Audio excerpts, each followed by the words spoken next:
안녕하십니까? 잠시 안내 말씀드리겠습니다. 평화와 통합의 세계지도자 김대중, 빌리 브란트, 넬슨 만델라 특별 국제학술회의가 곧 시작될 예정입니다. 귀빈 여러분은 자리에 착석해 주시면 대단히 감사하겠습니다. Good morning. The world leaders of peace and solidarity, Kim Dae-jung, Willy Brandt, and Nelson Mandela will begin shortly. Please make your way into the venue and take your seats. Thank you very much for your cooperation.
네, 잠시 안내 말씀드리겠습니다.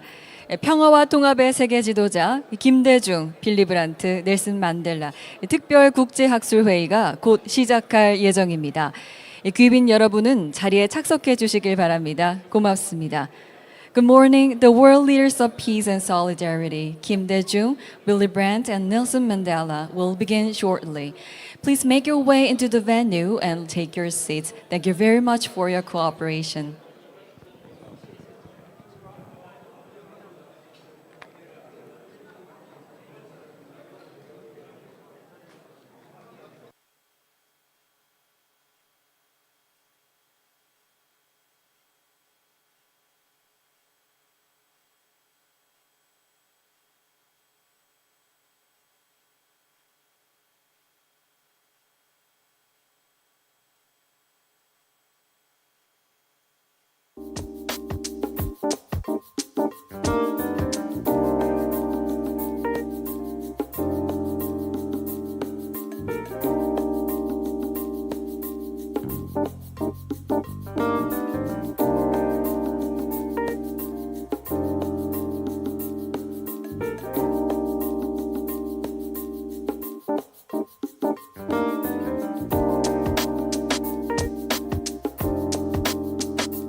네, 잠시 안내 말씀드리겠습니다. 평화와 통합의 세계 지도자 김대중, 브란트, 만델라 특별 국제학술회의 여러분 오신 분 여러분 환영합니다. 저희가 회의가 다소 지연되고 있습니다. 시작을 10분 늦어진 9시 40분부터 할 예정이오니 귀빈 여러분께서는 자리에 착석해 주시길 바랍니다. 고맙습니다. Good morning, the world leaders of peace and solidarity, Kim Dae-jung, Willy Brandt, and Nelson Mandela will begin shortly. About 9:40. Please make your way into the venue and take your seats. Thank you very much for your cooperation.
네, 다시 한번 안내 말씀드리겠습니다.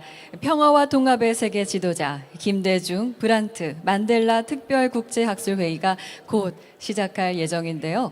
귀빈 여러분께서는 행사의 진행을 위해 자리에 착석해 주시고 휴대전화는 무음이나 진동으로 전환해 주시면 대단히 고맙겠습니다. 곧 회의 시작하겠습니다.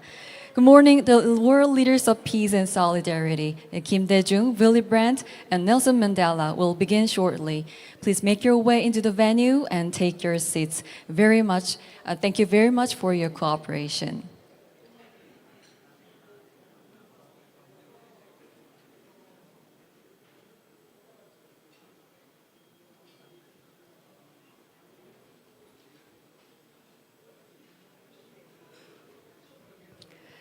네, 안녕하십니까.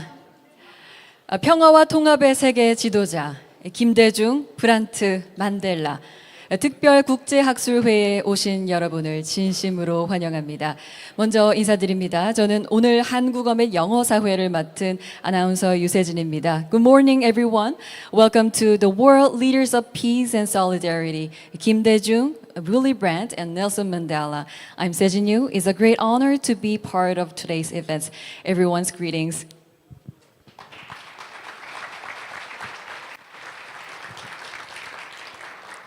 고맙습니다. 평화와 통합을 이루고자 전 인생을 바쳐온 세 명의 세계 지도자 김대중, 브란트, 만델라 대해 학술적으로 깊이 있는 대화의 장을 저희가 마련했는데요. 김대중, 브란트, 만델라는 민주주의와 인권, 용서와 화해, 평화와 통합 같은 이 보편적인 가치의 기초에서 자신을 억압했던 세력을 포용하고 이로써 내부의 통합과 연대를 이루어냈으며 동시에 세계의 상호 협력과 평화에 기여했습니다. We organized a scholarly, in-depth conversation about three world leaders who dedicated their lives to building peace and solidarity: Dae-jung, Willy Brandt, and Nelson Mandela. Dae-jung, Willy Brandt, and Nelson Mandela achieved internal integration and solidarity by embracing the forces that have oppressed them, based on universal values such as democracy, human rights, forgiveness, and reconciliation. Simultaneously, they made significant contributions to global cooperation and peace. 2013년 빌리 브란트 탄생 100주년을 맞아 김대중, 브란트, 만델라 비교 연구를 시작한 뒤에 2018년 만델라 탄생 100주년에 김대중, 브란트, 만델라 국제 공동연구팀을 구성했습니다. 그리고 2023년 올해 김대중 탄생 100주년을 앞두고 이번 특별 국제학술회의를 저희가 개최하게 됐습니다. We started the Dae-jung, Willy Brandt, Nelson Mandela comparative study on the 100th anniversary of Willy Brandt's birth in 2013, formed the Dae-jung, Willy Brandt, Nelson Mandela International Joint Research Team on the 100th anniversary of Mandela's birth in 2018, and organized this special international academic conference ahead of the 100th anniversary of Kim Dae-jung's birth in 2023. 평화와 통합의 세계 지도자 김대중, 브란트, 만델라 국제학술회의는 새 지도자의 철학과 실천, 지혜와 통찰을 바탕으로 오늘날 인류가 직면한 문제에 대한 해법을 모색하고자 하는 진지한 담론의 장입니다. The world leaders of peace and solidarity, Kim Dae-jung, Willy Brandt, and Nelson Mandela, explores solutions to the challenges facing humankind today based on the philosophies, practices, wisdom, and insights of those three leaders. 평화와 통합의 세계 지도자 김대중, 브란트, 만델라는 연세대학교 인간평화와 치유연구센터가 주최하고 주식회사 미래와 가치, 전라북도가 후원하는 특별국제학술회의입니다. This special international academic conference is hosted by the Center for Human Peace and Healing at Yonsei University and sponsored by Future and Value Corporation and 전라북도. We would like to express our gratitude to those who have worked tirelessly to put this conference together. 그럼 이제 오늘 회의 순서를 간략하게 설명드리겠습니다. 먼저 이번 컨퍼런스는 크게 세 가지 세션으로 구성되어 있습니다. 우선 개회식으로 문을 열고요. 세션 1을 진행하고서 오찬을 가지겠습니다. 이후 세션 2와 3를 저녁 6시까지 순차적으로 이어갈 예정이고요. 1부를 마친 후에 2부에선 특별한 공연과 만찬 그리고 감사패 수여가 있겠습니다. 참고해 주시기 바랍니다. Let me give you a brief outline of today's event. The conference is organized into 3 main sessions. First, we will start off with an opening ceremony followed by session 1. Next, we will be heading out for a luncheon, and when we come back, sessions 2 and 3 will be carried out until 6 p.m. But that's not all. We have a special performances waiting for you during the gala dinner in part 2 of the evening, so please stay with us. 본회의는 개회식과 특별 공연 및 만찬 때 한국어로 진행됩니다. 개회식 이후에 이어지는 학술 세션 영어로 진행됩니다. 영어와 한국어로 동시에 진행됩니다. 동시 통역 서비스가 제공되오니 통역이 필요하신 참석자 여러분은 앉으신 각 테이블 앞에 놓인 통역기를 사용해 주시면 됩니다. 채널 1은 한국어, 채널 2는 영어로 맞춰져 있습니다. 사용하실 때 착오 없으시길 바랍니다. 사용에 어려움이 있거나 문제가 있으시다면 그램드 볼륨 앞 데스크를 찾아주시기 바랍니다. 그럼 이제 본격적으로 연세대학교 인간평화와 치유연구센터가 주최하고 미래와 가치, 전라북도가 후원하는 국제특별학술회의 평화와 통합의 세계 지도자 김대중, 브란트, 만델라 특별국제학술회의를 시작할 텐데요. 지금부터 개회식은 한국어로 진행되오니 영어 사용자 여러분은 통역기를 사용해 주십시오. The conference will be conducted in Korean during the opening ceremony and gala dinner. Following the opening ceremony, academic sessions from 1 to 3 will be held in Korean, followed by English. Simultaneous interpretation services will be provided, so if you need an interpreter, please use the interpreters at your table. Please note that Channel 1 is set for Korean and Channel 2 for English. If you have any difficulties using that, please visit the desk in front of the grand ballroom. From now on, the opening ceremony will be held in Korean, so please use an interpreter if you are an English speaker.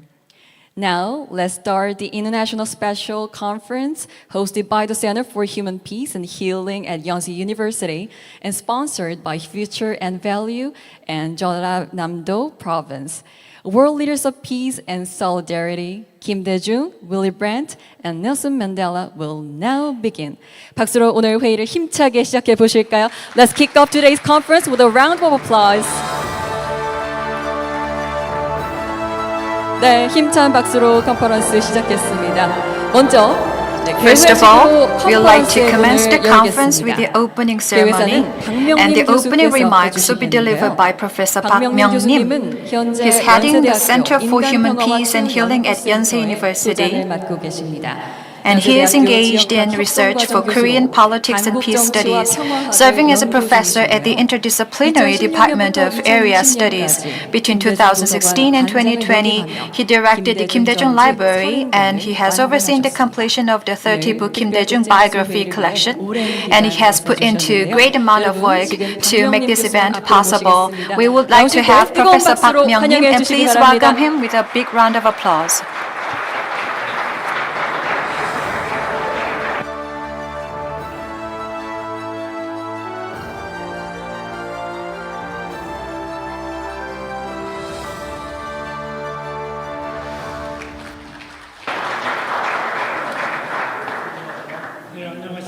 Ladies and gentlemen, good morning. Thank you very much for coming today, despite your busy schedule. First of all, in making this event possible, we have Kim Dae-jung, Willy Brandt, and Nelson Mandela, three people who inspired us today. When a person gathers people together, and when a person distances himself or herself from others, I think from their life we have a message that we can learn. So they all have inspirational sources for us to learn from. So I'd like to thank our great three leaders. And for a long time, we have been together in this specific research, and we're joined by our friends who are world top experts in studying Brandt and Mandela, and Professor John. And when I asked him to give a keynote speech today, there was a difficult request, I know, but given the challenging time of today, he was willing to say that he's going to be part of this conference. So I'd like to thank our keynote speaker once again. And representing Korea, we have this specific person working at international organizations.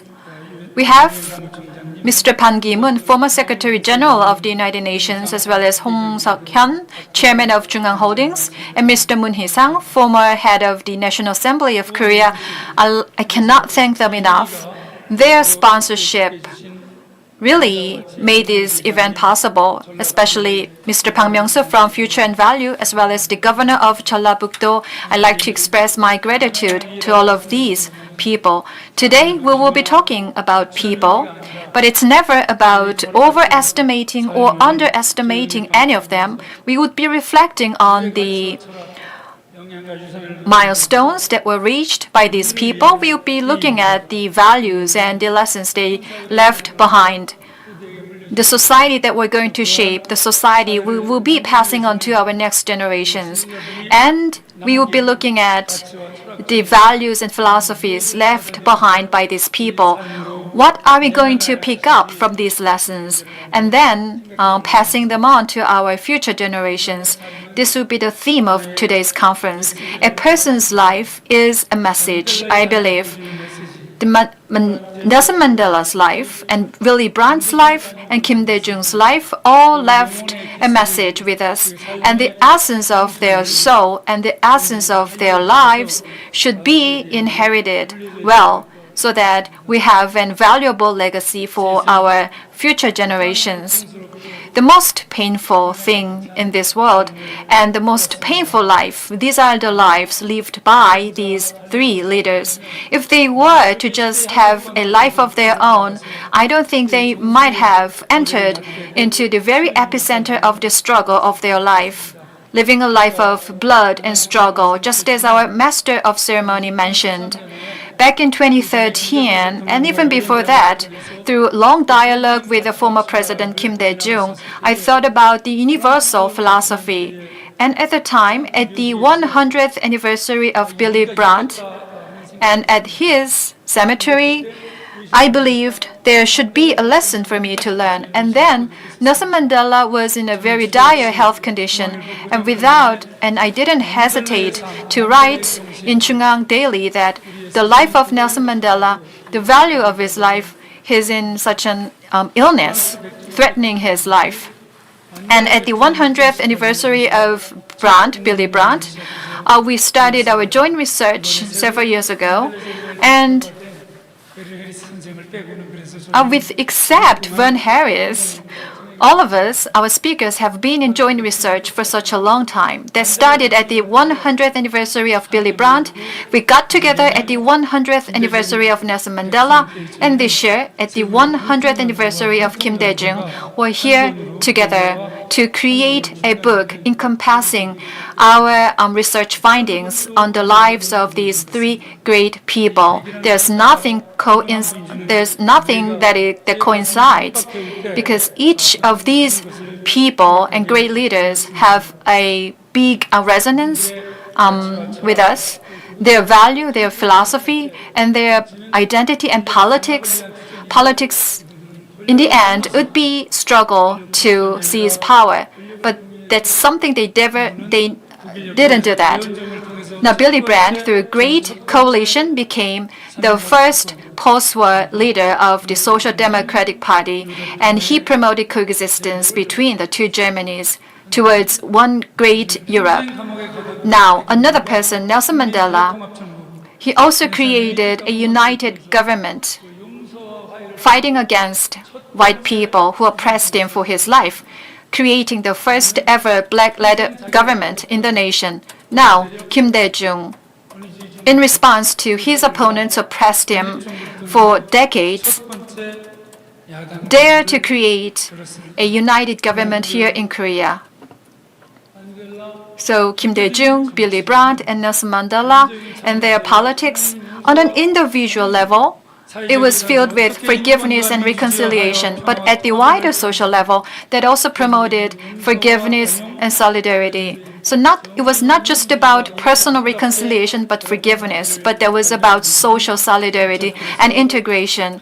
As a person studying politics, it's such a joy to find these leaders and the values they embody. In the 21st century Korea, on the Korean Peninsula, in East Asia, and globally, we face a great challenge.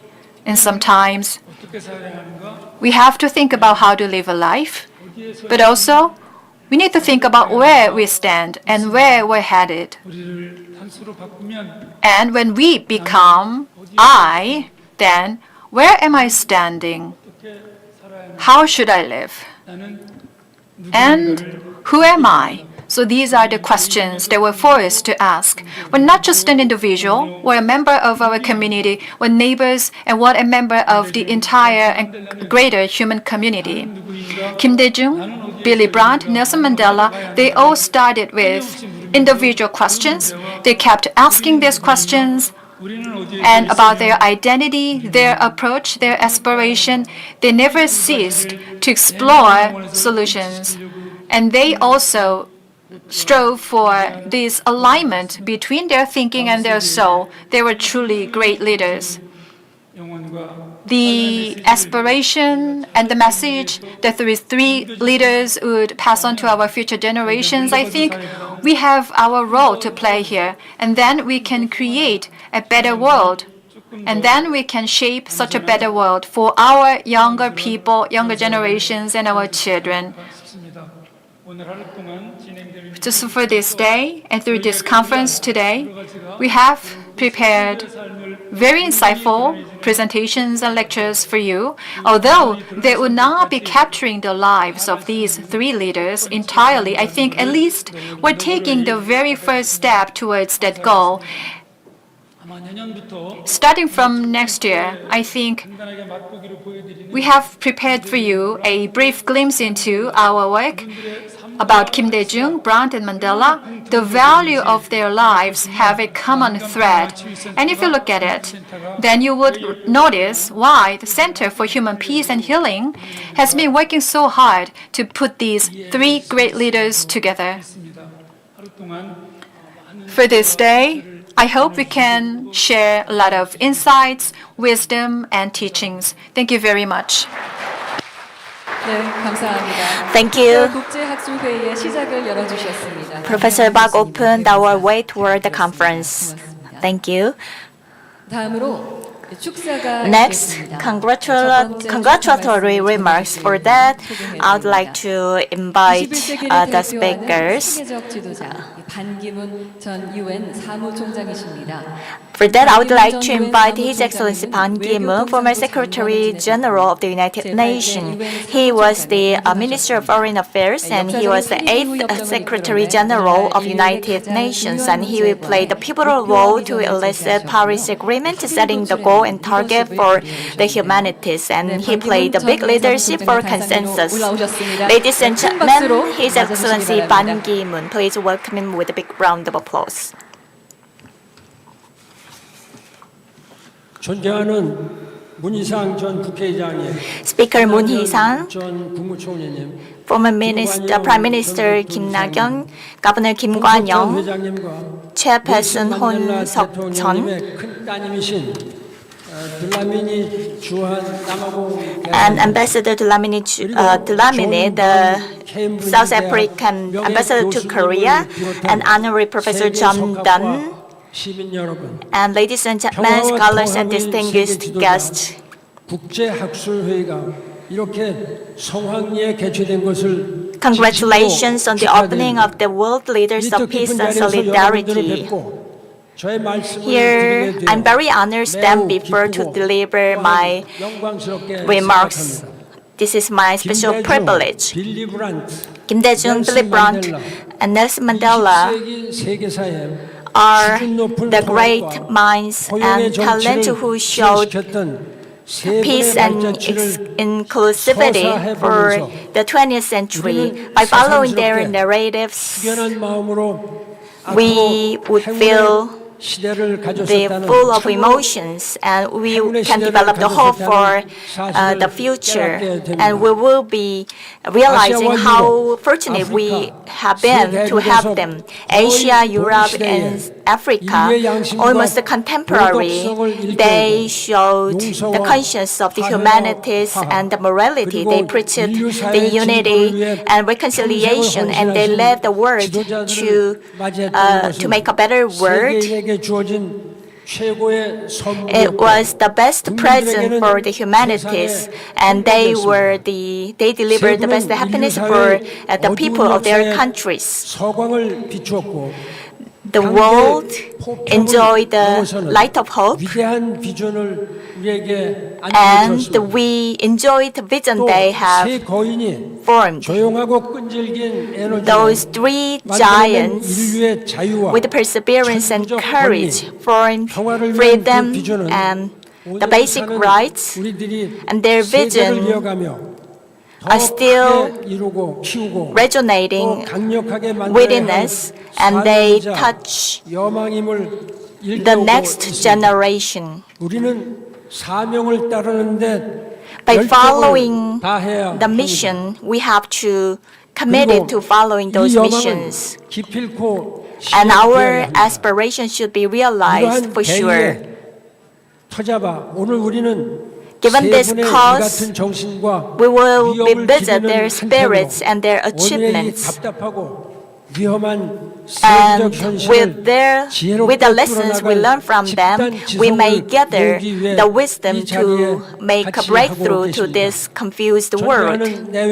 Ladies and gentlemen, and distinguished guests, Kim Dae-jung, Brandt, Mandela, these three jobs, for them, people were the first priority as political 세 분을 leaders. 기억하는 각각의 뚜렷한 영상이 있습니다. We have videos that we can revisit their life. 되어 있는 Perseverance and patience are the two keywords to describe life of Kim 국제사회 Dae-jung. 평가와 전망을 깨뜨리고 외환 위기를 Defying all the misconception and misunderstanding, Kim Dae-jung played a pivotal role to lead the country out of financial crisis.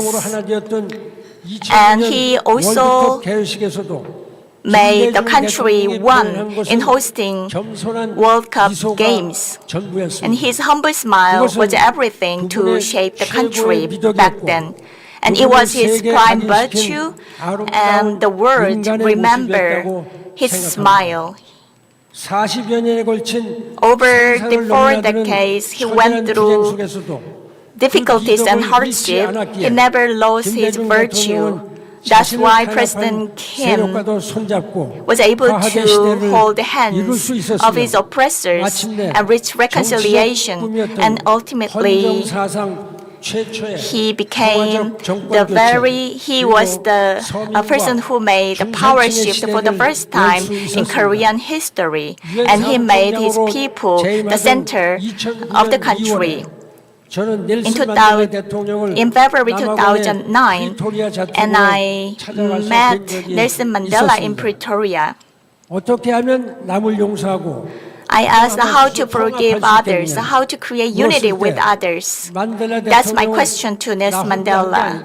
And he said, it was not done by myself. I have my comrades and people, thousands of people.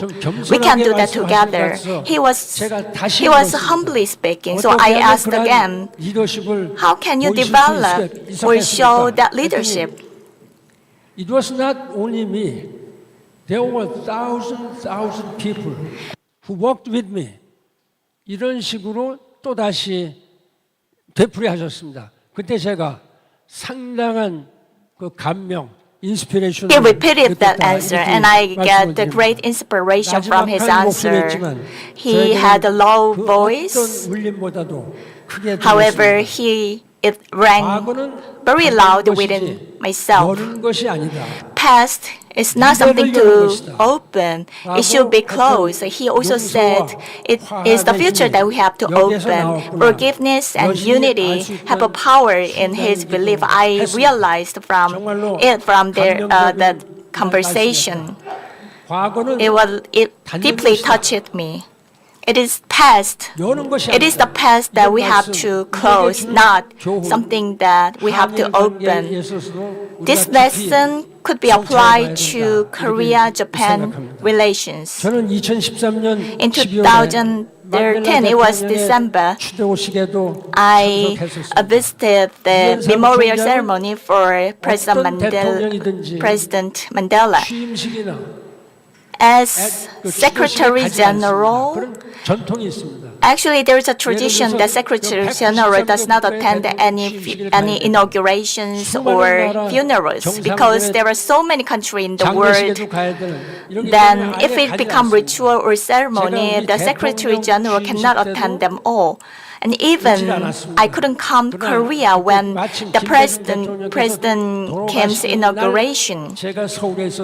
But I was in Seoul when President Kim passed away, so I went to his funeral and delivered my condolences. So President Mandela's funeral was the only ceremony that I attended as a UN Secretary General. That funeral was also attended by a stellar number of world leaders. Nelson Mandela was a so revered and respected person, and he was the only person who I saw the rush of condolences and the blessings. So I thought that Nelson Mandela was true giant of the world history. And there is another vivid image. It's from December 1972 when ANC convention was held. He refused the offer to run for presidency, and he decided to step down as president. Mbeki was elected as a presidential candidate. Back then, Mandela was donned in traditional African costume, and he showed the happiest smile and he danced in front of his people. Because there is no racial discrimination, freedom, democracy, human rights, and reconciliation would be irreversible in his country. He had confidence and conviction in that belief. It was the greatest performance I have ever enjoyed. And for Brandt, I have never had the chance to meet Brandt in person. However, I know as a chancellor of West Germany, and he visited Warsaw in 1970, he knelt down in the memorial tower that remembered the victim of Holocaust. I remember this scene with a vivid image. He was also oppressed by Nazis and he couldn't go back to his country. Nevertheless, Brandt teared in regret to seek for forgiveness against the anti-humanitarian crimes. The world praised him. January 1970, during the summit, he visited GDR's El Peruch. He was cheered by East Germans, and he said he confessed that at that time I couldn't smile because the nation was divided. That was painful and great suffering for Mr. Brandt.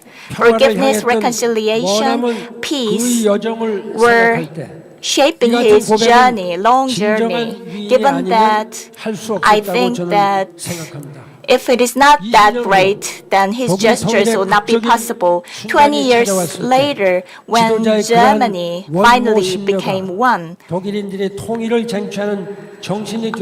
I firmly believe that his spirit and activities were the very foundation for the unification. Ladies and gentlemen and scholars and distinguished guests, now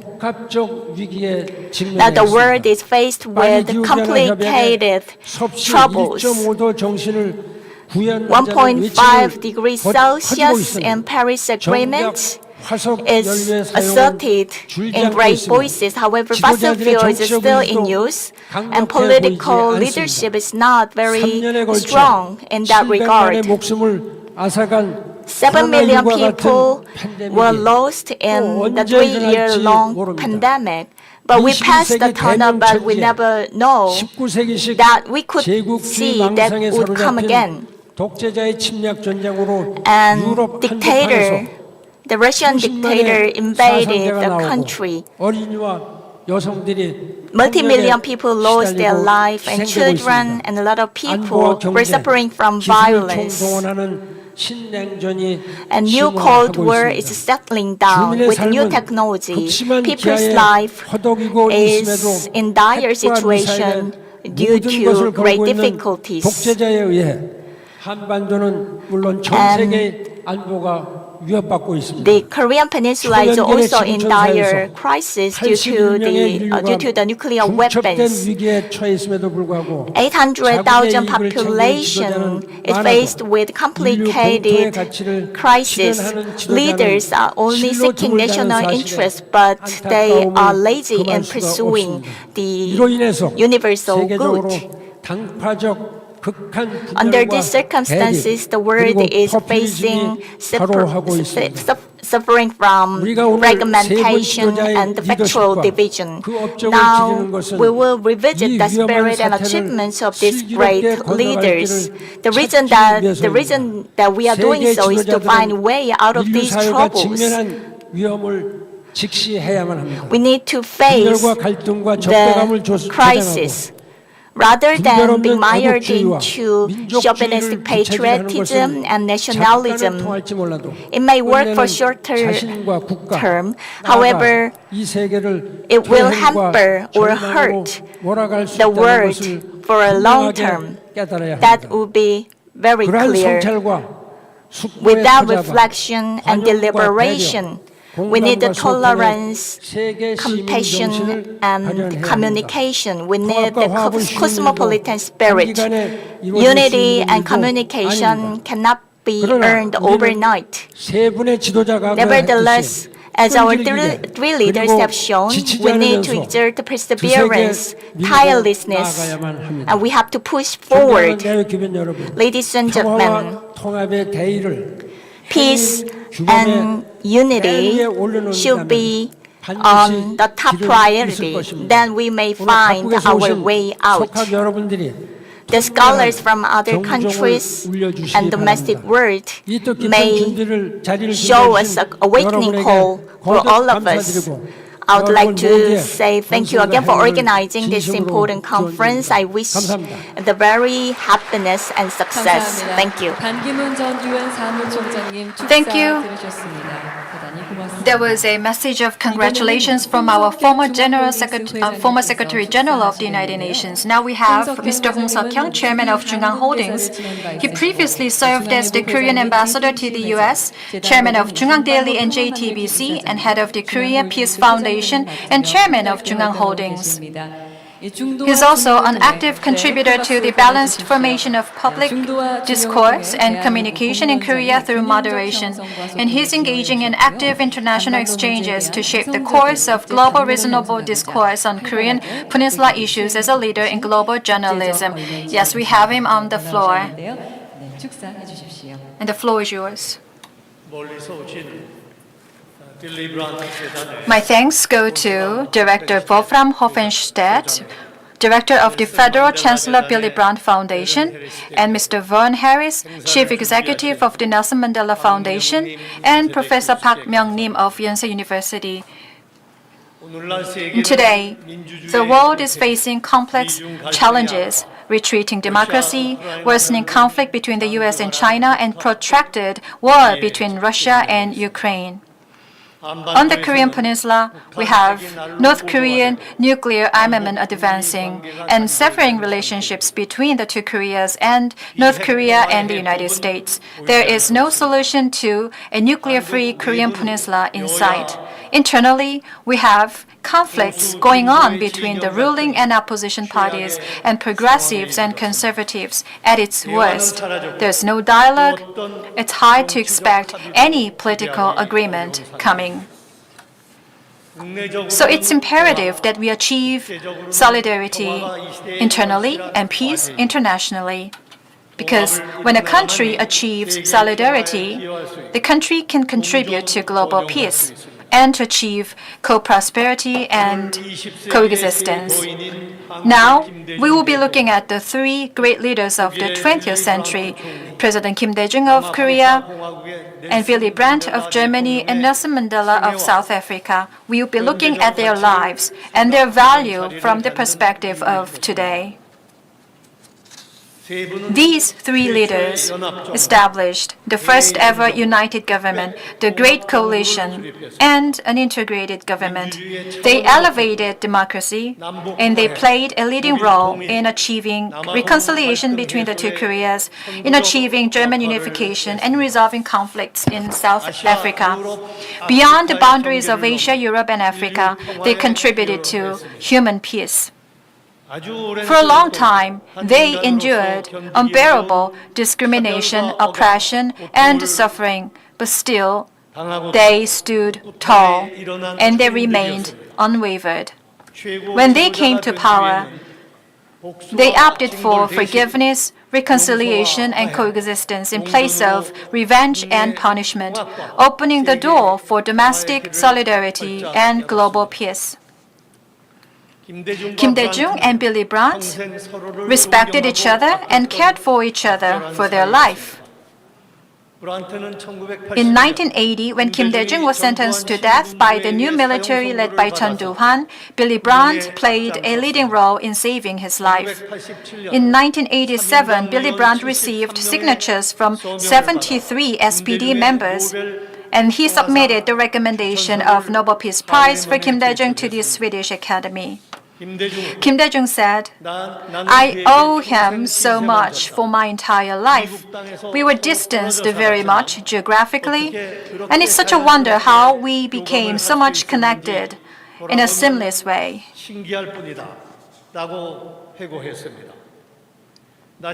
Willy Brandt, who fought against the Nazis during his years of exile, tried to avoid tracking down, and he gave up his given name Prom, but instead he lived under the name of Brandt. So his life had a lot of ups and downs.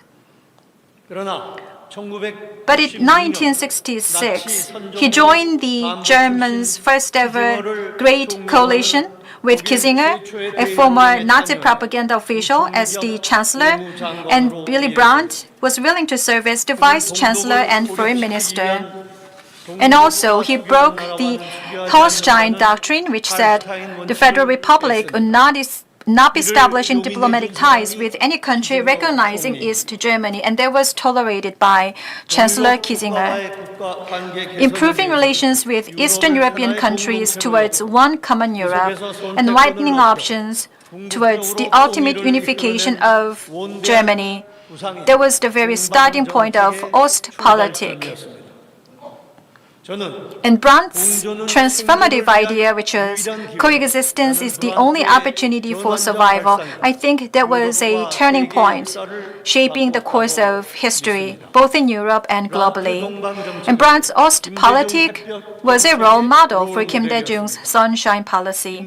In running for the president in 1971, Kim Dae-jung said, "I endorse and I fully concur with the Ostpolitik philosophy of Willy Brandt.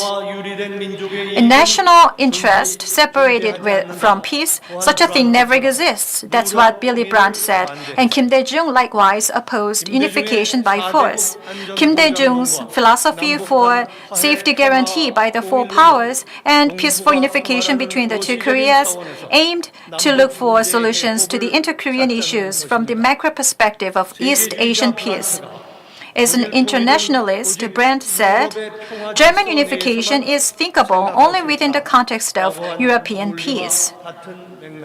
So these two leaders shared the same common denominators in terms of logic. When Kim Dae-jung proposed an East Asian community, this comes in a similar context when Brandt proposed a European community and European federation. Just as Brandt joined hands with Kissinger, a former Nazi official, Kim Dae-jung also joined hands with Kim Jong-pil, who was in number 2 under the Park Chung-hee administration, oppressed him in forming a coalition government. So economic officials were pro-Kim Jong-pil, and they played a big role in overcoming the financial crisis during the Kim Dae-jung administration period, showing the great power of solidarity. And after he became a president, Kim Dae-jung proposed a pardon for former President Chun Doo-hwan, who tried to put him into death sentence. "Even after my death, there should be no political retaliation." That was the final statement Kim Dae-jung made himself, and he lived by the practice.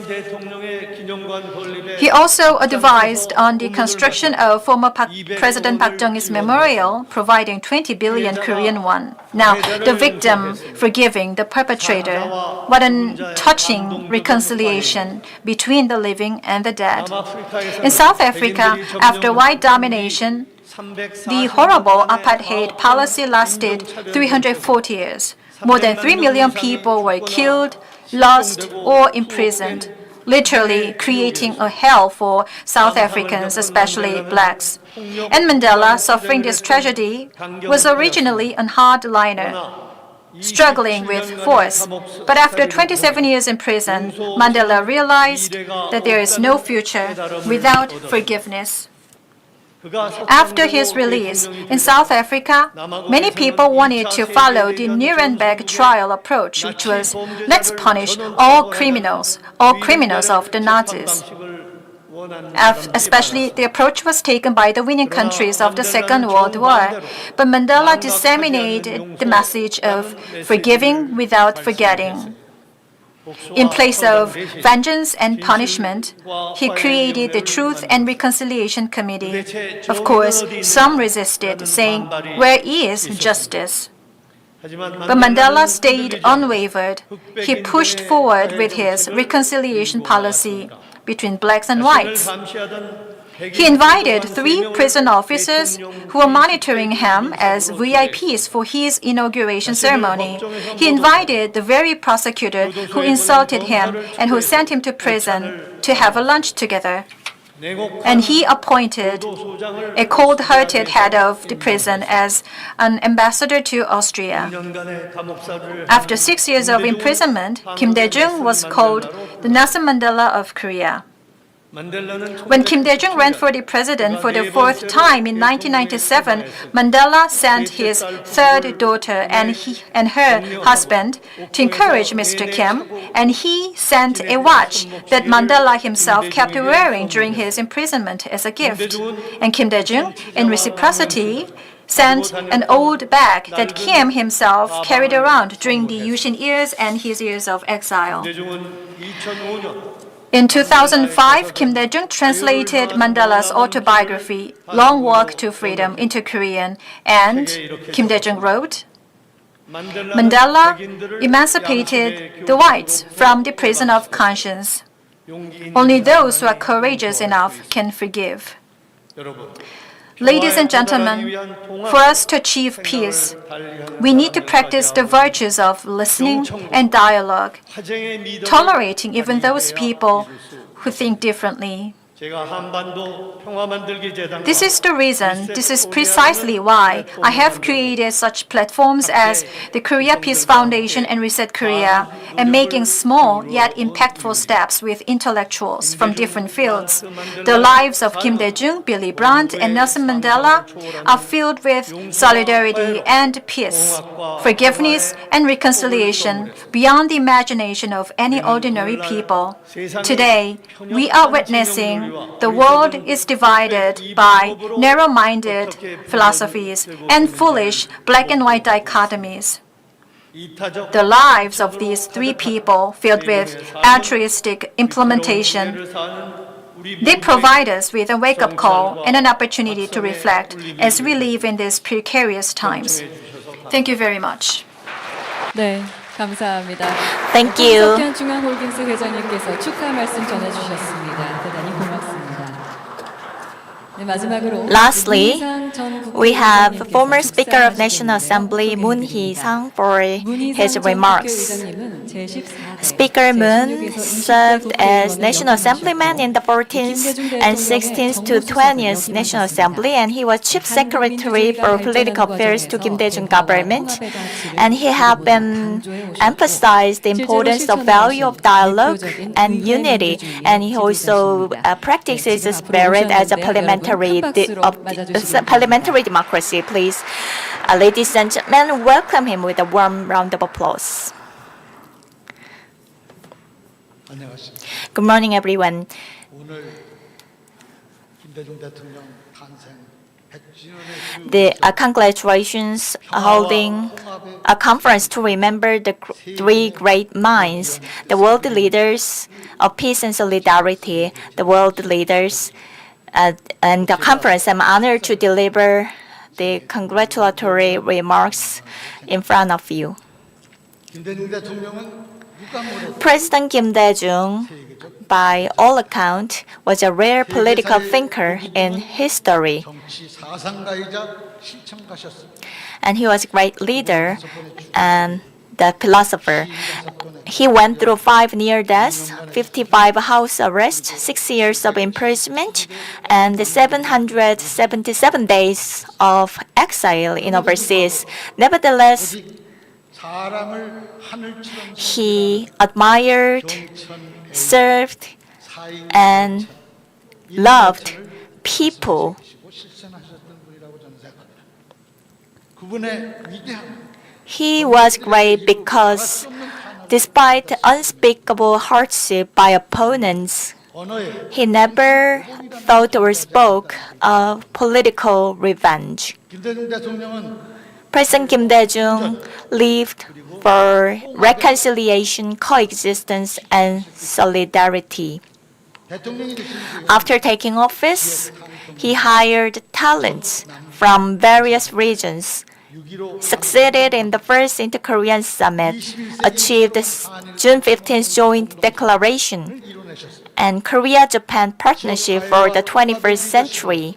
With regional reconciliation and solidarity leadership, he led the country out of the worst ever economic crisis earlier than expected. Despite the economic difficulties, IT, he laid the foundation for welfare, IT, and culture for the future. 지금의 대한민국은 So Korea of today stood on the foundation he had built. 산업화의 1만 불 시대를 The $10,000 mark was made by President Park Chung-hee in industrialization, whereas the $30,000 mark in informatization was made by President Kim Dae-jung.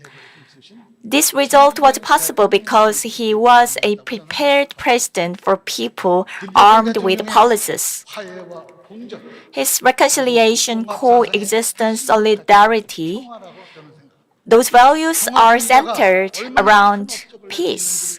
He showcased what was possible with a peace-loving and peacemaking leader, and Nobel Peace Prize is the proof that Kim's peace idea and actions were appreciated. 만델라 Such 대통령과 endeavor 불안뜻 총리 and values of peace have been shared with President Mandela and Chancellor Brandt. 대통령은 President Mandela advocated emancipation from black and white hatred, truth and reconciliation for his politics and national reform. Chancellor Brandt 독일과 led Germany and Europe to the road of rapprochement and coexistence 21세기에 into the 21st century. 결코 The 혼자 world 해결할 수 없는 has been faced with the problems that one cannot address alone. 대전염병, They were climate change, the pandemic, injustice, and so on. We should be reminded of the fact that we are the members of one global village. 어느 때보다도 Now is the time that we should learn from Kim Dae-jung, Mandela, and Brandt, looking carefully 평화와 통합의 at their footsteps to peace and solidarity. That's what we have to do at the moment. 오늘 회의를 통해서 I hope today's conference 미래로 to open a way to peace and solidarity for the future for all of us. 다시 한번 Once again, congratulations on this important conference dealing with three great leaders, and thank you all for being with us. Thank you. 문희상 전 국회의장. There was Mr. Moon Hee-sang, former head of the National Assembly. Thank you very 세분 much. 모두 바쁘신 와중에 So all of these distinguished guests, despite your hectic schedule, were here today to grace this event with their presence. Thank you very much, and please give them another warm round of applause. Thank you. 다음으로 And then we 환영사가 have 있겠습니다. a remarks of 김관영 congratulations. 전라북도 We have 지사께서 Mr. Kim Kwon-young, Governor of Jeollabuk-do. To make this event possible, he provided such generous sponsorship and support. We're going to have him on the floor, and please welcome him with a big hand.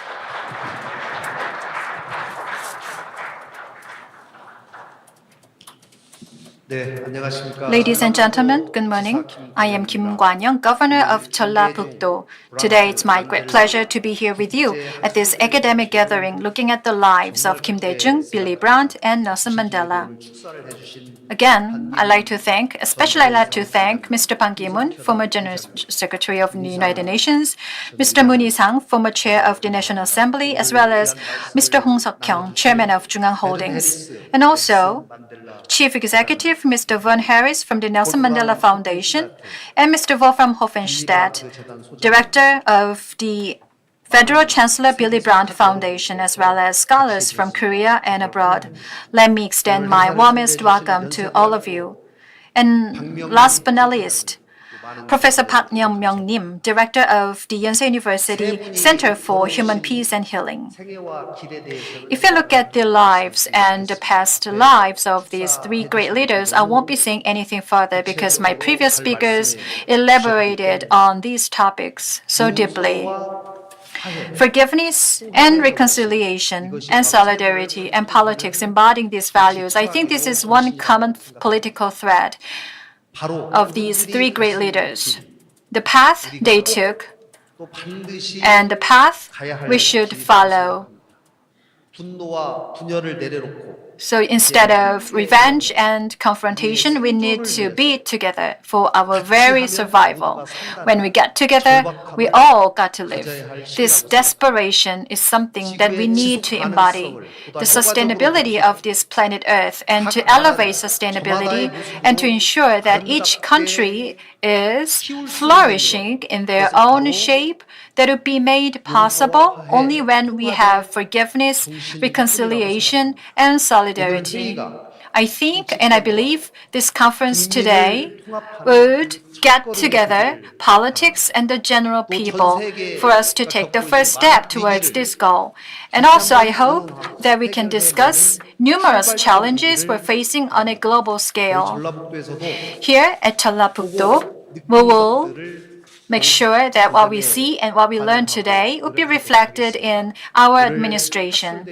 Once again, I'd like to extend my congratulations to the hosting of this academic gathering. Thank you very much. 김관영 전라북도 지사님의 환영사 들으셨습니다. 환영의 말씀. Thank you very much for the welcome remarks, Mr. Governor. 다음으로는 기조 연설이 있겠습니다. Next, we will have a keynote address from Professor John Dunn, Emeritus Professor at Cambridge University. We will introduce the keynote speaker in both Korean and English. Professor John Dunn, Emeritus Professor at Cambridge University. We will introduce the keynote speakers in both Korean and English. 존던 명예교수님은 정치 철학과 정치 이론 연구의 세계 최고 연구자십니다. 네, 벌써 나오셨는데요. 세계 정치와 역동성을 먼저 큰 박수 보내주시고요. 제가 소개 이어가겠습니다. 연구에 오셨고요. 인간과 민주주의 간의 관계에 대한 깊은 성찰의 계기를 제공해 주셨습니다. 케임브리지 대학에서 김대중 대통령과 한반도 문제와 민주주의에 대한 깊은 대화를 나누셨던 인연이 있으시기도 합니다. Professor Dunn is a world leader in the study of political philosophy and political theory. His research centers on global politics and dynamics. His research provides profound insights into the relationship between human beings and democracy. Professor Dunn also engaged in deep discussions about Korean Peninsula and democracy with President Kim Dae-jung at the University of Cambridge. Professor Dunn, let me start. It's a great honor and responsibility to give this address, and a very great pleasure to be back again in this country that I've come to admire and love so much. When human beings live together in large numbers over time, peace is the deepest of all their needs, not because of its blatancy, the joy or elation it offers, or the immediacy with which it asserts its value while you have it, but because of its devastating salience whenever furthest from reach. It's so because it's the precondition for everything else which humans value profoundly and steadily over time.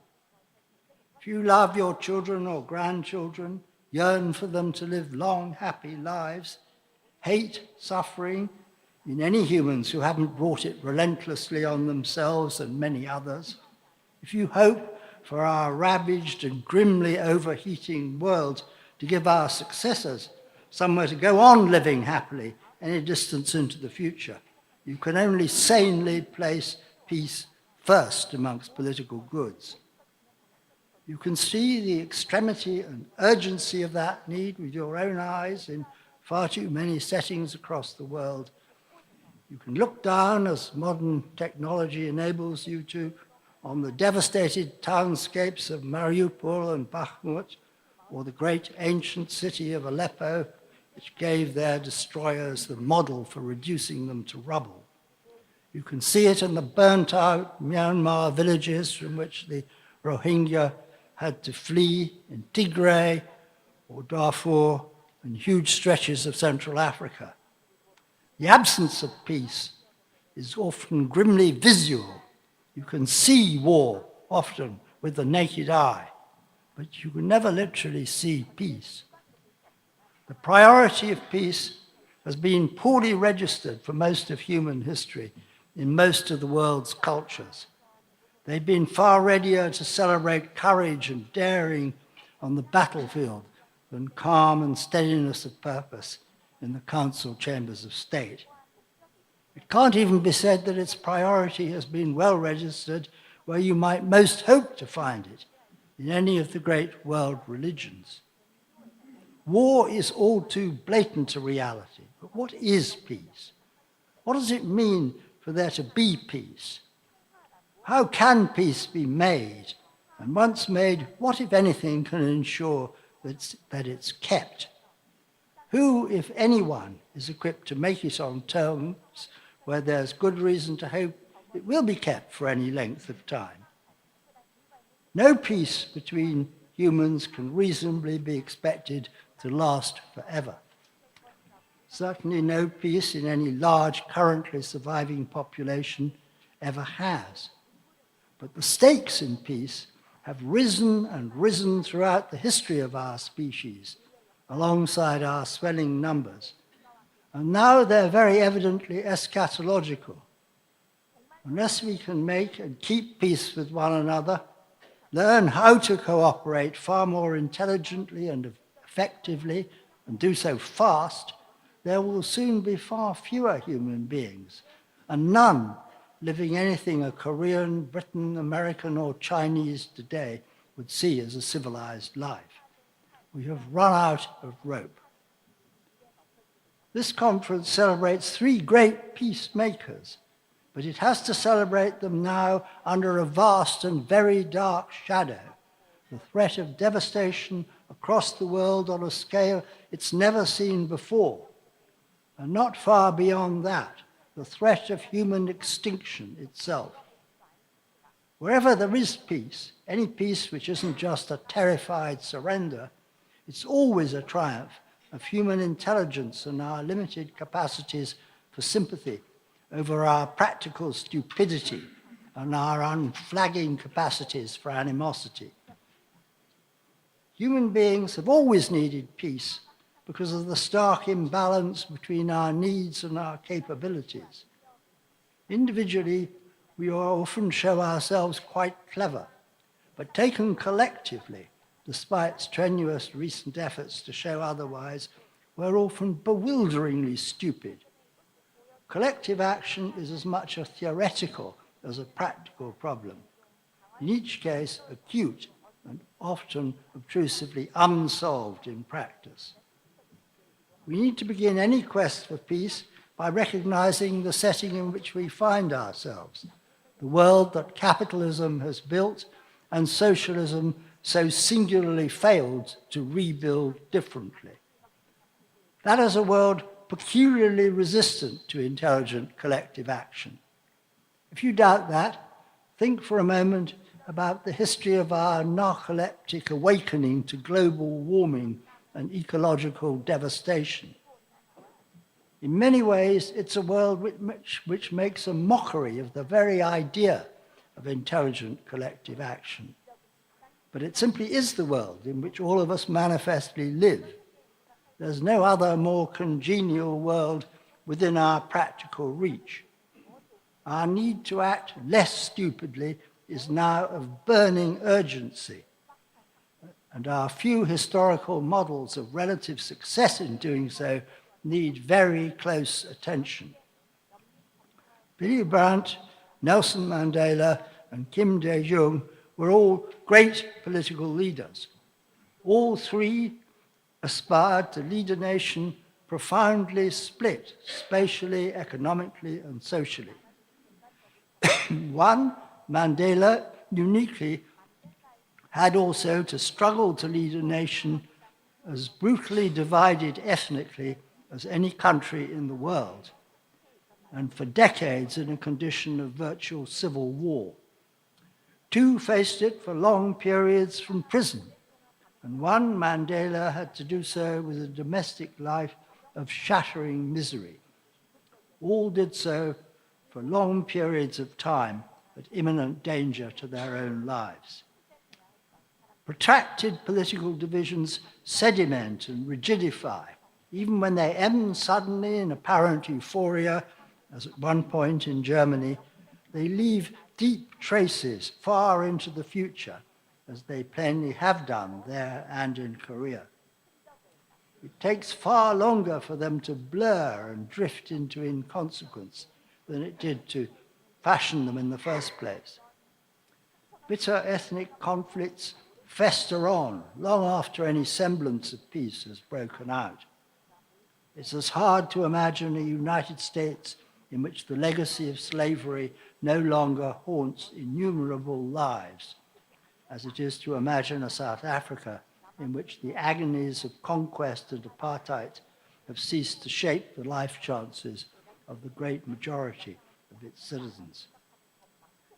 The challenge to make and keep peace across borders is essentially geopolitical and can only be addressed directly from the center of a state. But the challenge to make and keep peace inside the territorial confines of a state is the primary challenge of politics itself, a stark responsibility of every political leader, but equally in the end a responsibility for every adult, wherever they happen to be.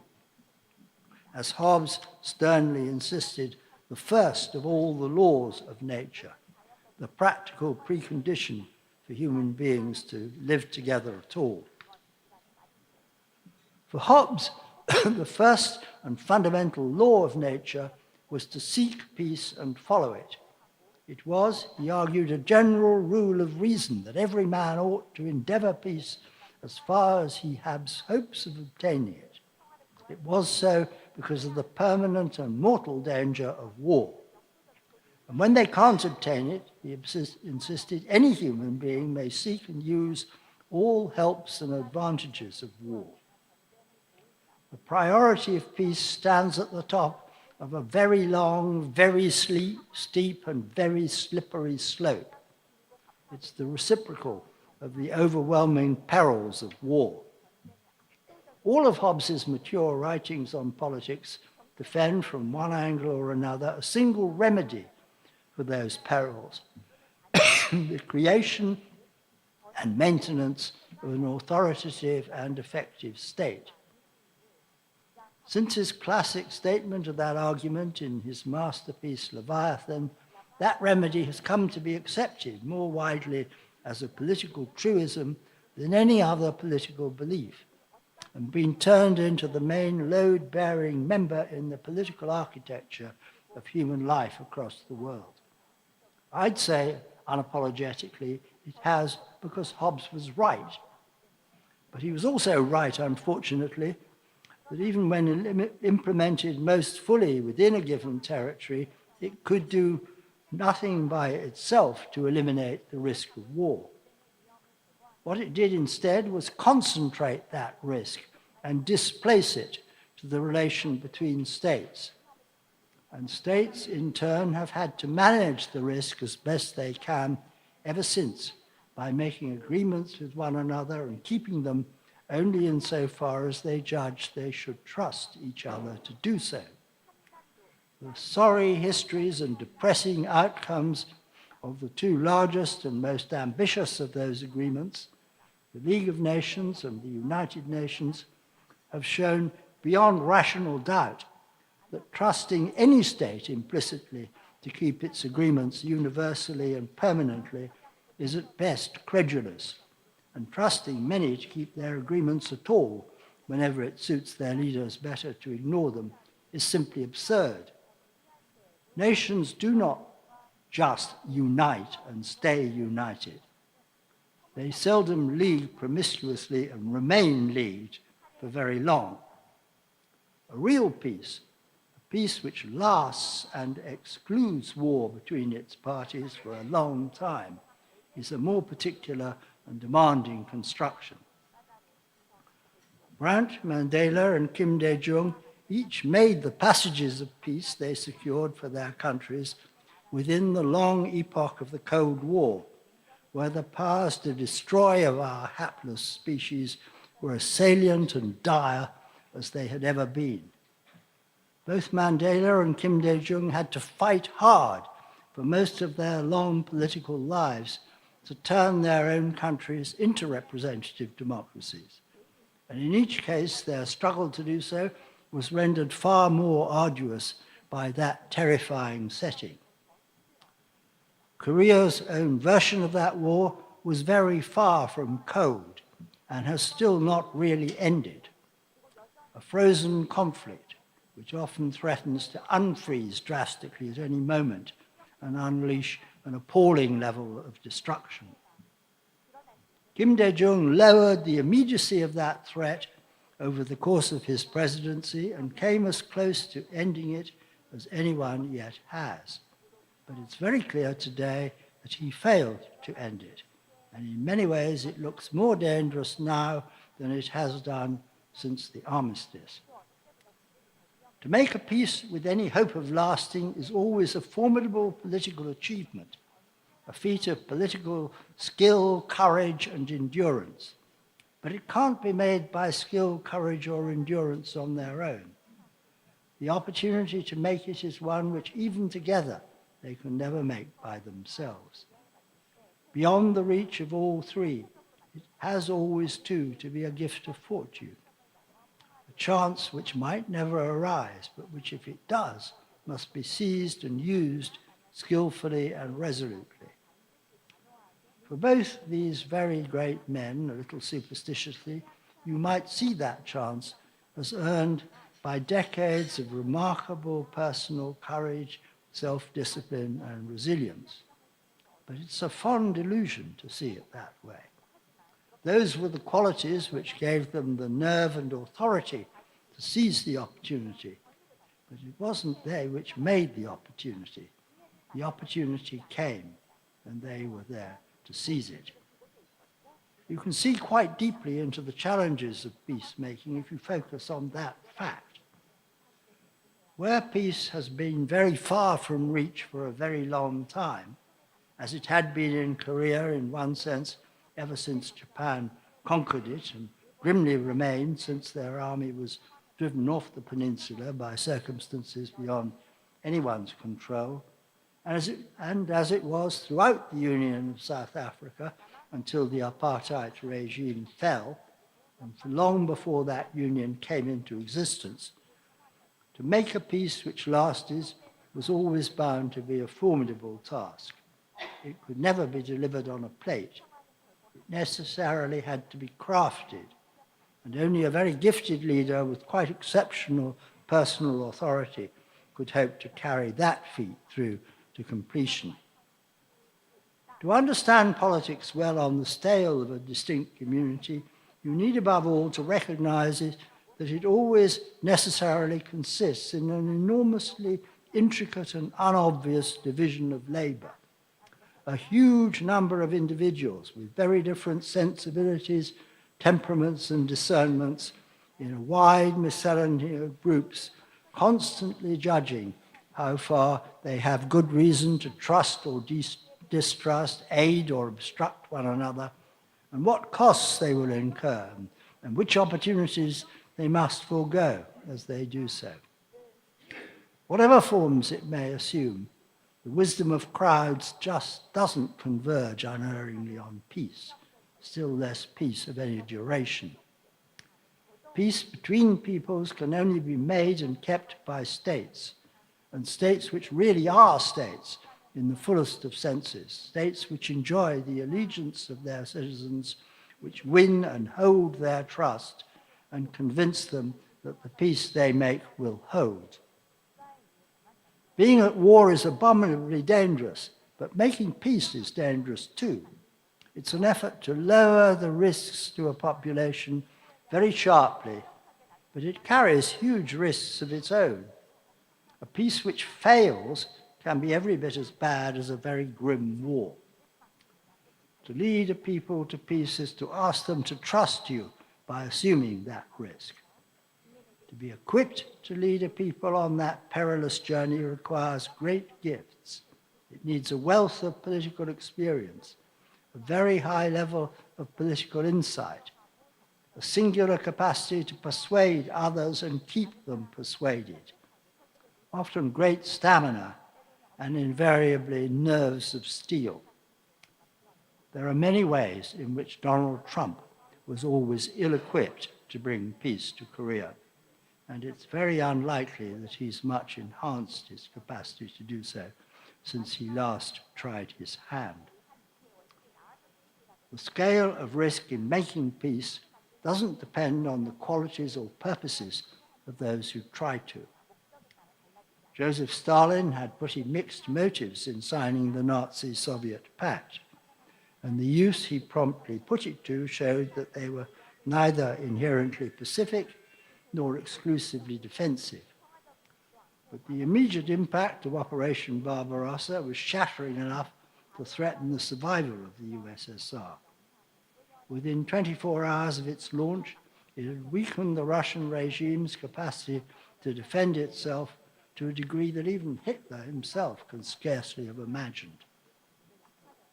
Seen soberly, as it must by any responsible political leadership, the struggle to make peace is as arduous and perilous as the choice to go to war.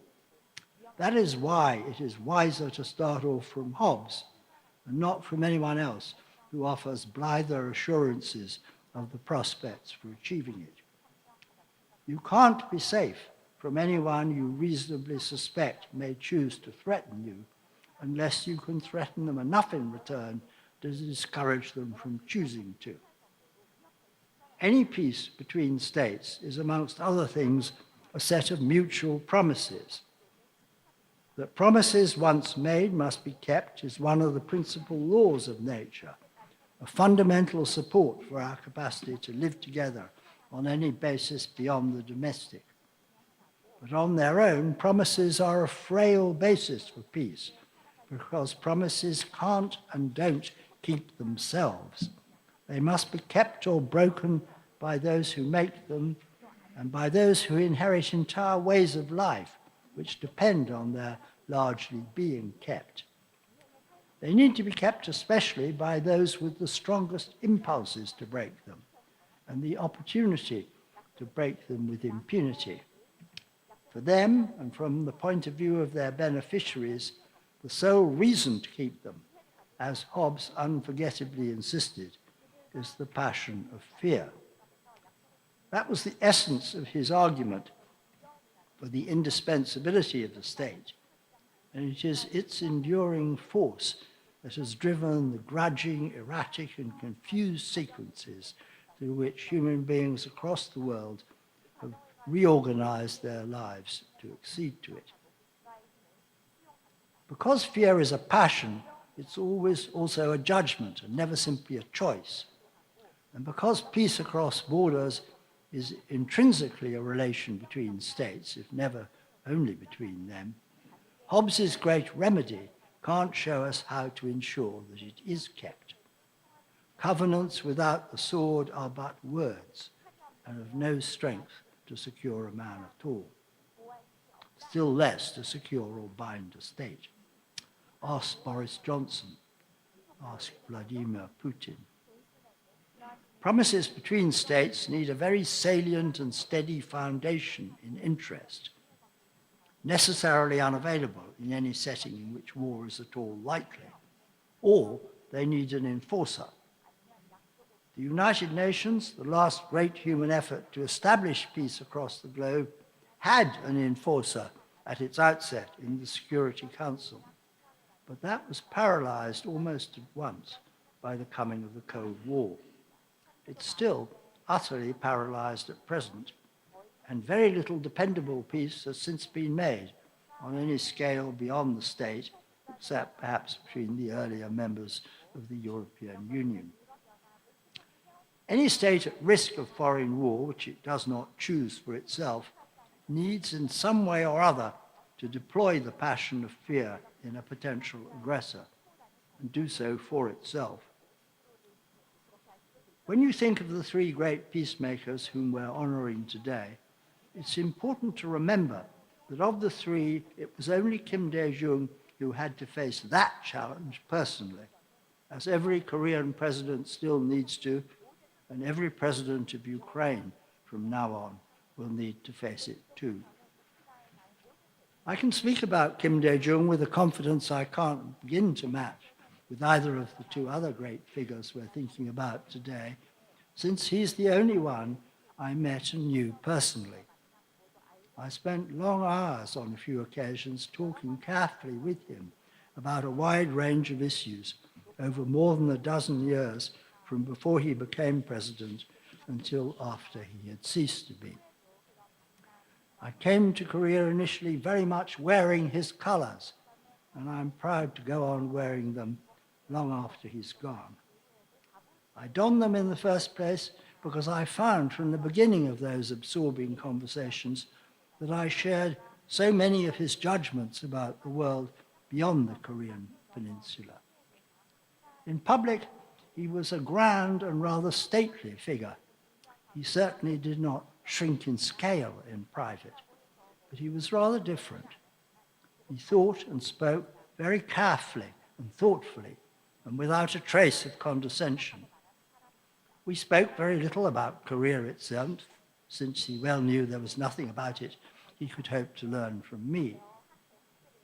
Of the world beyond Korea and the great challenges its human inhabitants faced, the strengths available to it in meeting those challenges, what it could do for Korea and Korea could do for it, he had a remarkably synoptic and deeply thought-through vision, the most cosmopolitan view of the politics and collective life of our troubled globe I've ever personally encountered. He had formed that vision through a lifetime of intense political struggle, by thinking through the dangers and opportunities for Korea's people which have come to them from the world beyond the peninsula.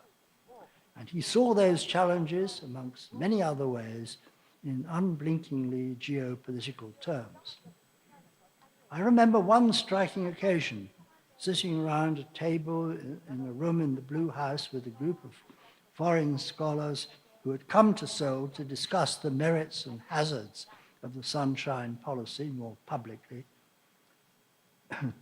when one of us, Yoshikazu Sakamoto, a small, frail, but still very erect Japanese figure, 2 years or so younger than Kim Dae-jung himself, rebuked the president for viewing the problem of peace for Korea in archaically geopolitical terms.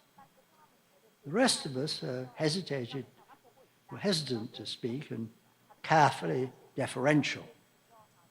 Even those like the Princeton scholar Richard Falk, who had spent a lifetime speaking what he took to be truth to power, were unaccustomed to do so at quite such close range. Sakamoto himself had begun his extremely distinguished academic career by writing a doctoral dissertation on Edmund Burke's understanding of international relations. He was no pacifist romantic. It was a remarkably brave gauntlet to toss down in a president's office, not least for a scholar coming from Japan. I describe it now for two reasons. Because I was very sure at the time that Kim Dae-jung was right and Sakamoto wrong, and because what has happened since has shown peremptorily that that, unfortunately, is true. The Sunshine Policy did not fail because Kim Dae-jung was duped by a wilier and far less scrupulous counterpart to the north. It failed because peace, real peace, peace which could last, was out of reach then, as it so evidently remains today. It takes at least two to make peace, and only one was then available for the purpose. There's no reason whatever to suppose that North Korea's leader at that point was any wilier than Kim Dae-jung, though he ought to evidently had fewer scruples.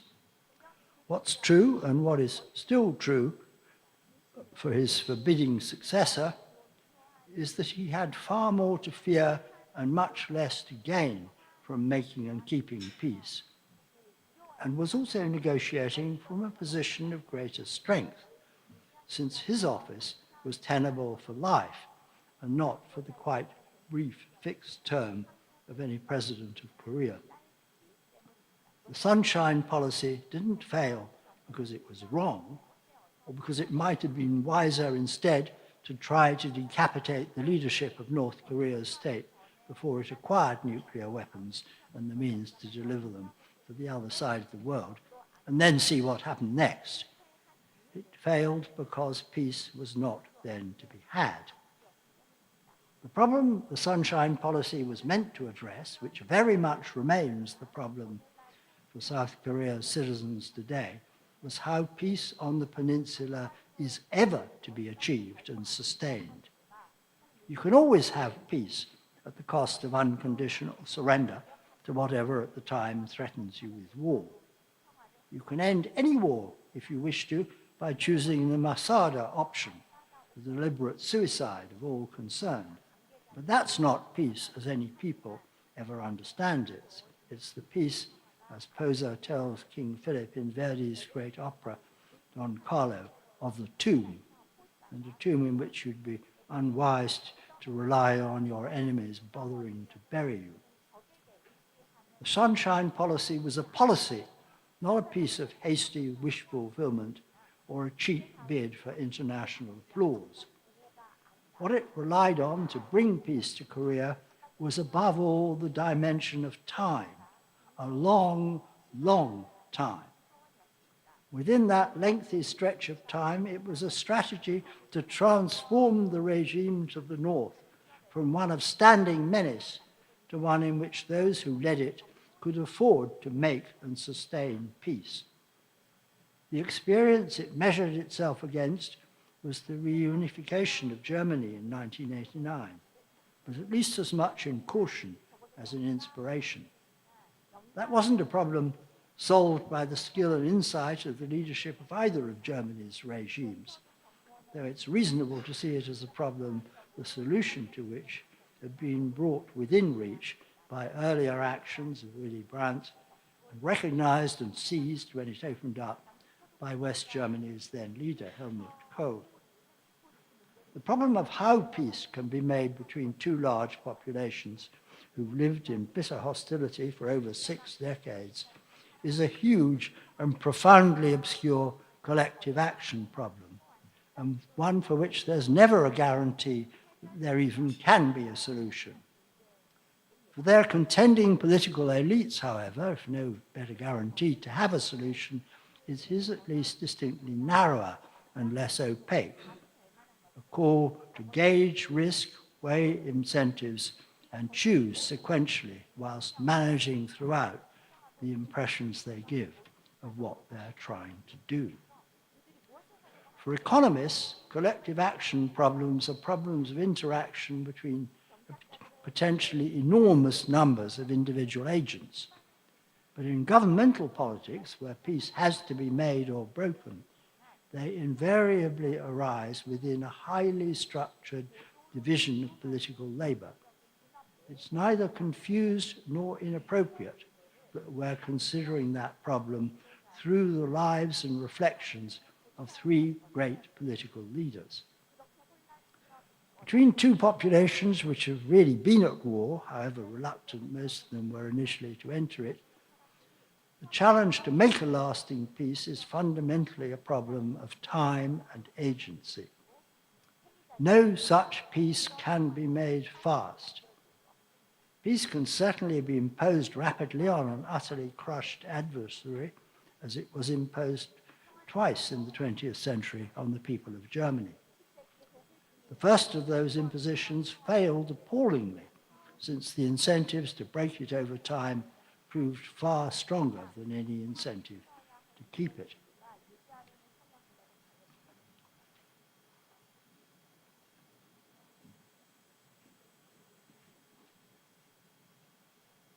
The second was more drastic, because the powers which had had to struggle so hard to defeat it chose to divide Germany up and occupy it protractedly.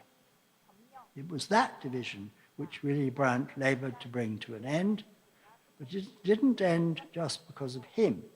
It did so because the erstwhile occupiers of its eastern half withdrew their external military guarantee to the regime they'd left behind them, and left to their own devices, the people it had so energetically subjected promptly tossed it aside. For the political elites of the DPRK, that was and very much remains a chilling precedent.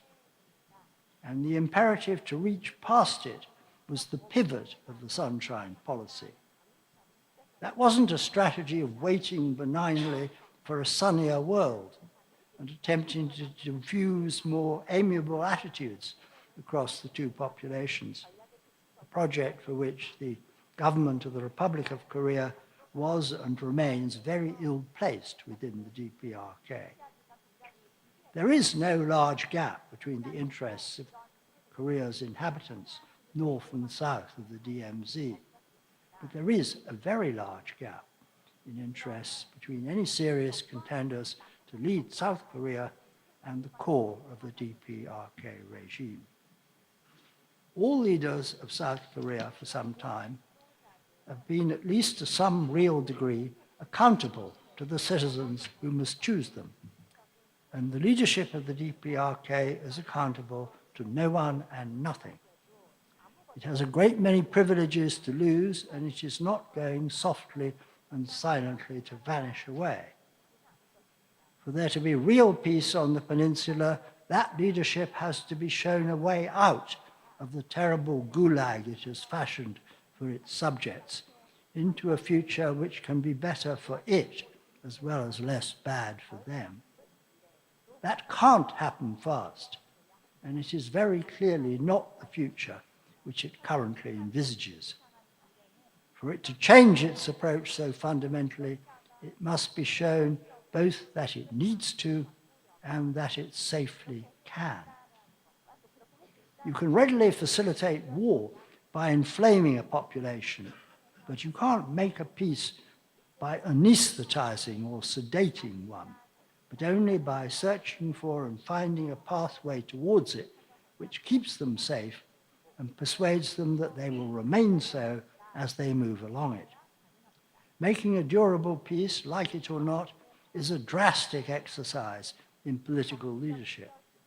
It demands courage, judgment, and in a democracy like yours, it demands powers of persuasion of a very high order. And beyond those, I'm afraid, a great deal of sheer luck. Modern representative democracies have no coherent conception of political leadership. And all too often, they fail abjectly to find it. The most compelling vision of democratic leadership still comes in a source many Democrats view with acute suspicion, precisely because it shows how exacting those demands are. In Max Weber's great lecture on the politician's calling, Weber's conception wasn't a sociological portrait of how most career politicians either see themselves or behave, but it was not a piece of ideal theory either. It showed how painful and unforgiving the role of a real politician has to be. It was the very opposite of cynical. It placed the need for profound commitment at the very center of the role, but alongside that need It set the imperative to assume full responsibility for every element of consequential action that goes badly astray. The ideal theory of peace is simple and entirely cogent, that in itself peace is drastically better than war. It's also utterly uninstructive on what's required to reach it.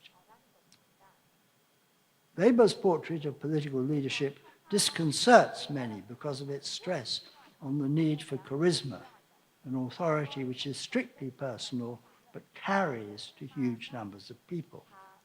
And because a decade or so later, a German leader set himself to ruin everything Weber hoped for Germany and most things he cared about for most of the rest of the world. But Weber's model of charisma wasn't a premonition of Adolf Hitler. It was a reminiscence of the extraordinary career of William Gladstone, who exerted for a time in my own country an authority as personal and robustly democratic in foundation as any in 19th century Europe. I'm not sure Gladstone did fully meet Weber's austere requirements, but Hitler most certainly made no effort at all to meet any of them. Weber was a thinker, not a political actor. What he showed was how to understand some elements of politics. It wasn't how to achieve power, still less seize it. There's little reason to believe his spellbinding lecture had any political consequences at all. To reach peace with the DPRK, the citizens of South Korea need to find very gifted leaders and exercise a lot of patience. They must find them not just for a single incumbency, but for a lengthy and sustained succession. Since Kim Dae-jung's presidency ended, they have had little luck in doing so.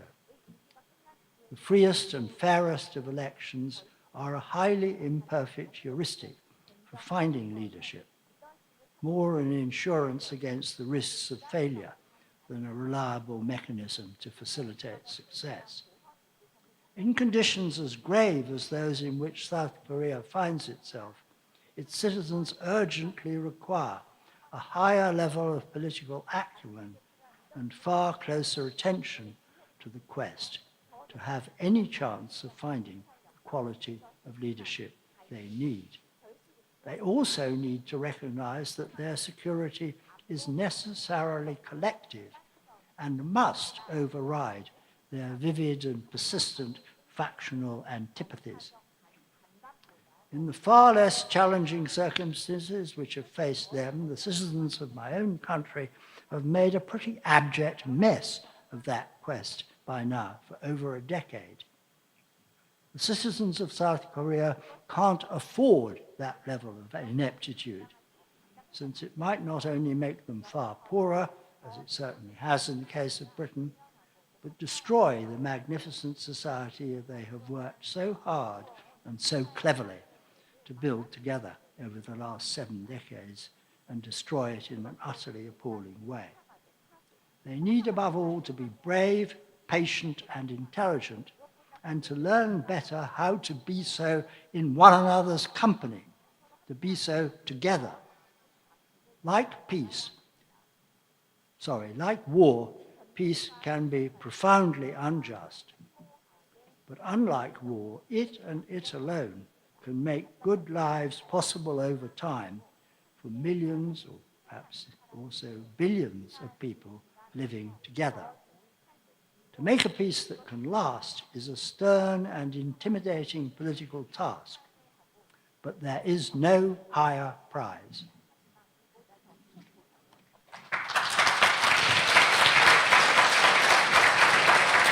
네. 현대 민주주의와 국제사회 속에서 어떤 평화와 통합을 지향하며 나가야 할지 이번 특별 국제학술회의의 포문을 열어주셨는데요. 다시 한번 큰 박수 보내주시기 바랍니다. Thank you again, Professor Dawn, for this very distinguished keynote address on how to move forward with peace and solidarity in modern democracies and the international community. Thank you. 이것으로 개회식을 마치겠습니다. This concludes the opening ceremony. 다음으로는 세션 1으로 넘어가 볼 텐데요. 먼저 넬슨 만델라의 생애, 사상, 유산을 주제로 세션을 열어봅니다. 발표를 들으시기에 앞서 준비된 영상물을 먼저 보실 텐데요. 보시는 무대의 양옆에 화면을 봐주시기 바랍니다. And we are going to move on to session 1, which is all about the life, ideas, and legacy of Nelson Mandela. Before we hear from our speakers, we are going to watch a short video clip that highlights the life of Nelson Mandela. Let's take a look.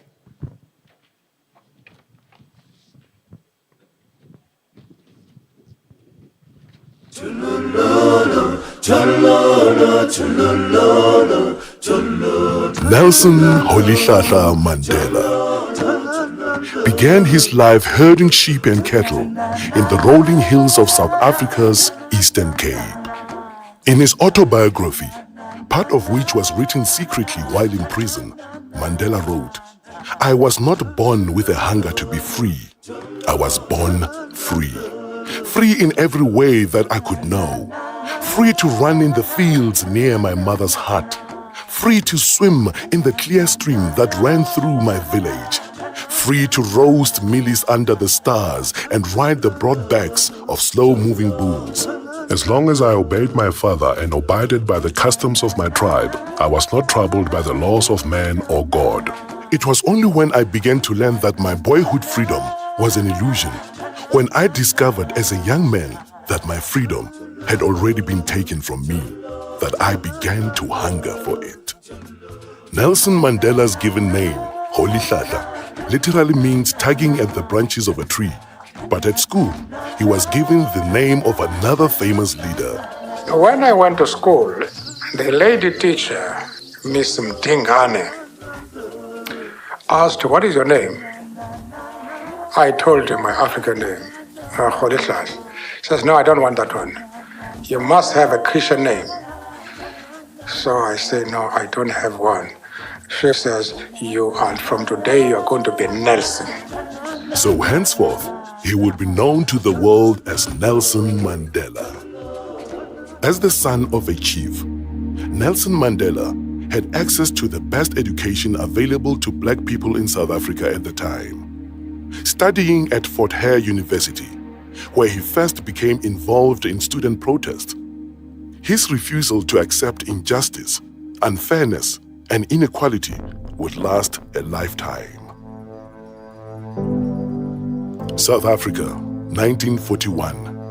In his early 20s, Nelson Mandela moved to Johannesburg, where he first encountered the racial discrimination that would later become entrenched in law by the apartheid government. Working on the mines and later as a clerk in a law firm, Mandela pursued his law studies and joined the African National Congress, the oldest black political organization in South Africa. It was when I came into the African National Congress that I realized that Xhosas are only a part of the African people. That the task of the ANC was to unite the African people and out of them build a nation. In 1948, the nationalist government was voted into power by the white electorate in South Africa, and the battle lines were clearly drawn. Comrade Oliver said, "Well, I like this because we now know we have an enemy in power. And I think that we're going to have a better opportunity of mobilizing our people." Our policy is one which is called by an Afrikaans word apartheid. And I'm afraid that has been misunderstood so often. It could just as easily, and perhaps much better, be described as a policy of good neighborliness.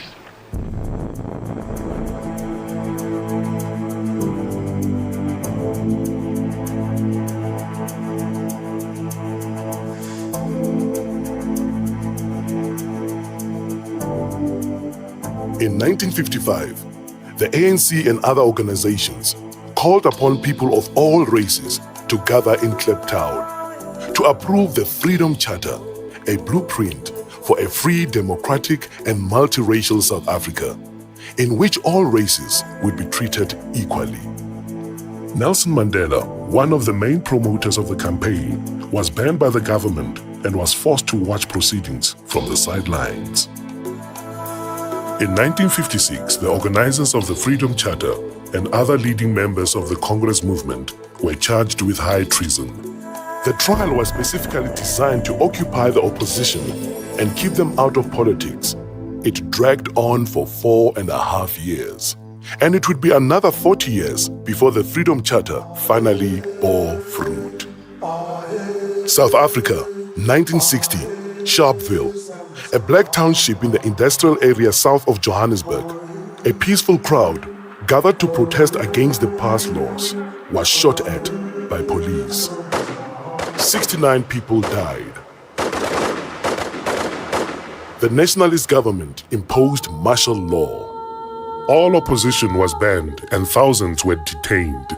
When it became clear that all means of peaceful negotiation had been exhausted, Mandela went underground to lead the armed struggle. We have made it very clear in our policy that South Africa is a country of many races. There is room for all the various races in this country. There are many people who feel that it is useless and futile for us to continue talking peace and non-violence against a government whose reply is only savage attacks on an unarmed and defenseless people.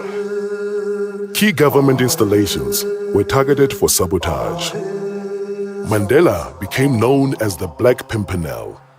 In 1962, Mandela was captured, charged with leaving the country without a passport and inciting a strike, and sentenced to 5 years in prison. 8 months later, his comrades were captured with evidence which incriminated him. He returned to court for the Rivonia trial, where he and 10 others were charged with sabotage. They faced the death penalty. The very speech which was made by Nelson consolidated the spirit of the people outside, because it was a defiant spirit. I have fought against white domination, and I have fought against black domination. I have cherished the idea of a democratic and free society in which all persons will live together in harmony and with equal opportunities. It is an idea for which I hope to live and to see realized. But my Lord, if it needs be, it is an ideal for which I am prepared to die. Nelson Mandela and 7 of his comrades were sentenced to life imprisonment on 12 June 1964. Mandela and 6 others were sent to Robben Island, the bleak island prison off the Western Cape Coast. Dennis Goldberg, the only white person convicted, was sent to jail in Pretoria. Nelson Mandela was 45 years old when he became prisoner number 466 of 1964. He would be in his early 70s before he would again be a free man. Forced to perform futile hard labor in a lime quarry, the prisoners refused to be broken. Far from being diminished, Mandela's moral leadership and stature continued to grow while he was in prison. His young wife, Winnie, continued to be an inspiration to the struggle. That day is not far when we shall lead you to freedom. Amanda! Away too! Power is ours, but the struggle against apartheid would continue for more than a quarter century.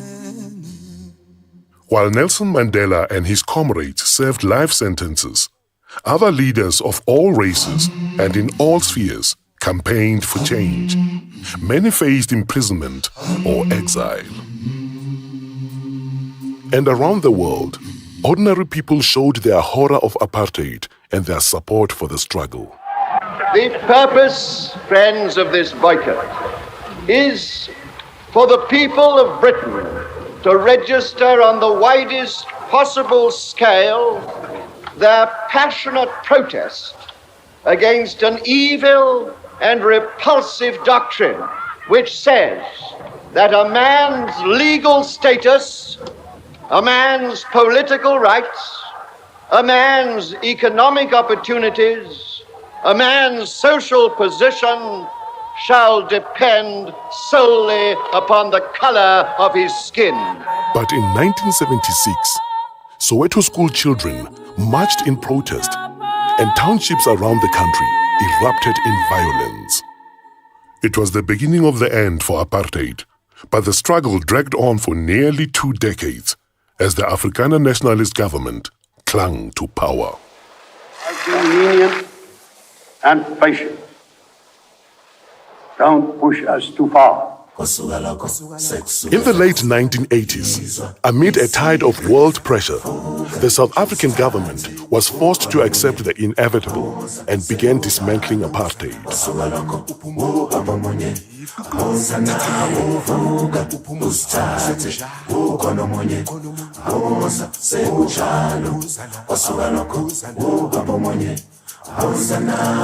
In 1990, at the age of 71, Mandela was released unconditionally.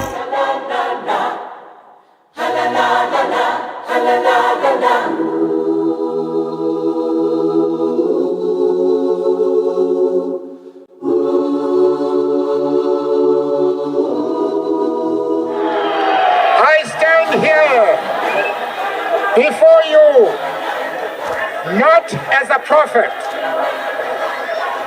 but as a humble servant of you, the people. Your tireless and heroic sacrifices have made it possible for me to be here today.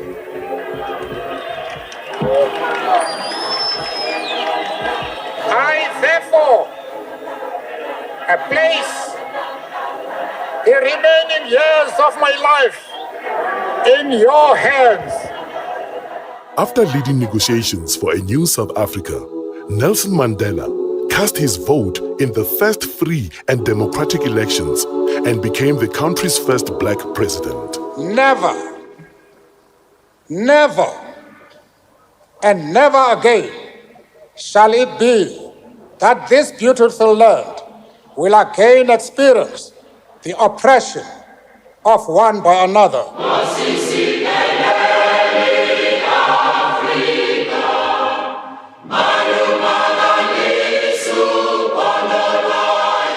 For the duration of his presidency, and throughout what should have been a well-earned retirement, he worked tirelessly to entrench the ideals he had so long stood for and became universally revered as an icon of leadership and humanity.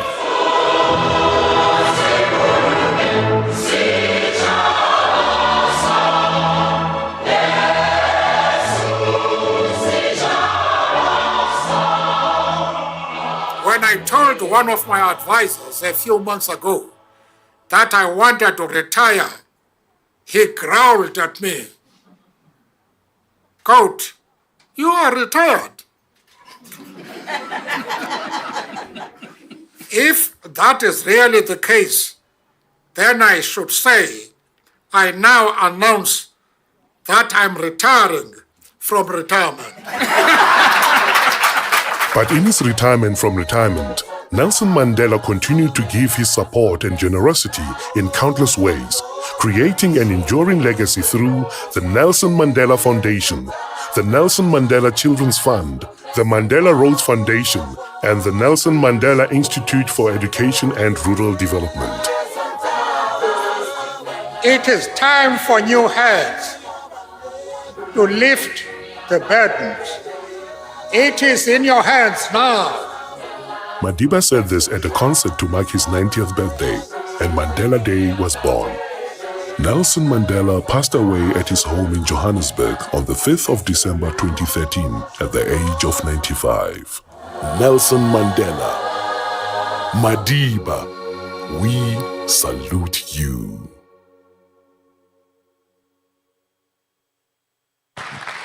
네, 큰 박수 보내주시기 바랍니다. 이렇게 해서 넬슨 만델라의 삶을 집약적으로 With this, there was a video capturing the life of Nelson Mandela. Look at the life ideas and legacy of Nelson Mandela. 이제 잠시 발표를 들으시기 전에 기념사진 촬영이 있겠습니다. VIP 여러분은 단상 앞으로 모여주시면 지금 기념 촬영을 진행하겠습니다. Ladies and gentlemen, we're taking photo time, so please come out. You are VIP guest, so let's take photo. 네, 지금 앞으로 나와주시겠습니까? VIP 여러분, 네, 앞으로 나와주시면 저희 함께 사진 촬영하겠습니다. 그리고 스태프 여러분들께서는 VIP 여러분께서 앞으로 나오실 수 있도록 사진을 촬영하실 수 있도록 안내해 주시면 감사하겠습니다.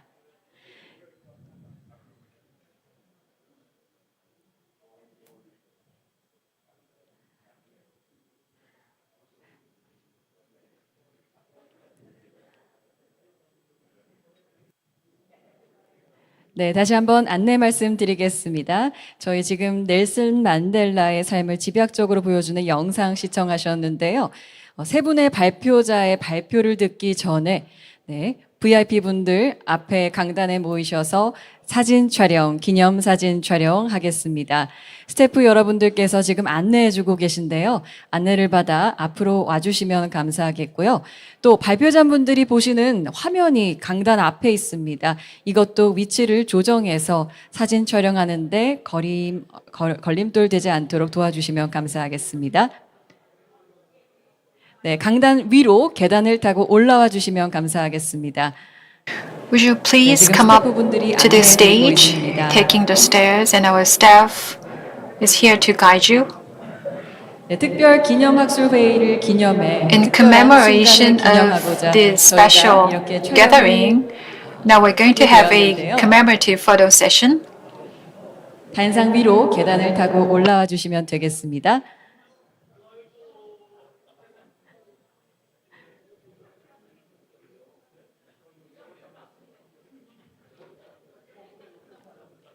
Now we are taking photo time, so please come to the stage and let's take a photo.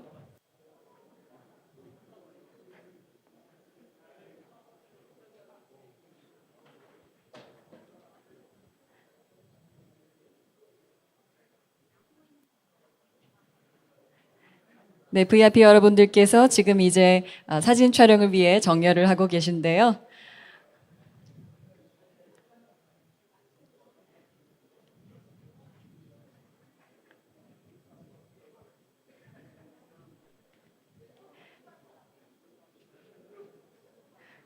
모두 올라오신 거죠? 네. 저희가 적절하게 사진 잘 나오실 수 있도록 위치를 배치하고 있습니다. 조명이 다소 어두운 관계로 사진 촬영하실 때 활짝 웃어주시면 더 좋겠습니다.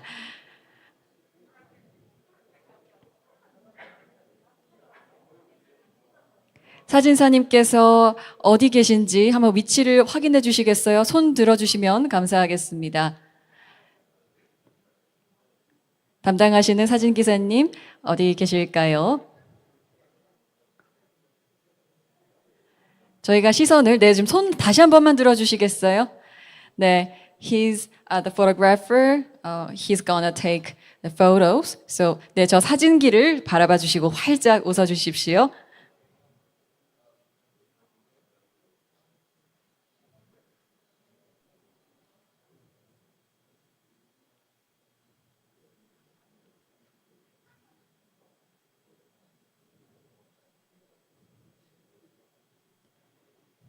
이렇게 뜻깊은 국제특별학술회의에 모든 분들, 소중한 분들께서 한데 모여주신 만큼 이 사진 촬영의 순간이 소중합니다. 네, 사진 촬영 모두 마쳤죠? 네, 감사합니다. 그럼 다시 자리에 착석해 주시면 감사하겠습니다.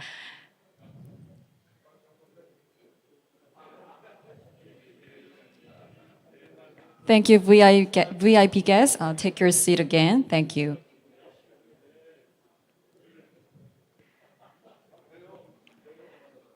사진 촬영이 있은 직후에 곧바로 저희는 세션 1의 발표 세 분의 발표를 이어서 하겠습니다. 네, 마침 올라와 계신 건가요? 네, 다시 한번 또 촬영하신다고 하는데 여러분 이 순간 함께 주목해 주시고 함께 해 주시길 바랍니다.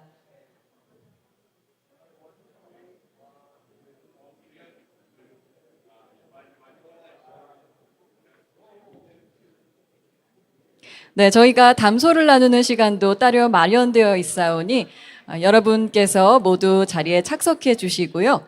저희는 곧바로 세션 1의 발표를 시작하려고 합니다. 여러분 다시 한번 부탁드립니다. 자리에 앉아 주시면 감사하겠습니다.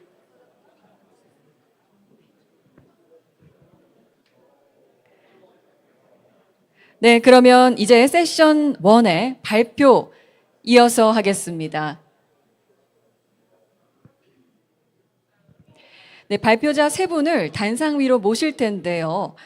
발표자는 베른 해리스 넬슨 만델라 재단 대표, 그리고 라지아 살레 넬슨 만델라 재단 자료 연구실장님, 그리고 헬렌 스켈론 케이프타운 대학 교수님이십니다. 발표자, 참석자 여러분께서 보는 입장에서 왼쪽부터 차례로 앉아주시고요. 제가 각자 발표를 시작하기 전에 발표자분에 대해 소개해드리고 발표를 발표자께서는 시작해 주시면 되겠습니다. I'd like to welcome the three presenters to the stage for this session 1. You already said, right?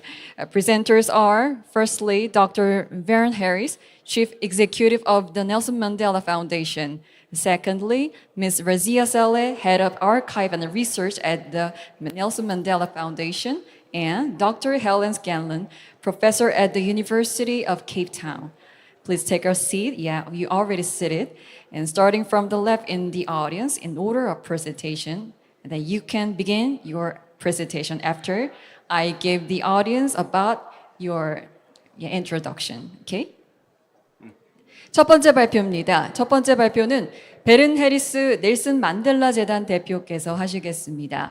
베른 해리스 대표님은 넬슨 만델라 재단의 대표이자 아카이브 연구 분야의 세계 최고 전문가 중 한 분이십니다.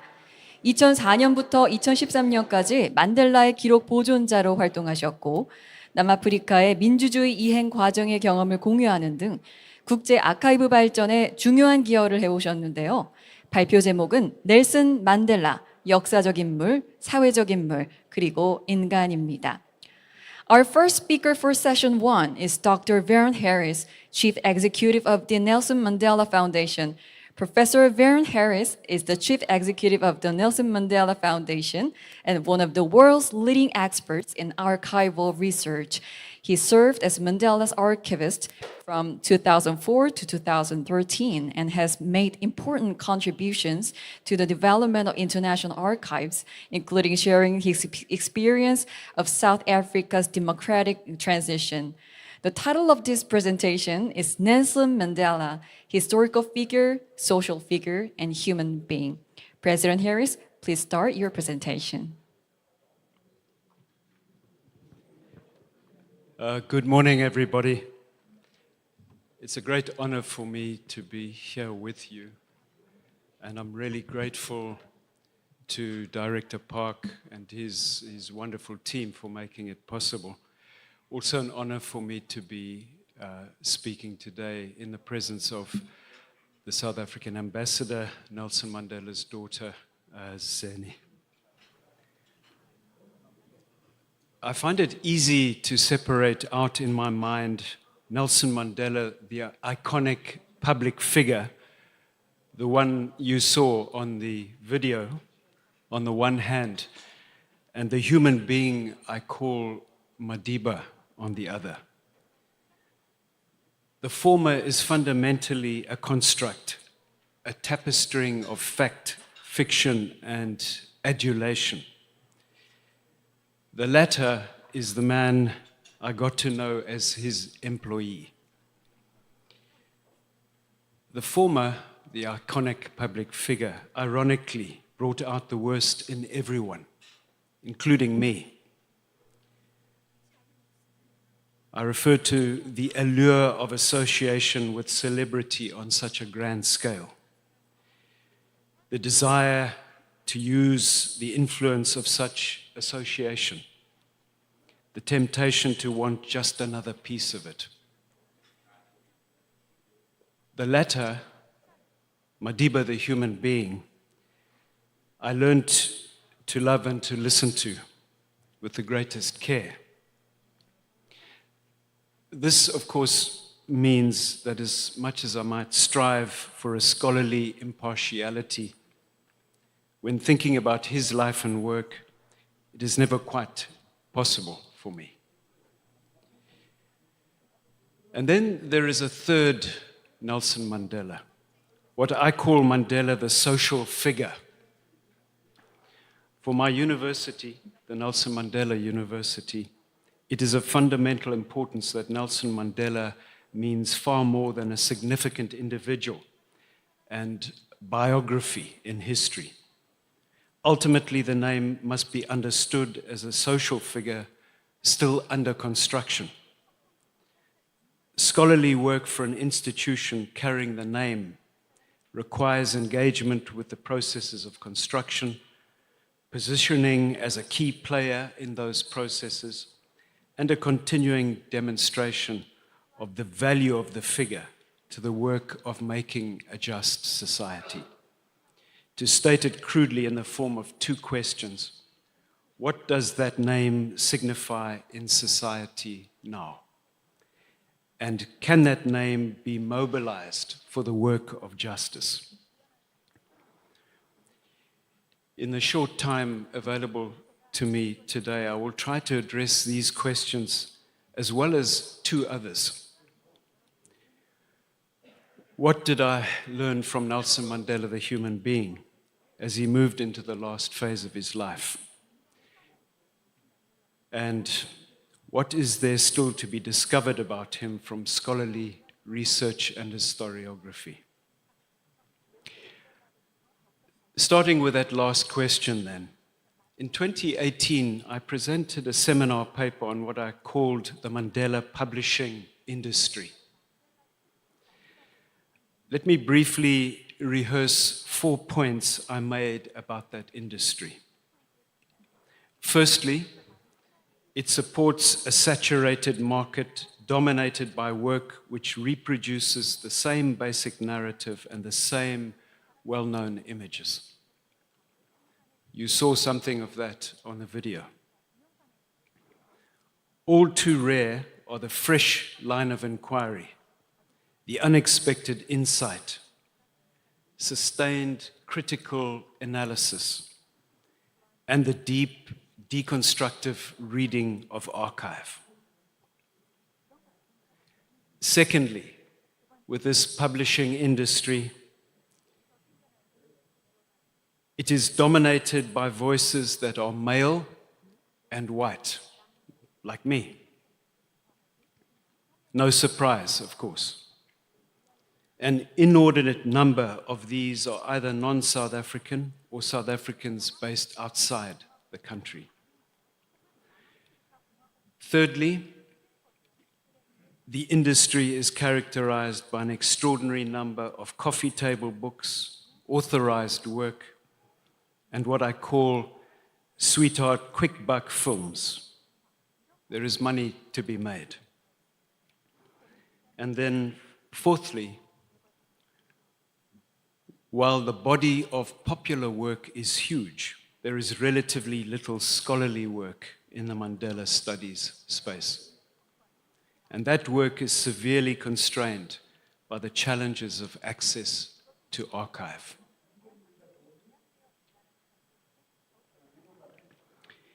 In the last 5 years, so I published that paper in 2018.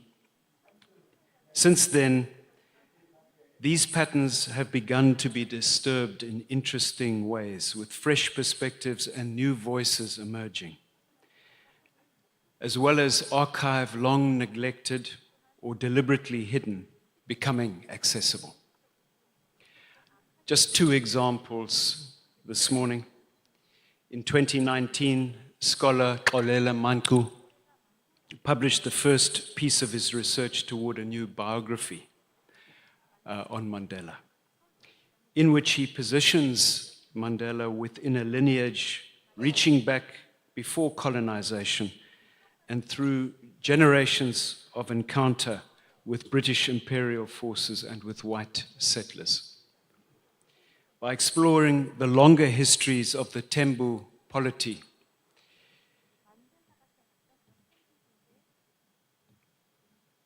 the Tembu polity is what Mandela was born into.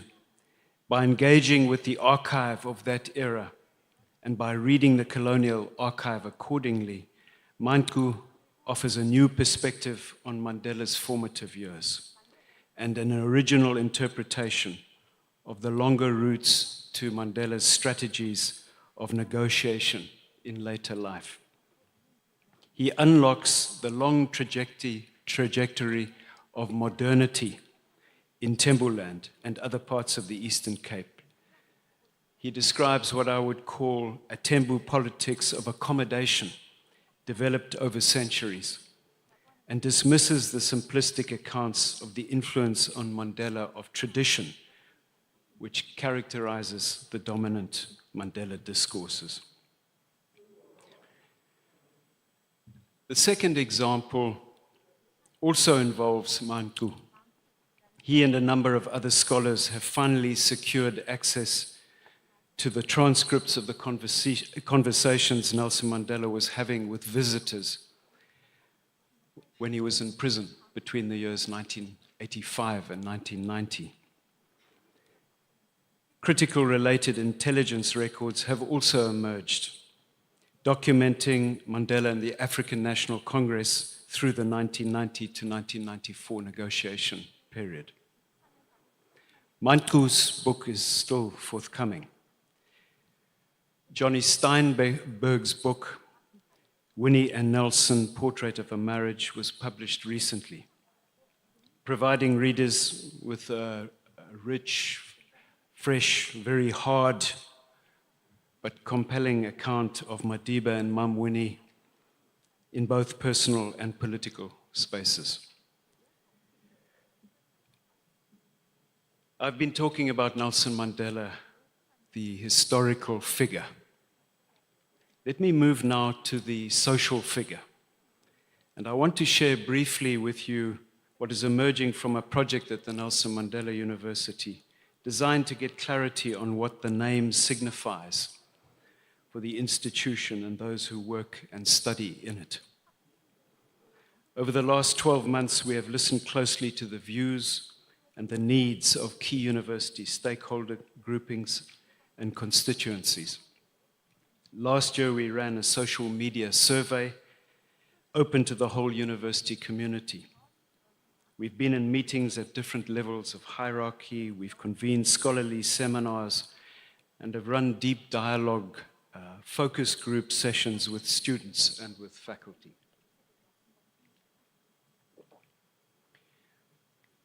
These focus groups have explored the possibility of a disciplinary significance for the name Mandela. Does it signify or register differently, for instance, for law students as opposed to architectural students? Is a political science student more likely to engage with the name Mandela than a graphics design student? We were delighted to encounter a group of sociology lecturers exploring what they call an African sociology, inspired by the name Nelson Mandela. Equally by the Center for Women's and Gender Studies, deconstructing Mandela patriarchies through research of the multiple women's voices erased in and by the dominant Mandela discourses. We were also impressed by the transdisciplinary course, which is called Social Consciousness and Sustainable Futures, which begins with a module by Professor Nomalanga Mkhize titled Mandela, Name, Value, Person, Intellectual Legacy. We were also relieved to find ourselves in conversation with lecturers in the sciences who had no doubt that the name called them to a practice of science oriented to social justice and rooted in ethics. Of course, we've heard voices which either indicate no interest at all in the name Mandela, or who argue that it is increasingly irrelevant to a generation grappling with the multiple challenges of today. And there are voices espousing the view that Nelson Mandela sold out black South Africans, so that the name for them is profoundly problematic. And then there are those just fatigued by the reverential repetitions. Multiple threads of inquiry have tapestried our conversations, from those attempting to create artistic expressions of Mandela to those wanting to understand better the Mandela who led an armed struggle for liberation. We've pondered Mandela as the exemplar of the young Eastern Cape person, leaving for greener pastures and only returning to die. So, multiple threads. For most, there is both opportunity and responsibility attached to the name. With, to my ear, 4 compass points. So this huge spectrum of views, but in common, these 4. Firstly, for both individuals and institutions, it is not about living up to a name. Rather, it is about living a singular responsibility before that name. Secondly, individuals within the institution are called to be engaged fully in building just spaces. Thirdly, the institution itself is called to make its spaces just and to contribute to the realization of a modern African post-apartheid university. And then fourthly, research and learning across all disciplines and fields should be geared to the making of a just society and should be shaped fundamentally within an ethics frame. So, Nelson Mandela, the social figure, and what that name signifies for an institution like the Nelson Mandela University. I want to move finally, as I draw towards a close, to Nelson Mandela, the human being, and what I learned from him in the years I spent working with him on the assembling and the curation of his personal archive. I did a lot of listening in those years and a lot of reading, notebooks, diaries, correspondence, manuscripts, transcripts, annotations, and books. 3 very important life lessons which shape how I conduct myself fundamentally today. They might sound counterintuitive to you. They might sound counterintuitive in relation to the dominant Mandela discourses. But they are what they are, a subjective reading of a life well lived. And I close by sharing these 5 lessons. The first is that hope is not helpful. One needs belief that doing the right thing, fighting the good fight, never giving up, matter irrespective of what the future brings. One needs more than hope to endure, even thrive through 27 years of imprisonment. One needs more than hope in tackling the array of intractable problems confronting South Africa in 2023. A second lesson for me is that while an army might be needed to liberate a country, only you can liberate yourself. In 2005, for instance, he told me that he had been a male chauvinist, and that it was only years of reflection and reading in prison which brought him to the realization that, in his own words, his attitudes were completely wrong. Liberating himself, in other words, from prejudice as an old man. Of course, the work of liberation never ends. It's the work of a lifetime. The third lesson for me is how to laugh at yourself.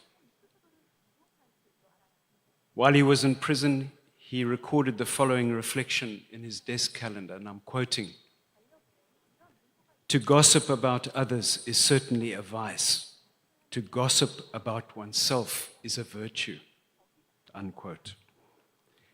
As an old man, I saw him living this practice. I remember him once confessing to the vanity he had as a middle-aged man being trained to be a freedom fighter. In a manuscript, he wrote about how, as a young man, he used arrogance to hide his weaknesses. And as a very old man, he would make fun of his own frailty as a way of putting us at ease. Putting us at ease as he needed us more and more to support him. I'm giving you instances of this quality, this capacity to laugh at oneself. And I'll just give you one last anecdote. Every year at the Nelson Mandela Foundation, in December, just before we all went on holiday, he would call us into his office and thank us for the work we had done during the year. The last time he did this was in 2009. And on this occasion, he said to us, "I have to thank you very well this year. I'm ancient. I'm not going to make it to next December." And then he paused and he said, "But don't worry. When I get to the pearly gates, they'll ask me, 'Who are you?' And I'll say, 'I'm Madiba.' And they'll say, 'Oh, Madiba from South Africa.' And I'll say, 'Yes.' And then they'll say to me, 'No, you've come to the wrong gates. You must go down to those ones where it's very warm. But don't worry, when I get there, I'll ask big business and the ANC to help me.' And then, of course, he gave that vintage Madiba laugh.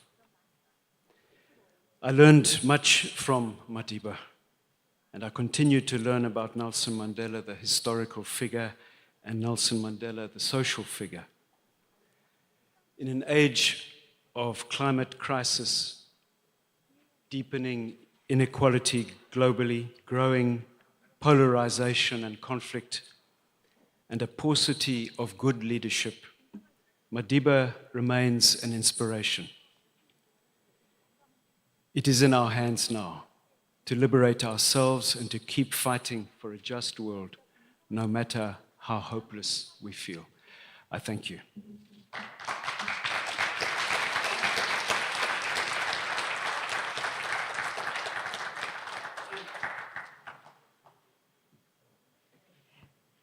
감사합니다. 이렇게 해서 베른 해리스 교수님의 발표. Thank you. There was presentation from Mr. Van Harris. 넬슨 만델라 재단의 자료 연구실장님께서 발표하시겠는데요. 라자 살레 연구실장님은 만델라 재단의 아카이브 및 연구 부서를 총괄하며 넬슨 만델라 연구를 이끌고 계십니다. 남아프리카 역사 아카이브 설립에 기여하는 등 오랜 아카이브 업무 경험을 보유하고 계십니다. 이제 들으실 발표의 제목은 삶, 유산, 교훈, 넬슨 만델라의 오늘인데요. Our next presenter is Ms. Razia Saleh, Head of Archive and Research at the Nelson Mandela Foundation. Ms. Razia Saleh heads the Archives and Research Department at the Nelson Mandela Foundation, where she leads Nelson Mandela research. She has a long history of archival work, including helping to establish the South African Historical Archive. Her presentation you're about to hear is titled Life Legacy Lessons, Nelson Mandela Today. Ms. Saleh, could you start your presentation? Thank you. Hello, everybody. I'd like to thank Professor Park and his staff at Yonsei University for making this possible. It's a great honor to be presenting this paper. This is my 4th time, and I was trying to see how I could make it a little bit different from previous years. So if you'll bear with me in the summation of my boss, Mr. Vern Harris, I'm going to do the very traditional, normal narrative of Nelson Mandela. So I'll start my presentation.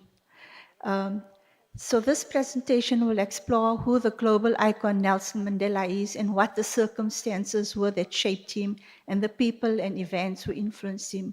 It will highlight his almost 7 decades of activism in fighting against racism and an oppressive regime. His long journey on this road required dedication, sacrifice, and more importantly, a belief in a future based on fundamental human rights.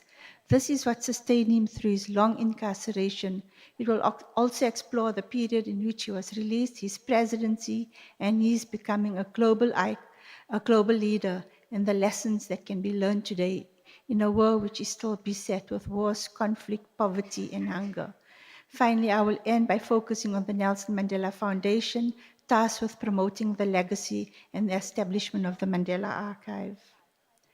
So who was Nelson Mandela? I think from the documentary you saw that he was born on the 18th of July in 1918 in the rural Eastern Cape as which was part of the Tembu Kingdom.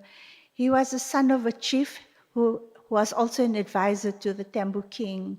He was born during the British colonial rule. So at that time, South Africa wasn't a united entity that we know of today. There was 2 British colonies, the Cape Province and the Natal Province, and then 2 independent Boer republics, the South African Republic and the Orange Free State. And Mandela was born within that context.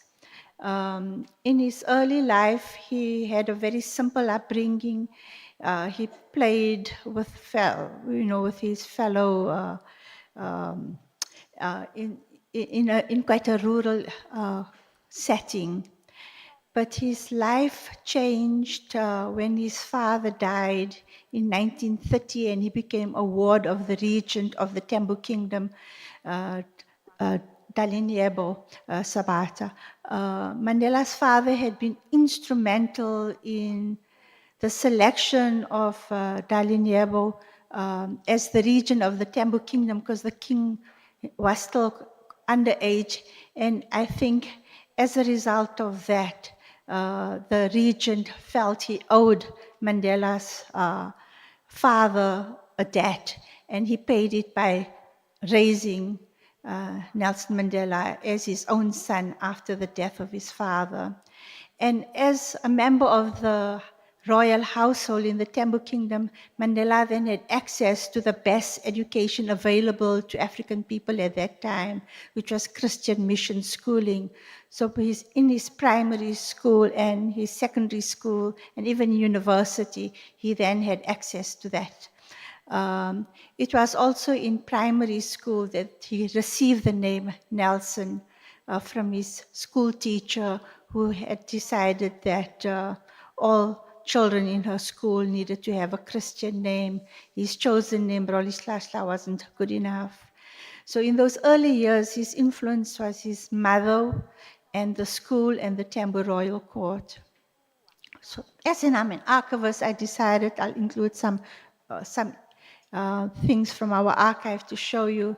So we do not have any photographs of a young Mandela, of a baby with a birth certificate or a toddler. The earliest photo we have is the one that you see in front of you. He's in high school, and I've created a little, I don't know if this is working. Let me just see. There's a little green marker which identifies where Mandela is in the school photo. So that's the earliest photograph we have in our archive of Mandela. And then the one next to him is the next photo when he went to university in 1939. He's wearing a suit for the first time. In 1941, the story goes that he ran away. When he was at university, he participated in student protests against food in the residences, and he was expelled from university. So the region gave him an ultimatum: either he goes back to university or he gets married. And Mandela at that time decided he's not ready to get married. So he and his friend, who was the regent's son, Justice, ran away, and they come to Johannesburg. Incidentally, he stole a cow or an ox from the region, sold it to finance his trip to Johannesburg. And for the first time, he encounters segregation and apartheid. In the rural Eastern Cape, he didn't really encounter it in such a stark way. But when he comes to Johannesburg, it's in your face. And he starts becoming active in anti-apartheid activity. And he joins the ANC and established the ANC Youth League in 1944. So the reason why the ANC Youth League was established was that the young people at that time, which included Mandela, were becoming more militant, and they thought that the old established leadership of the ANC was not militant enough. And because of his charisma and his ability, he rises quickly through the ranks of the organization and participates in the various mass campaigns of the 1950s, which I won't go through now. And because of this, he is banned and is charged with treason. It is also the period of the Second World War, and the nations of the world come together. After the League of Nations, they established the United Nations. And the Atlantic Charter then informs the need within South Africa for human rights to be extended to all. And through the Atlantic Charter, Mandela and his colleagues draw up something called African Claims, which asks for human rights to be extended to all in South Africa, because South Africa at that time was very involved in the United Nations in the drafting of the Atlantic Charter. So these are photos from the 1950s. So that's a young Mandela on the top, wearing a suit. The treason trial accused on the right, 156 South Africans of all races were accused of treason. It was at that time the longest trial held in South Africa. They were only acquitted, the last 30 were only acquitted in March of 1961. And at the bottom, I won't go into it, but adult South African Black people had to carry a book called a passbook, which was like a passport. It allowed them to stay in urban areas, and it had to be signed. And the police could stop any adult African person at any point of time and ask to see the passbook. If you didn't have it or it wasn't in order, you were put in jail. And it caused a lot of hardship for communities, especially when they extended it to women. Sometimes both parents, the mother and the father, would spend the weekend in jail, and the children would be left alone at home. So it was popularly known as the Dom Pass, and it was only repealed in 1986.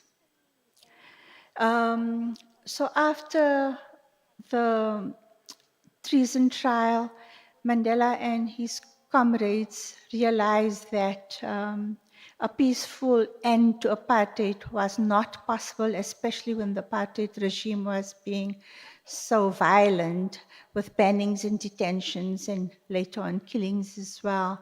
So Mandela goes underground.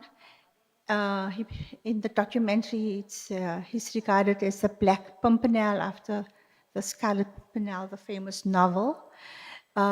He also, in January of 1962, leaves South Africa illegally. He gets smuggled across the border, assumes a alias, David Matsamai, and he travels through the newly independent African states to look for support for the armed struggle and the ANC.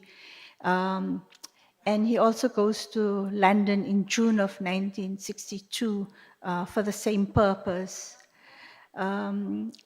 Before that, in December of 1961, the armed struggle was officially launched, and it was called Umkhonto we Sizwe, in short MK, the Spear of the Nation, and Mandela was the commander-in-chief. So in January, then he goes to look for support. He also addresses the forerunner of the Organization of African Unity in Addis Ababa in February of 1962. By July, he's asked to return back to South Africa, and on his return trip from reporting to the President General of the ANC, Chief Luthuli, he's arrested at a roadblock, and he receives a 5-year sentence for leaving the country illegally and for organizing workers to go on an illegal strike. And while he's serving this 5-year sentence, the raid of the headquarters of the armed struggle happens, and the rest of his comrades are arrested, and that begins the Rivonia trial in 1963. He's brought back from prison. So that's why his imprisonment, the count starts in August 1962, whereas his comrades spent a year less in jail compared to him. The trial ends in 1964, and he's given life imprisonment. So this is on top of his 5-year sentence. And so he spends a total of 27 years, 6 months, and 6 days in prison. And these are spent in 3 prisons. So the bulk of the time was spent on Robben Island, 18 years. He spent 6 years in Palsma prison, and the last 14 months in Victor Verster prison, from where he is released. So these are photos from the archive. That's the top photo in Morocco on his illegal trip in 1962. He's with Algerian freedom fighters and Duma Nokwe of the ANC. The bottom photo is from his 1962 trial. I don't know if it's clear enough for you to see, but for that trial, he decided not to wear a suit, but to wear a traditional outfit. So he's got a beaded necklace, and over his shoulder, he's carrying a animal skin hide, which Mam Winnie procured for him. On the right are 2 photographs from Robben Island. So when Mandela was banned, and it was illegal to have photographs of him in South Africa during his imprisonment. But the 1964 photograph, you can see he has short pants. So even in prison, the apartheid rules applied, and African prisoners were not allowed to wear long pants, even in the cold winter. But over the years, Mandela and his colleagues fought for better prison conditions, and eventually he was allowed to wear long pants. So the photo taken in 1977, he has long pants on.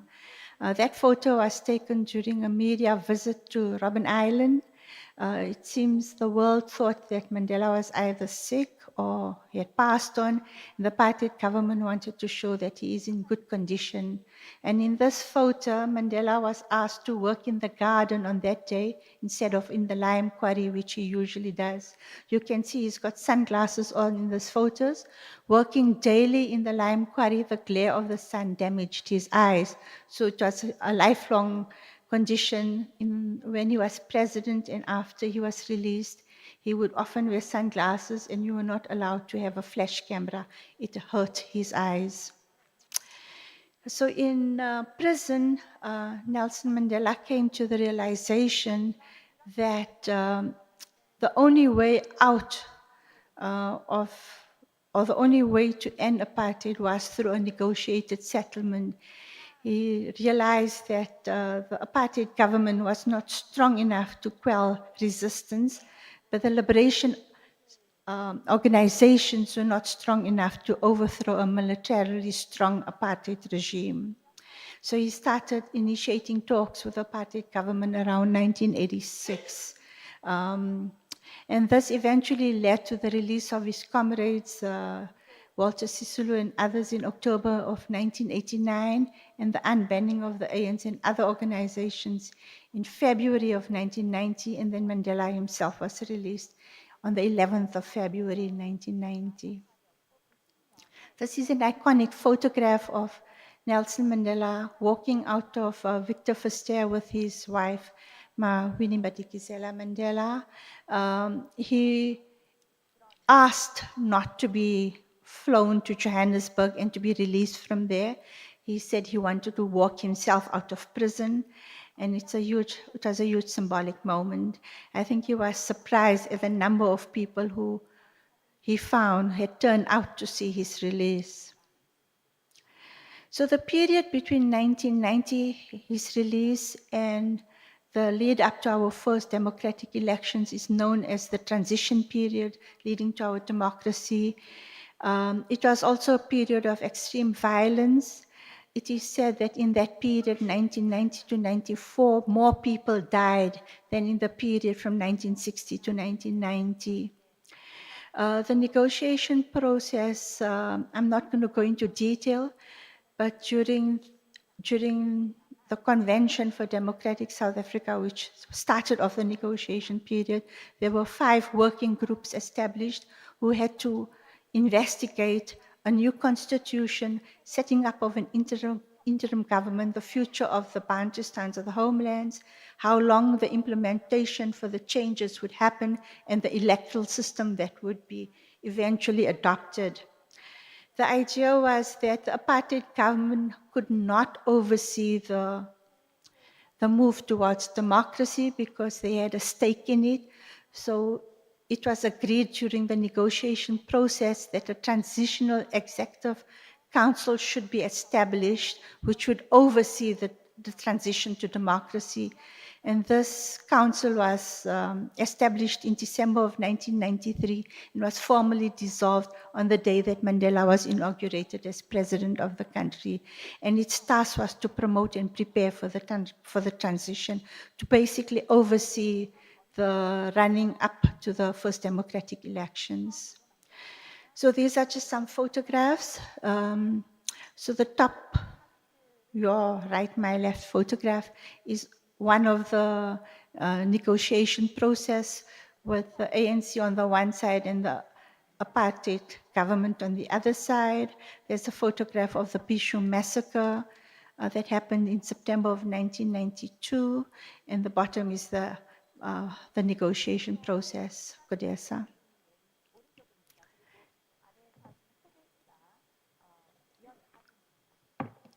So we say that apartheid officially ended on the day of the election, which is the 27th of April, 1994. Mandela was president of the ANC, which won almost 2/3 majority, and it was Parliament that elected Mandela as president of South Africa. So our system, you don't elect the president directly, you elect the political party or the majority party, and Parliament decides who the president is. He was inaugurated on the 10th of May 1994, and that's the day that the last sitting of the Transition Executive Council was held. During Mandela's presidency, he established the Truth and Reconciliation Commission, and the Constitutional Assembly drafted the new constitution, and Mandela signed that into power in December of 1996, which has an entrenched Bill of Rights. So that's a photo of Mandela voting for the first time in his life on the 27th of April. And that's a photograph of him signing the oath when he's inaugurated. The lady in the red is our ambassador sitting here. She accompanied Madiba to the inauguration. So when he became president, he did it with the understanding that he will only serve one term. And when his term came to an end in 1999, he did not seek re-election. He stood down in June of 1999, and we had a new president. And the story goes that he was still quite active in peace-building work around the world. So on his return trip, he phoned his staff from the presidency, and they told him, "We don't work for you anymore, we work for the new president." So then he realized that he needed a support staff and established the Nelson Mandela Foundation as his post-presidential office. Also in the documentary, you saw the retire from retirement announcement. So you are still quite active within the first 5 years of his post-presidential work. But in 2004, he made the decision that he wanted to curtail his public life and spend more time with his children and grandchildren, and he made the retire from retirement speech. So the foundation then transitioned from his post-presidential office into an office focusing on creating a just world, and also to create a center of memory which contains an archive of his life and times, his works and writing. In 2009, the United Nations declared International Nelson Mandela Day.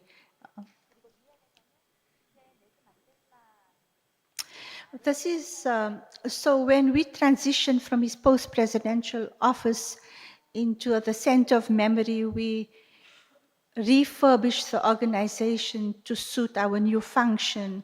And in the space that used to be his office suite, we removed all the offices except his own office, and we curated an exhibition on the life and times of Nelson Mandela. So this is a picture of it. It includes his post-presidential office. So this is his office at the foundation, which visitors come and view. It's not a recreation, it's his actual office that he used from 2002 until 2010. So what are the legacies and lessons? Nelson Mandela passed away on the 5th of December 2013. At the foundation, we have 6 principles which we think best captures what Mandela stood for. And those are integrity, passion, respect, service, transformation, and transparency. So we think these are the lessons that we learned from Madiba, and these are what we strive to achieve in our daily work at the foundation. So I won't go into great detail, but South Africa today is in a deep crisis. We have the highest level of inequality in the world. We have intractable problems, and it just seems we are moving from one crisis to another. So we can say that Nelson Mandela's dream of a better life for all is yet to be realized. We haven't reached that goal.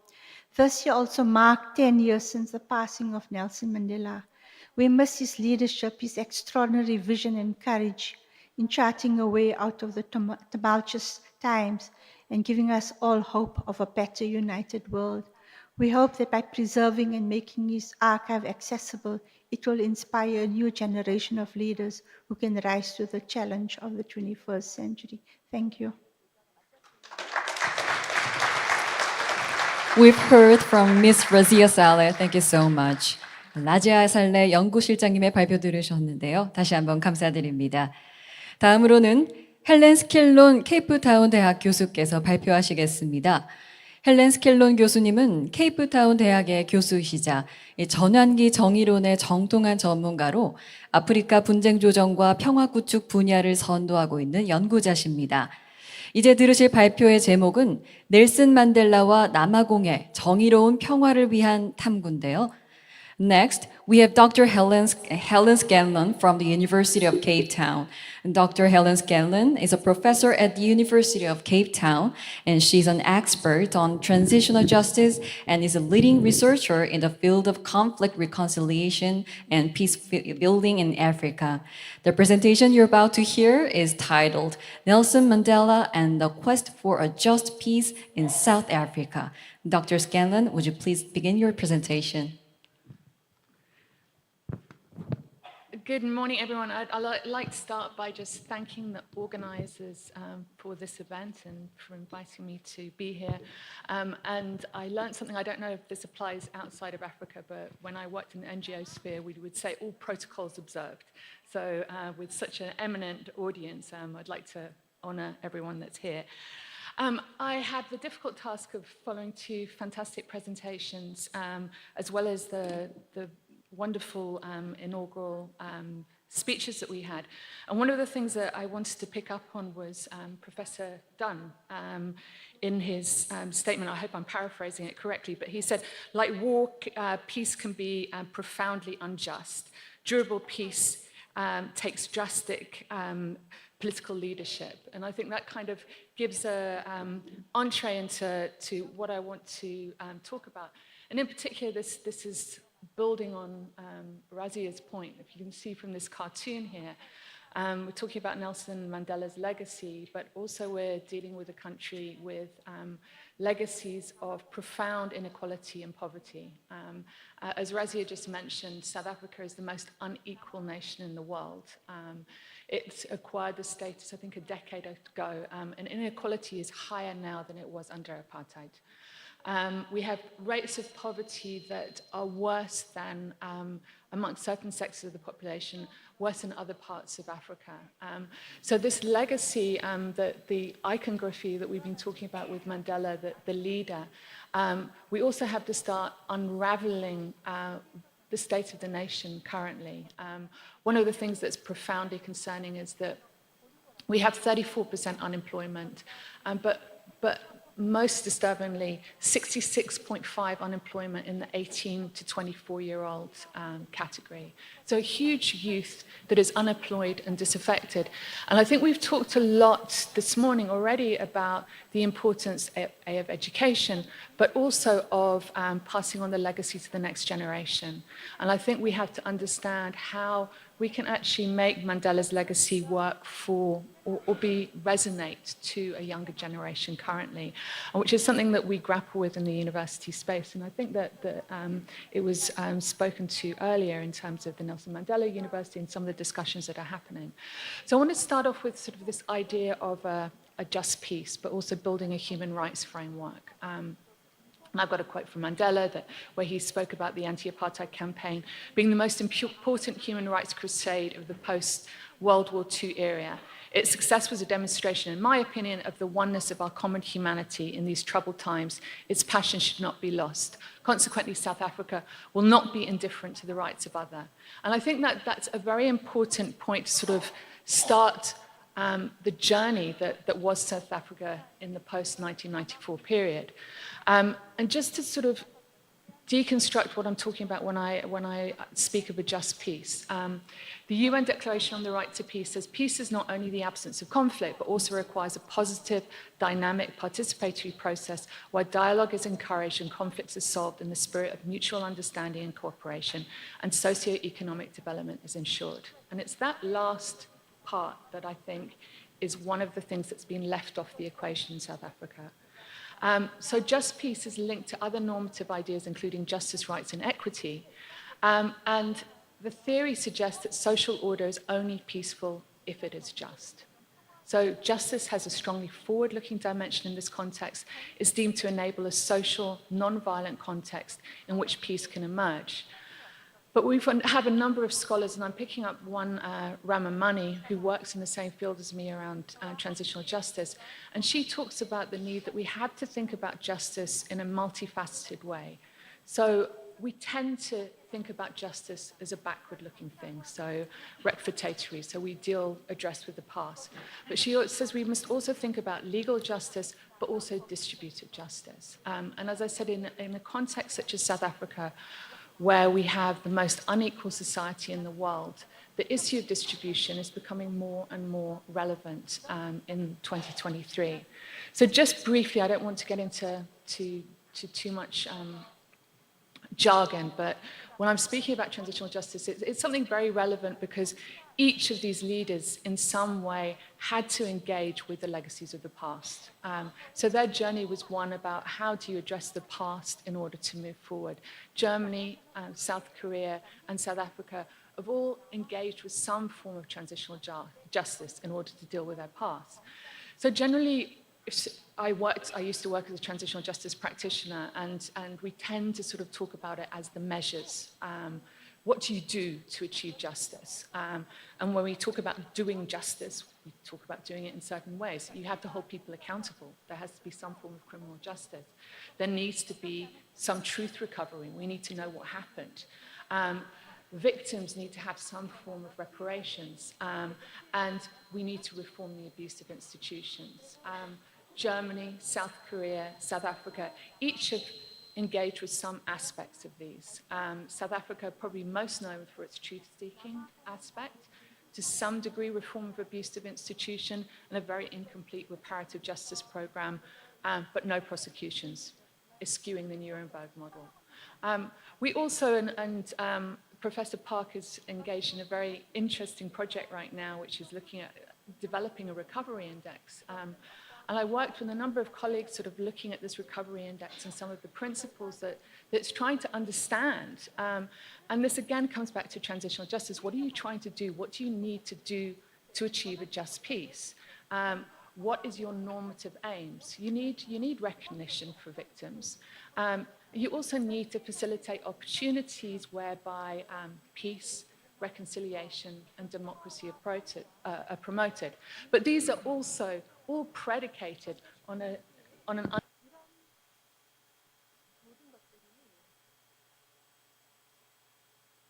okay.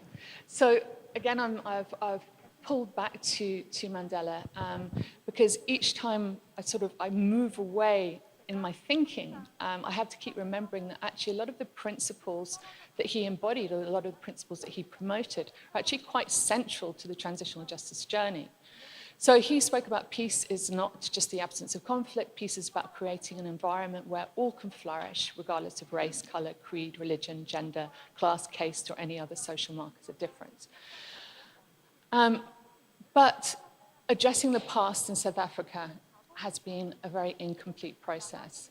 And I'm going to move forward, and I think this is when Vern spoke about discussing the scholarship on Mandela in the 2018 period. A lot of that was actually prompted by an upsurge in student protests. Student protests that happened in a similar time frame from the advent of democracy to the end of the Nazi era in Germany. So we had 1968 in Germany.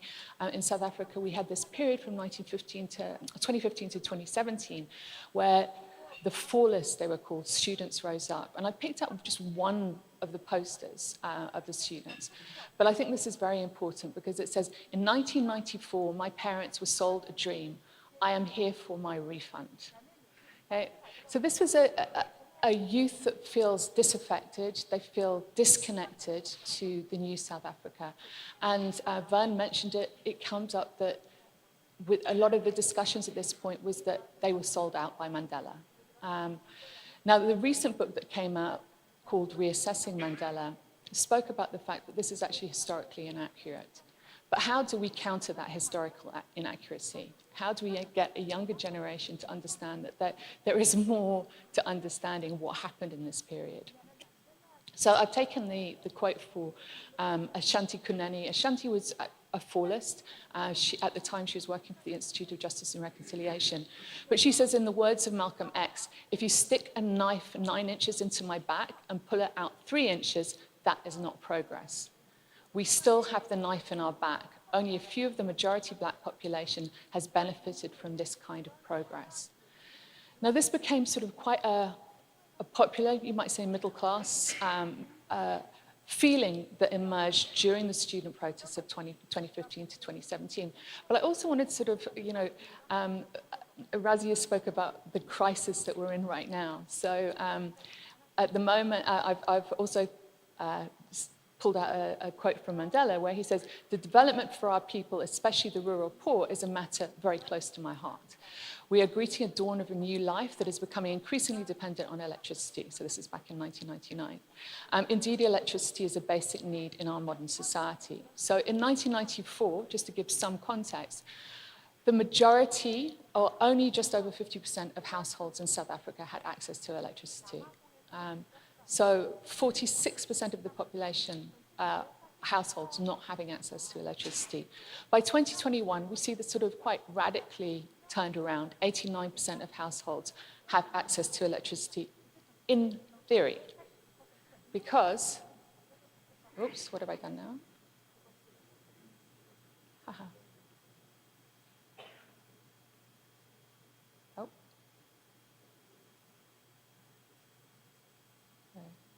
Okay. Right, so since 2007, I have to mention this because people are always shocked when I travel outside of South Africa to hear what we're actually experiencing right now. So since 2007, we have something called load shedding, which is rolling blackouts. And it's to deal with an energy crisis in South Africa. So last year, for the equivalent of 4 months of the year, we had no power, 0 power, okay? In 2023, so far, the average South African has experienced 6.5 hours without power per day, okay? And September 2023, so just this month, where we were sitting at stage 6 when we left the country, which is load shedding of 9.5 hours per day. So when Razi is talking about crisis, we're talking crisis on a number of levels. And this is Cape Town, where I live.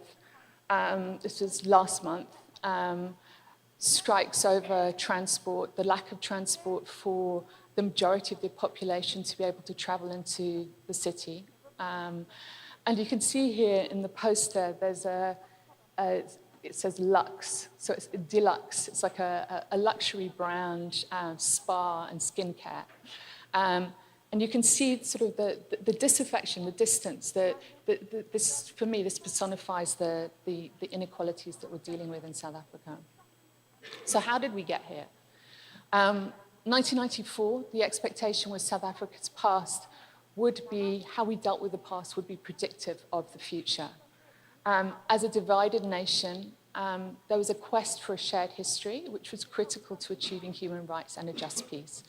And that project was to be assisted by a Truth and Reconciliation Commission and the 1996 Constitution.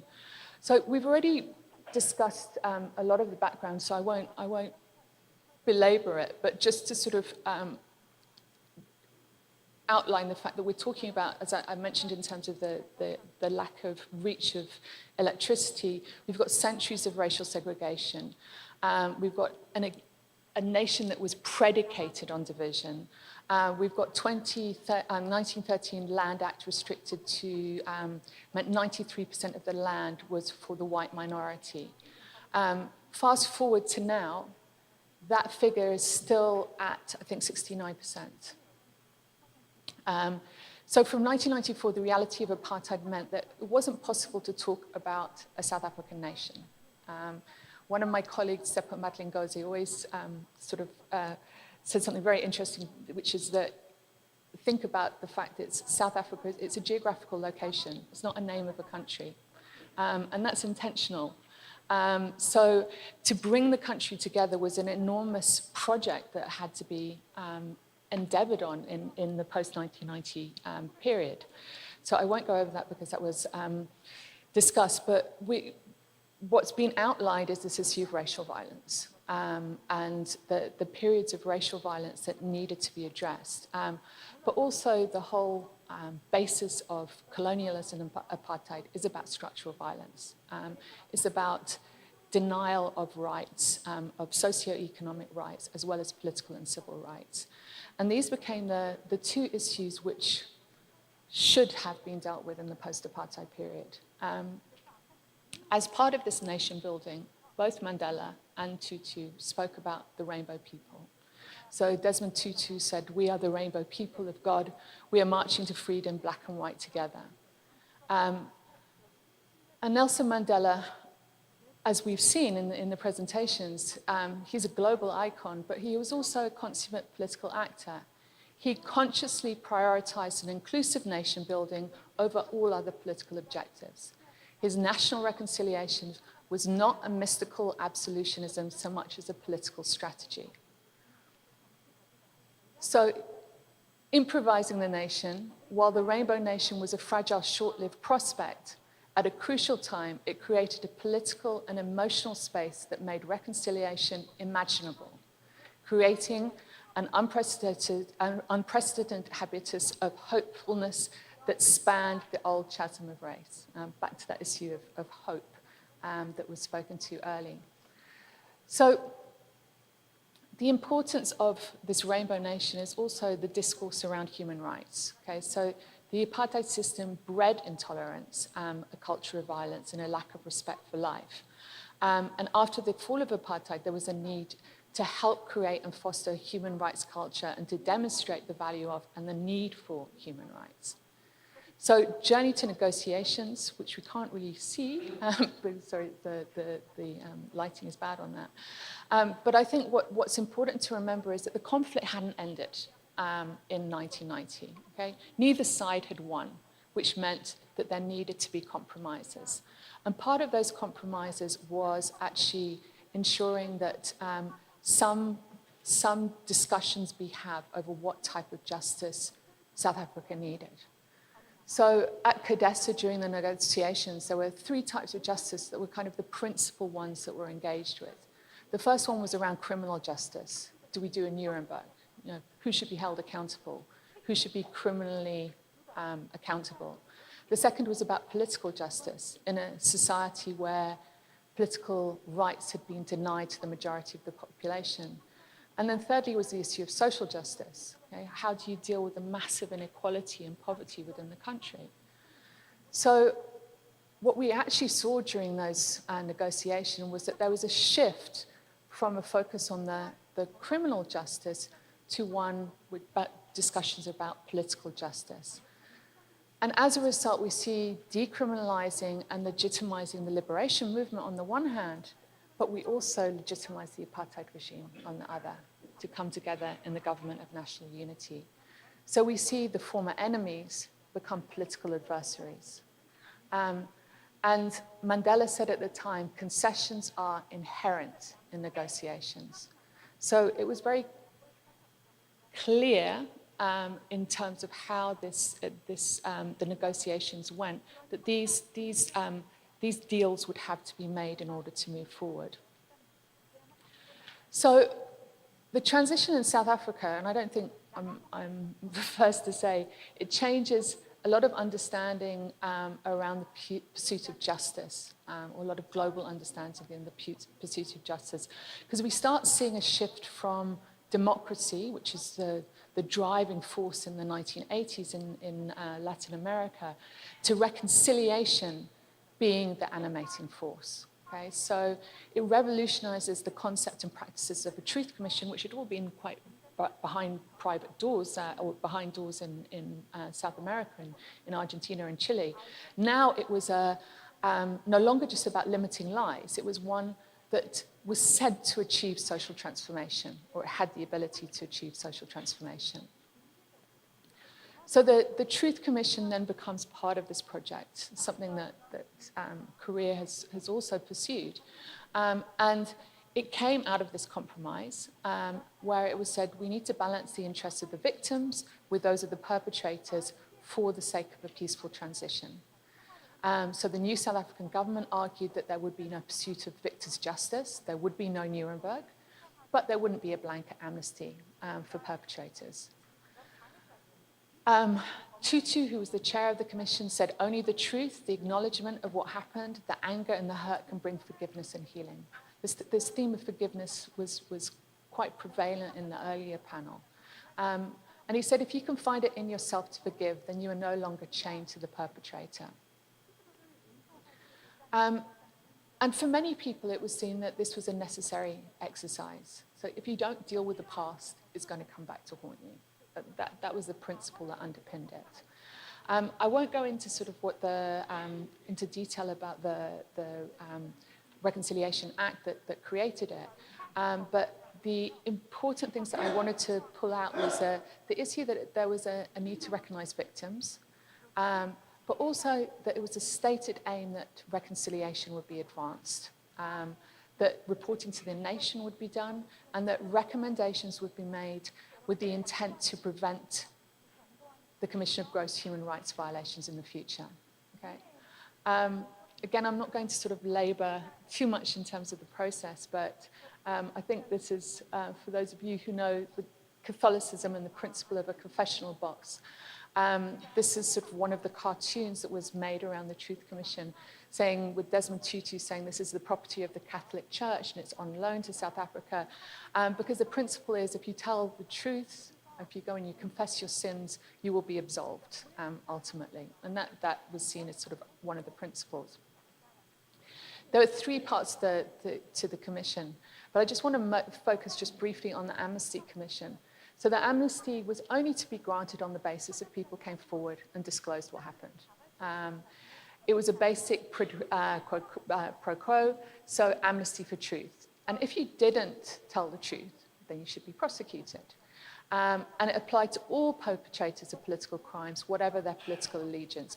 This in itself was controversial because leading members of liberation movements felt that it was a disservice to what was seen as a just war to hold them to account in the same forum as apartheid operatives. But the reason I bring up the Amnesty Committee is that the truth that we got in South Africa did not come as a result of that process. The truth that came from the Truth Commission came from the victims, and for what little archival evidence that had remained. Very little truth came from the people. Oops, no, what's just happened? Okay, sorry.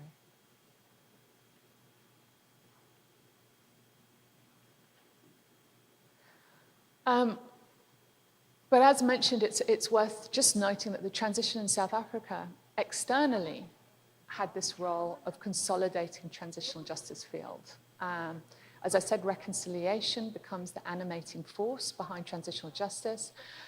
It revolutionizes the concept and practice of a truth commission, and it brings truth commissions into living rooms around the world. And I think the norms that are established are worth noting. The right of victims to the truth, the right to have truth known and acknowledged officially, the need for victims to have reparative justice, and the need for institutional reform. These are all things that emerged from the South African context. But I just want to briefly mention that what we see in terms of the process and what actually is realized is very different. One of the suggestions by the Truth Commissioners themselves was South Africa needed a wealth tax. Those who benefited from apartheid should pay into a fund, and that should be used for reparations. They also suggested that corporations that have benefited should also pay into a fund. Neither of these things were realized, partly because Nelson Mandela's heir, Thabo Mbeki, had huge problems with the way the Truth Commission had conducted itself. So while there was recommendations for comprehensive reparations, what we saw in reality was incredibly limited. And victims were only identified as those who went before the Truth Commission, which in a society which 50 million people at the time amounted to some 17,000 people. Sorry, I've just done this again. So the 17,000 received reparations of roughly $3,000 US. And there were a lot of questions about the reach and the impact of reparations for the past. There also was this lack of justice that those who had applied for amnesty and were not granted amnesty have still not been prosecuted. So in 2023, I'm part of an organization called the South African Coalition for Transitional Justice. And SACTJ is trying to push for the unfinished business of South Africa, as we call it. So that unfinished business includes ensuring that those who should have been prosecuted are held criminally accountable. So in the similar ways that we've seen justice pursued for the Second World War, many, many years later, South Africa is embarking on this journey. It's been a very difficult journey, but we are trying at the moment to ensure that there is some accountability. And there's also quite a strong campaign to also ensure reparations that were not realized. So there's been a few ways that we've been trying to work. One of them is about opening inquests. The case of Imam Haroon was pushed out of a window, and the police at the time claimed that he had jumped out. Through the inquest, the SACTGA was able to actually show enough evidence to show that he had been murdered, in order that hopefully we'll be able to go ahead with pursuing a prosecution. And then in terms of the Galela campaign, Nomarasha Banase and others have been campaigning outside. This is the Flame of Democracy. The Flame of Democracy was lit by Nelson Mandela in 2011 outside of the Constitutional Court. And it's there to remind South Africans of the journey to democracy. The Galela campaign have been camping at periods of time outside of the Constitutional Court. They're just about to start again in order to call for unfinished reparations for the apartheid-era crimes. We've been working quite hard with victims, survivors, over looking at different ways that we can talk to younger generations. Myself and an artist called Andre Tranchal have developed a cartoon series. This one is on someone called Nokutula Simelane. Nokutula's body is still missing. Her family has been trying now for 40 years. It's the anniversary of her disappearance now, 40 years since her disappearance. Have been trying just to find out where her remains are so they can bury her. So we're using the cartoons as a way to educate younger generations about some of the unfinished business, some of the stories that people forget about in South Africa. So in terms of, as a transitional justice practitioner, some of the ways that we look back on the South African journey and question it was in relationship to how the TRC adopted in some ways a Nuremberg model in terms of focusing on individuals. And in so doing, it failed to engage with a system which was based on group oppression. So the narrow definition of what constituted a human rights violation overlooked apartheid as a system that impacted on livelihood, land, and labor, hence the legacies that we're seeing in terms of poverty and inequality. So the focus of the TRC on the issues of violence committed by individuals against individuals led to the neglect of deeper crimes such as structural and cultural violence, such as forced removals, inferior education, again, as I said, which we're still dealing with the legacies of. I think just we're due to have another election next year. And just in terms of one of the principles that the recovery index being developed by Professor Park was looking at democracy. I think it's worth noting that in South Africa, 1994, this is a picture of the election, very iconic, everyone voting. We saw Mandela casting his vote. And we saw an 87% turnout at that election. Once we get to 2014, that's now dwindled down to 73%. By 2019, the last election, it was down to 66%, and our local election last 2021 was only 46%. The fear is that people will not turn out to vote in the elections next year because of disaffection, but also not wanting to vote for other political parties. So the justice gap, there's the gap between the principle and practice has emerged both domestically and internationally in South Africa. However, I want to return back to Mandela's 1993 article. It's clear that his vision of human rights was one that extended beyond the political to embrace economic, social, and environmental factors as integral to human dignity. He said to deny people their human rights is to challenge their very humanity.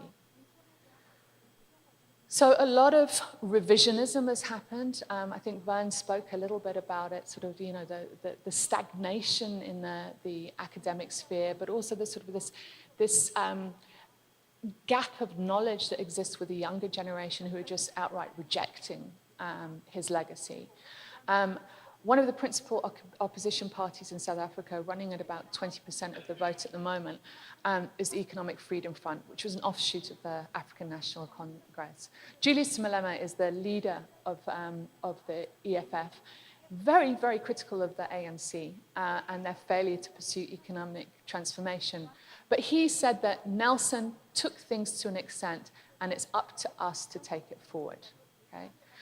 So it's a disservice to blame, as much as it is a disservice to say that Mandela was the one that led to the transition, it's also a disservice to claim that he's responsible for its current woes. On peace and poverty, he said the dire poverty of some is not an affliction which impacts only on those who deprived it. It reverberates across the globe and inevitably impacts negatively on the whole of humanity, including those who live in conditions of comfort and plenty. And he said overcoming poverty is not a gesture of charity. It's an act of justice. It is the protection of a fundamental human right, the right to dignity and a decent life. In terms of high levels of crime, he also says it's at our peril that we ignore the roots of South Africa's high levels of crime in the apartheid era. It left us with a justice system pervaded with lawlessness and criminality. Again, going back to what I said about Ramamani, she talked about legal justice. She talked about distributive justice. These are all the critical things for a just peace. In terms of social justice, he said, apartheid continues to live with us in the leaking roofs and corrugated walls of shacks, in the bulging stomachs of hungry children, in the darkness of homes without electricity, and in the heavy pails of dirty water that rural women carry for long distances to cook and quench their thirst. And he says, like slavery and apartheid, poverty is not natural. It's a man-made, and it can be overcome and eradicated by the actions of human beings. While poverty persists, there is no true freedom. So just to finish off, to sum it up, there's no such thing as part freedom. And I liked the way that Bernard finished off. He said, we need to keep fighting for a just world, no matter how hopeless we feel. So sometimes it's very easy to feel hopeless in South Africa. But I think fighting for a just world is the principle or the legacy of Mandela that we have to keep pursuing. So, thank you. Dr. Scanlon, thank you so much for your presentation. 이렇게 해서 세션 1의 발표를 모두 들으셨습니다. 넬슨 만델라의 생애, 사상, 유산이라는 주제로 세션 1을 발표에 이어서 마무리를 해봤는데요. 풍성한 나눔이 된 것 같습니다. So that concludes the presentations in session 1. This concludes session 1 with presentations on the life, ideas, and legacy of Nelson Mandela. Thank you. 다시 한번 세 분의 발표자분께 박수 보내주실까요? Ladies and gentlemen, could you give the presenters a big round of applause? Thank you. 이제 어느덧 점심시간이 됐습니다. 오찬을 가지도록 하겠습니다. 오찬은 지금이 1시, 정확하게 1시인데요. 50분 동안 진행되겠습니다. 하여 1시 50분까지 이곳 그랜드 볼륨에서 진행되겠는데요. VIP 여러분은 저희가 따로 마련한 공간으로 의전을 받으셔서 이동한 후 오찬을 가지시면 되겠고요. 나머지 여러분께서는 앉으신 자리에서 저희가 도시락을 준비했습니다. 조금만 기다려주시면 도시락이 준비되오니 앉으신 곳에서 맛있게 식사하시길 바랍니다. We are now going to head into our luncheon for 50 minutes. It's exactly 1 p.m., so which will be held here in the Grand Ballroom until 1:50. VIP will be going to a separate area to eat, and you'll be escorted there. For our guests, ladies and gentlemen, we'll be serving box lunches where you're seated. You'll be seated and ready to eat. So please join us wherever you're seated, and I hope you enjoy the lunch that we prepare for you. Bon appétit.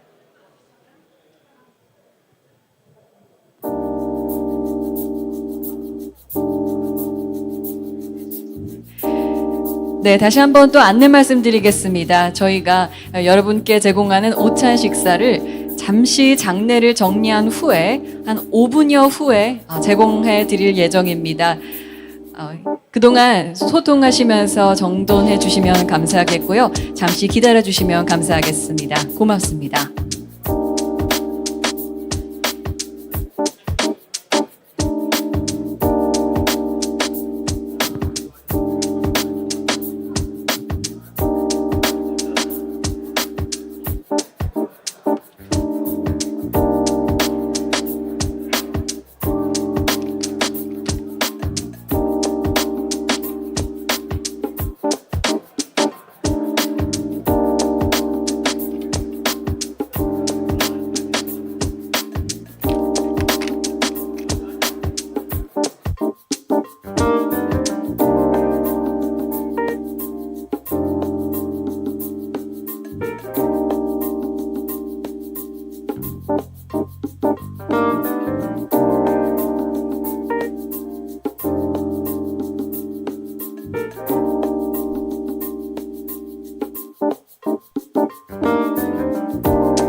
네, 잠시 안내 말씀드리겠습니다. 즐겁게 오찬 시간 가지고 계신지요? 세션 2가 1시 50분에 시작할 예정입니다. 참석하신 여러분은 자리에 착석해 주시기 바랍니다. May I have your attention, please? I hope you're enjoying the luncheon, but just a quick reminder, session 2 will begin at 1:50, so please be seated by then. Thank you for your cooperation.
네, 다시 한번 안내 말씀드립니다.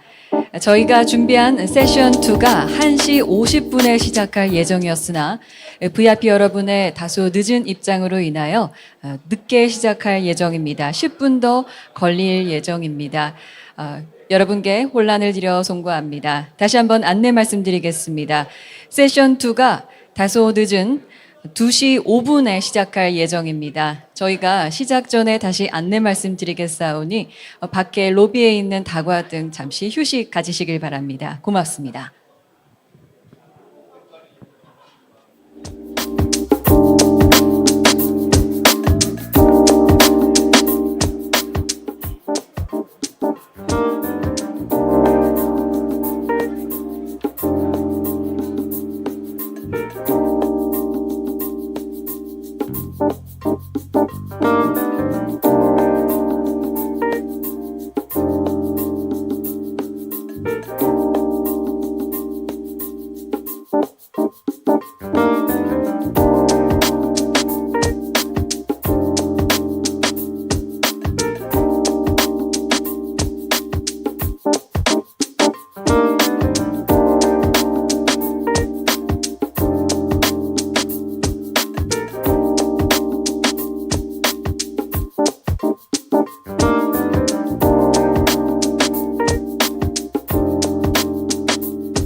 다시 한번 안내 말씀드립니다.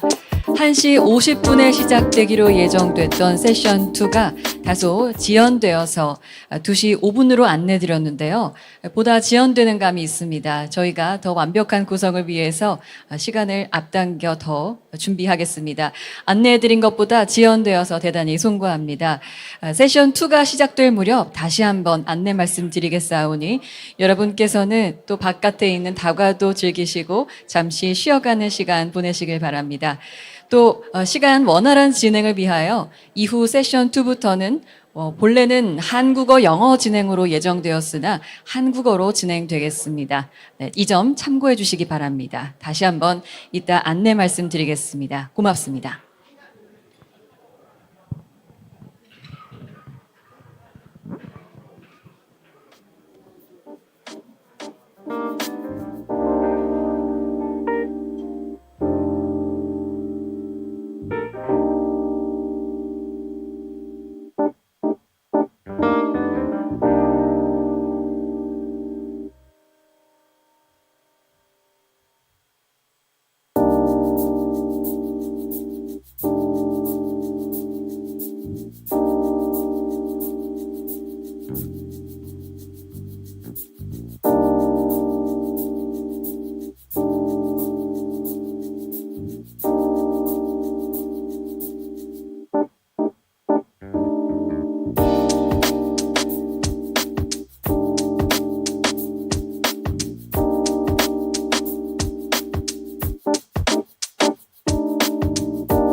네, 다시 한번 안내 말씀드리겠습니다.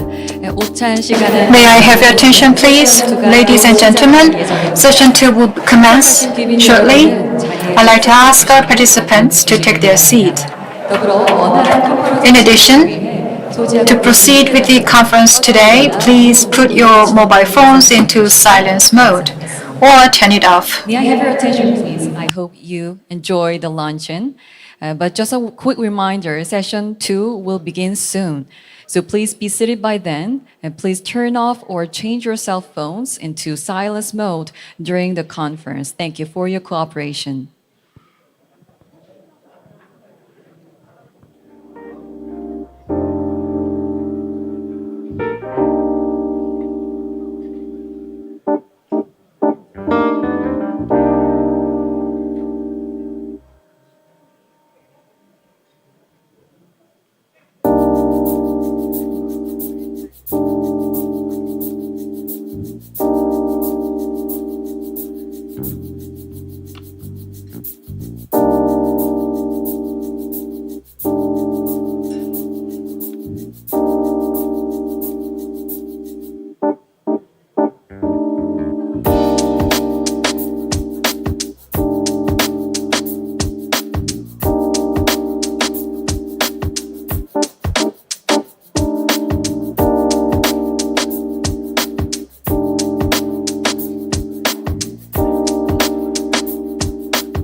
여러분, 이제 세션 2를 이어가 보겠습니다.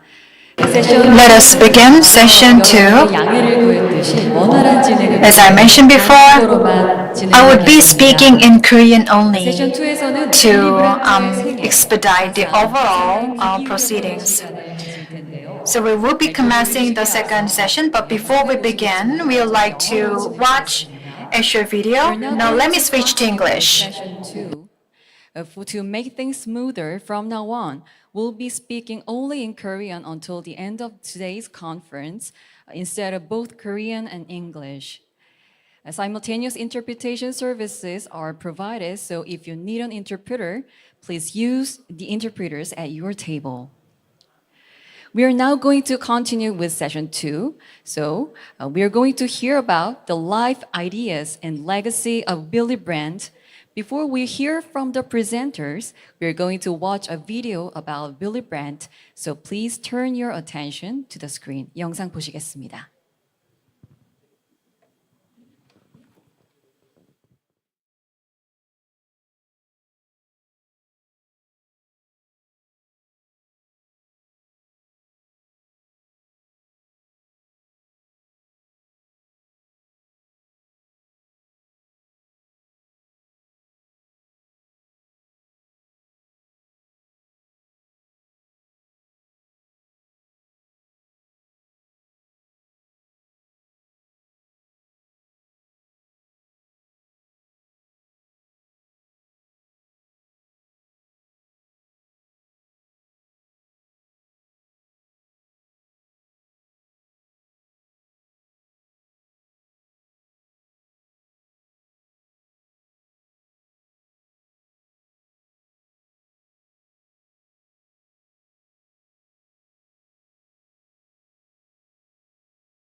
네, 이렇게 해서 빌리 브란트의 생애와 사상, 유산을 살펴볼 수 있는 We'll just go over a video about life and ideas and legacy of Willy Brandt. 발표 들으실 차례인데요. Next, it is time to hear from our speakers.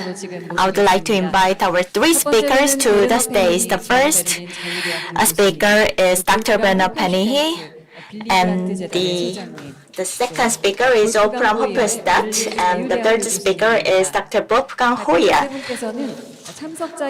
Our three speakers should fill the seat from the left-hand side, facing the audience. While they do so, let me introduce our speakers, then you can start your presentation.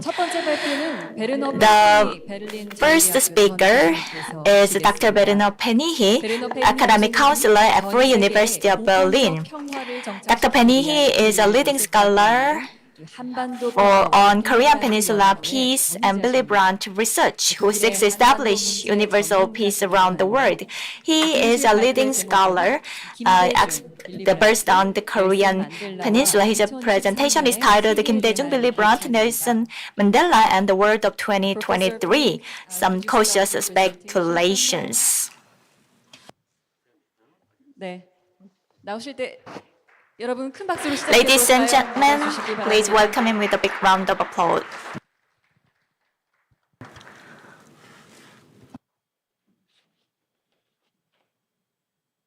It's a great honor to be with you here today. As you can see, I got permission to talk a bit about Kim Dae-jung, Willy Brandt, and Nelson Mandela, and the world today. That means with such a topic, I'll speculate.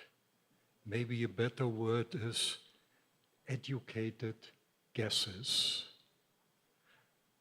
Coming from Germany, I would like to mention one of our philosophers, Georg Wilhelm Friedrich Hegel. Once his household helper said, "But professor, sir, what you say does not correspond to practice." Hegel replied, "So much worse for practice." This conference is about three gentlemen who tried to narrow the gap between theory and practice. In the world today, we are tasked to solve a host of problems, some old, some new. It appears to an increasing number of people that it's already certain that these problems are very dangerously close to a point of no return. I will try to list some of the problems and then ask the question or speculate, what would Kim Dae-jung, Willy Brandt, and Nelson Mandela do to solve these problems? It's a long list. Climate change, dramatic decline of biodiversity, uneven development, debt crisis, low birth crisis, and an aging population in many countries. All of them threaten the social fabric of our societies. Dangerous developments with consequences that affect humankind are coming in faster and faster order. In the past, the situation was not stable, but today it appears we live in a time where the world is adrift. There's not yet a new order. The old order is not functioning properly. A new order has not yet been established. So, a time of uncertainty, a time of growing danger. We had difficulties to understand the meaning of the Cold War end. And then, quite quickly, there came globalization, and we have not yet grasped all its positive and negative effects. The next challenge was and still is an ever-advancing information technology and digitalization. Again, many people and governments alike are wondering how to cope with these new developments.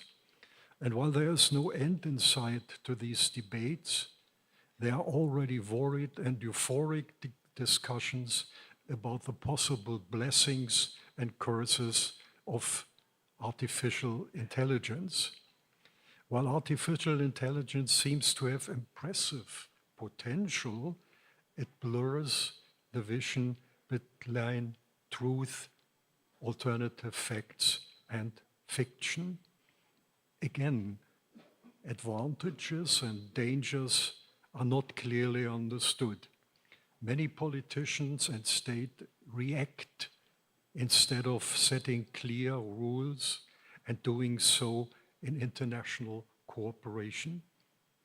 Unfortunately, what remains constant is a negative sense about climate change and about destructive consequences of all these threatening developments. During Willy Brandt's time in office, the world was threatened by nuclear annihilation. There is a nuclear threat hanging over the Korean Peninsula. All this is overarched by global threats, pandemic, global warming, shortage of food and water, wars, etc., etc.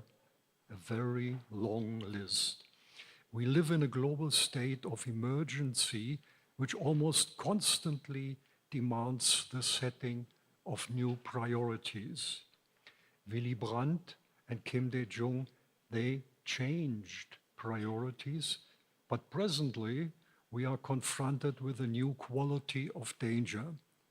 Some talk about the danger of collective suicide. When they were in highest office, Kim, Brandt, and Mandela, they operated in a more or less bipolar world order. There was never a generally accepted world order, but most of the time many countries tried to maintain the status quo. That has changed. A majority of countries want to change the status quo. The world is between order. The world is adrift. After the financial crisis of 2008, efforts were made to stabilize the global banking system. There was little comprehensive effort to tackle other problems with determination. What happens was partial reconstructing, a curing of the systems, but not an appropriate, innovative, and integral healing process. After the Cold War, the new order was supposed to be an open, inclusive, rule-based, thoroughly democratic, and liberal one, guided by free markets, human rights, and the rule of law. According to Shivka Menon, in reality, that was dominated by the US military, political, and economic power. Again, that has changed. Military thinking, alliance building, and military hardware are taking center stage. One dubious motto seems to be make peace with old methods and with more and more kind of weapons. Perhaps you remember the Beatles saying, all we are saying, let's give peace a chance. Presently, the motto seems to be, all we are saying, let's give war a chance. A number of countries like India, Japan, and South Korea desire to have a bigger say in international system, and they want to cooperate more closely. The Global South lost faith in the legitimacy, fairness, and efficacy of present international system. international law loses its constraining effectiveness if it ever had one. In 1990, the wealthiest democracies, the G7, accounted for about half of the world's gross national product. This year, the figure is down to 30%. The Global South gains importance, but does not want to continue to be just an additive to established groups. It wants to improve its own role. There is not yet, again, a Cold War, no new Cold War, because there still is so much economic interdependence, and also because information is available on an almost worldwide scale. We observe new groupings, alliances of interest, move through different stages of formation, where there's also fragmentation. There are short-term marriages of convenience, and there is less predictability. According to Schiffer Menon, a much more dangerous world is emerging. Therefore, much more emphasis should be on prevention, something Willy Brandt and Kim Dae-jung tried to do. Climate change is obvious, and one of the consequences of climate change are growing numbers of refugees, and there is migration. Let me offer you a definition of the term politics. Politics is a mix of welfare, majority formation, exercise of power, paternalism, and hypocrisy. The prevailing ratio of that mixture indicates the degree of democracy and opportunities for participation. Unfortunately, in recent years, hypocrisy is on the rise. Just one example. When President Trump had the idea to have a wall built between the United States and Mexico to stop the inflow of asylum seekers, of migrants, of refugees, he was severely criticized. But to be honest, what he tried to do and tried to achieve is quite similar to the policies applied in the European Union. There is, unfortunately, a backsliding of democracies. More and more people lose faith in established political parties and conventional strategies. To them, there is a lack of control and not enough willingness and credibility to really handle adequately the problems I have mentioned. Although Western democracies tend to create disappointments and people turn to alternatives, right now there is an emergence, a strengthening of right-wing parties, of post-fascist parties. Disappointment with established system, at the same time a growing prominence of people which have no public mandate whatsoever, but lots of money. For example, Elon Musk, Rupert Murdoch, and Jeff Bezos. Their imaginative plenty, quick decisions, and public visibility attracts attention and often pales the performance of politicians. There have been unelected people before that were very influential. Nowadays, they not only have money, but they also have access to an enormous amount of data. And all this happens in a time of Trumpism, which is the normalization of the lie. It has been said that we live in a network society, but there are no clear rules, and it is a network characterized by great inequality. After 1990, after the collapse of the Soviet Union, Western democracies were too complacent. They often acted high-handedness and did not realize the great challenges that lied ahead.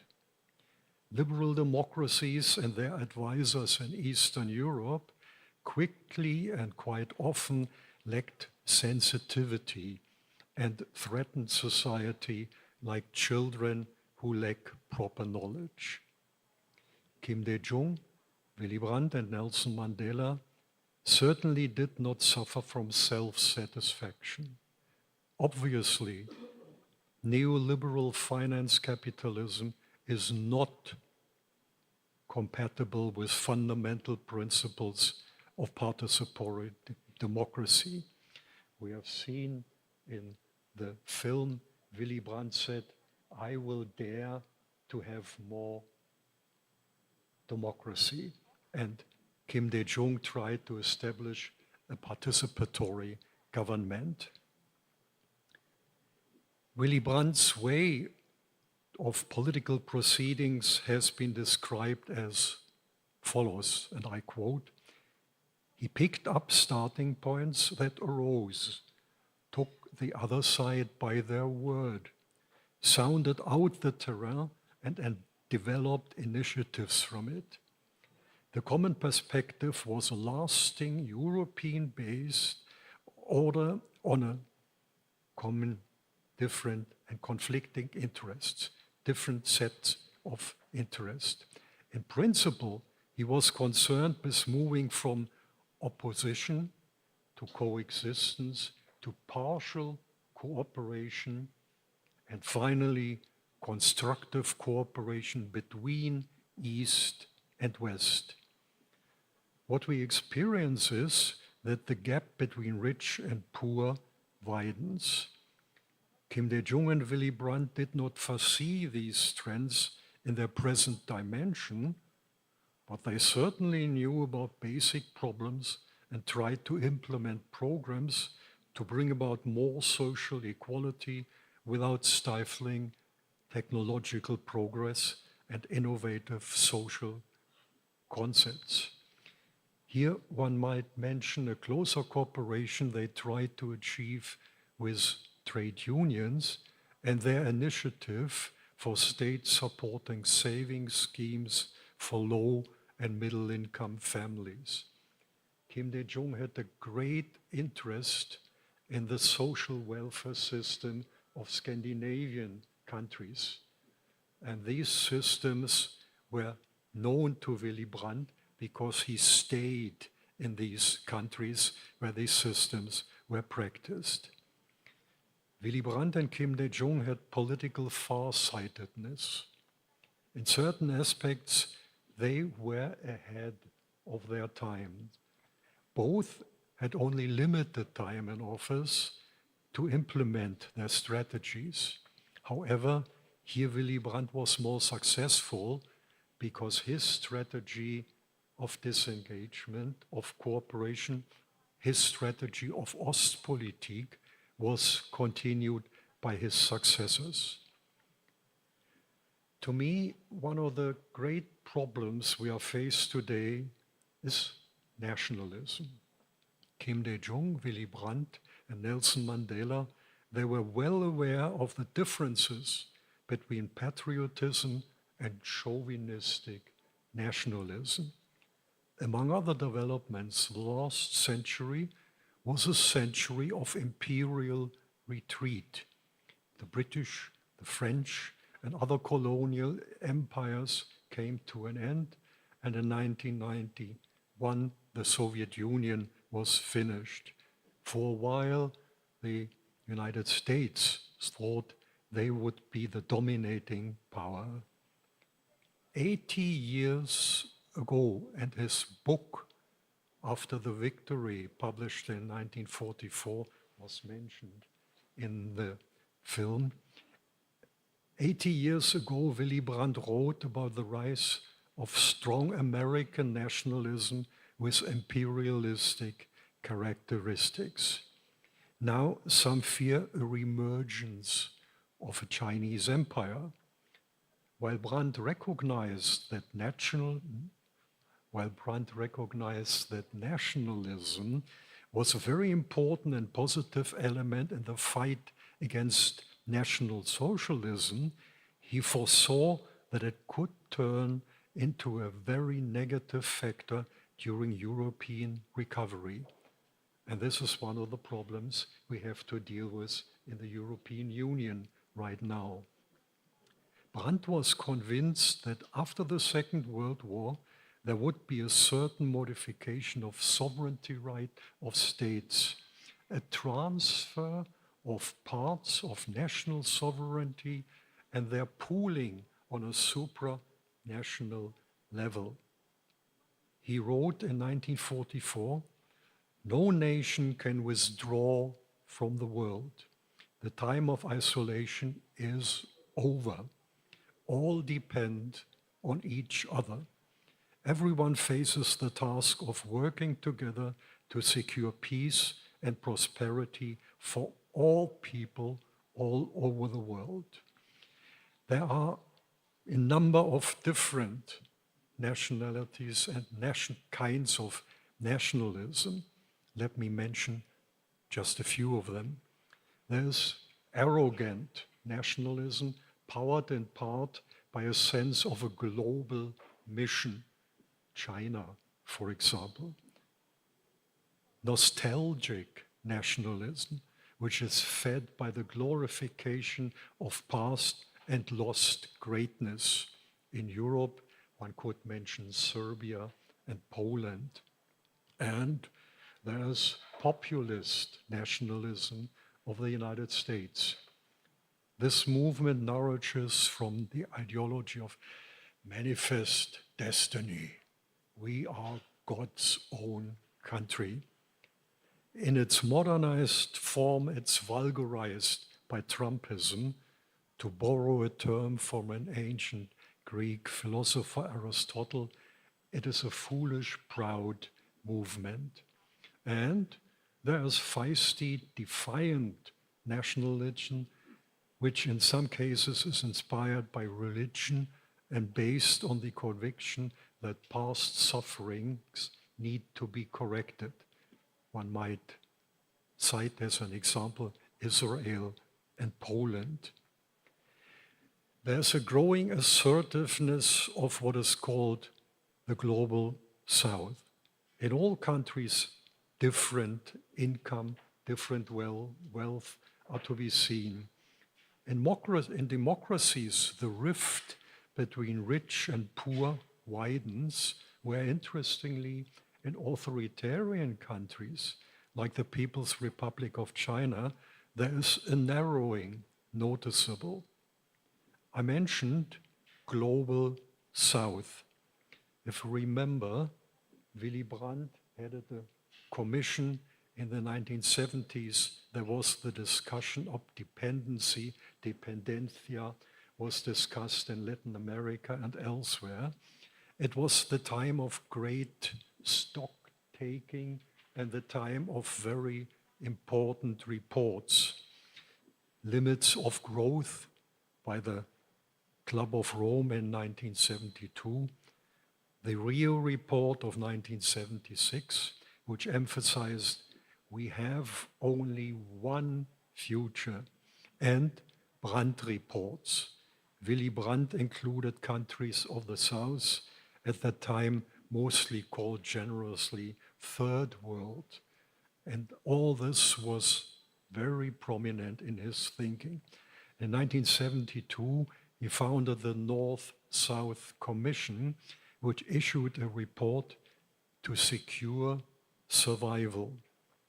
In early 1980s, a second report was published, and Willy Brandt again mentioned question of freedom, equality, and the participatory aspect that is has been common thinking by the three gentlemen we are discussing here. I started with a remark or with reference to the German philosopher Hegel, I'll close now with another German philosopher, Immanuel Kant. In 1793, he published an essay entitled On the Old Say that may be right in theory, but it doesn't work in practice. In his closing sentences, he mentioned that there is armament for defense, which often makes peace more oppressive and destructive to internal welfare. There's a sad truth that we presently experience in many places of the world. Kant mentions international law, balance of powers, theory guided by legal principles, respect for justice, and duty. And he concluded, what applies to theory because of reason applies also to practice. Kim Dae-jung, Willy Brandt, and Nelson Mandela followed this principle. All three tried hard to bring about theory and practice more in line with one another. It still is both a challenge and a necessity.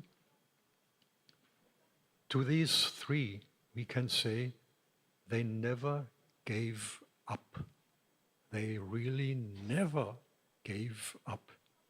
Not because they were stubborn and unwilling to learn, but because of their principled convictions.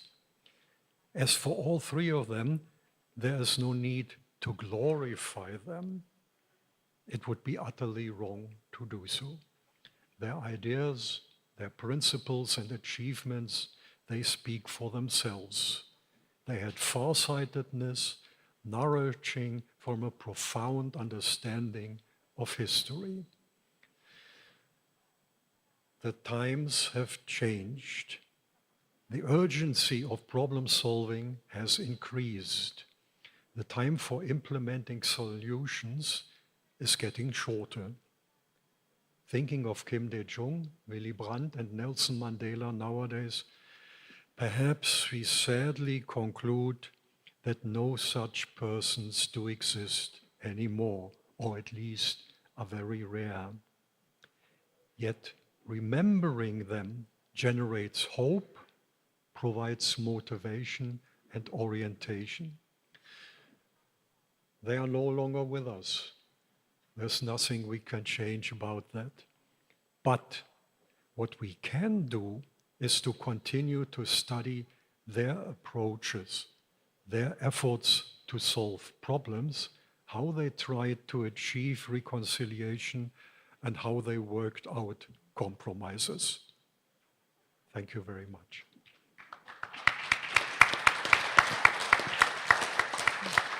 네, 베르너 페이니 교수님의 발표 들으셨습니다. Thank you very much. 잠시 귀빈 여러분께 당부 말씀드리겠습니다. Let me make some housekeeping announcements. At this special international conference, please make sure that you put your mobile phone into silence mode. Thank you. Moving up, we would like to move on to the second presentation. And especially there are things that I'd like to share with you. Willy Brandt's life, philosophy, and legacy. The very video was in fact directly filmed by our second speaker. He also served as the narrator. Would you please give our speaker another warm round of applause for this? Thank you very much for your making a Willy Brandt video clip. 네, 호펜슈테트 박사님은 연방 총리 So, Doctor, our second speaker is the director at the Federal Chancellor Willy Brandt Foundation, and his research focuses on the political philosophy of Willy Brandt. And today he will be talking about Beyond Ostpolitik, Willy Brandt, and the overcoming of the Cold War. Now you would hear familiar voice once again. Well, thank you very much. It's such a pleasure to be back in this pulsing city in this wonderful country. Today I'm going to go beyond the classic Ostpolitik. For the first time here, I'm going to talk about Willy Brandt's peace strategies in the 1980s. In 1974, after only 4.5 years in office, Willy Brandt resigned as West German Chancellor after an East German spy had been discovered among his staff members. Helmut Schmidt, also a social democrat, was elected successor to the Nobel Peace Prize winner. Willy Brandt remained chairman of the SPD until 1987. In late 1976, the elder statesman additionally was elected president of the Socialist International. By the mid-70s, détente between East and West was clearly in decline. The communist intervention in Angola from 1975 onwards played a role here, as did new armaments offered, particularly on part of the Soviet Union. Moscow considered President Carter's moral foreign policy as an attempt at domestic interference. In December 1979, the Red Army invaded Afghanistan. In the summer of 1980, the inner crisis in Poland came to a head, followed by the declaration of martial law by the communist government the following year. Ever since his election as president of the Socialist International, Willy Brandt pleaded for continuation of détente and called for disarmament on both sides. He also saw a great danger in nuclear proliferation. He looked at the new US administration under Ronald Reagan with great concern. All the fruits of the period of détente seemed lost to him. In 1979, NATO decided to station new medium-range nuclear missiles and cruise missiles in Western Europe as a counterweight to the Soviet SS-20 missiles, in the event that disarmament negotiations with Moscow on these weapons systems fail. The NATO double-track decision leading to the so-called European missile crisis was initiated in 1977 by Social Democratic Chancellor Helmut Schmidt. Even if Willy Brandt did not publicly criticize his successor, the new arms round caused him great concern. In 1982, he even saw a third world war looming on the horizon.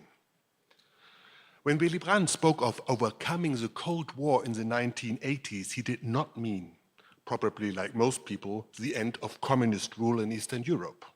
For the elder statesman, Cold War meant a situation in which the two superpowers strove for military supremacy, rarely spoke to each other, and just lurked for opportunities to increase their influence at the rival's expense. Willy Brandt had seen the situation as overcome in the mid-60s, about 20 years ago. In May 1984, Willy Brandt spoke of a new Cold War in which the two superpowers have become dodged. However, the end to communist rule of the party dictatorship seemed inevitable to Willy Brandt in the long run. The political leader remained firmly convinced of the economic and intellectual superiority of the democratic societies of the West, especially in their democratic form.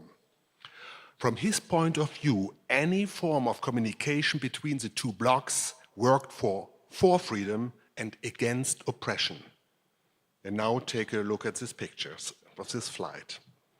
The boundaries of the blocs, according to Brandt, would have to become permeable to make room for this change through rapprochement. In this context, we all recall the to us well-known concept of policy of rapprochement. In the 1980s, overcoming communist rule in the East was hardly an issue for Willy Brandt. Although there could still be no doubt about his rejection of communism, Brandt did not go beyond this fundamental position, even though Solidarność, a long-lasting mass movement against the party dictatorship in Poland, entered the stage for the first time in this decade. Brandt has been repeatedly accused of this attitude. However, the fact that the elder statesman in the 1980s was primarily concerned with questions of security policy and only secondarily with Eastern European dissidents was by no means due to an increased willingness to compromise with the communists. It was rather based on his analysis of the international situation. In Willy Brandt's eyes, World peace was in acute danger until the mid-1980s. After President Reagan took office, Reagan knew disarmament steps had become a sheer illusion. For politicians or promoters of détente like Brandt, it could now only be a question of salvaging as much as possible of earlier successes. In October 1982, Helmut Kohl, a Christian Democrat, that is to say conservative, was elected to the West German Chancellery. Helmut Schmidt was overthrown by a constructive vote of no confidence. 13 years of government of the Social Democrats in Bonn came to an end. From then on, Willy Brandt, now chairman of the major opposition party in Bonn, took part in the debate within Western European social democracy about new concepts for securing peace on the European continent.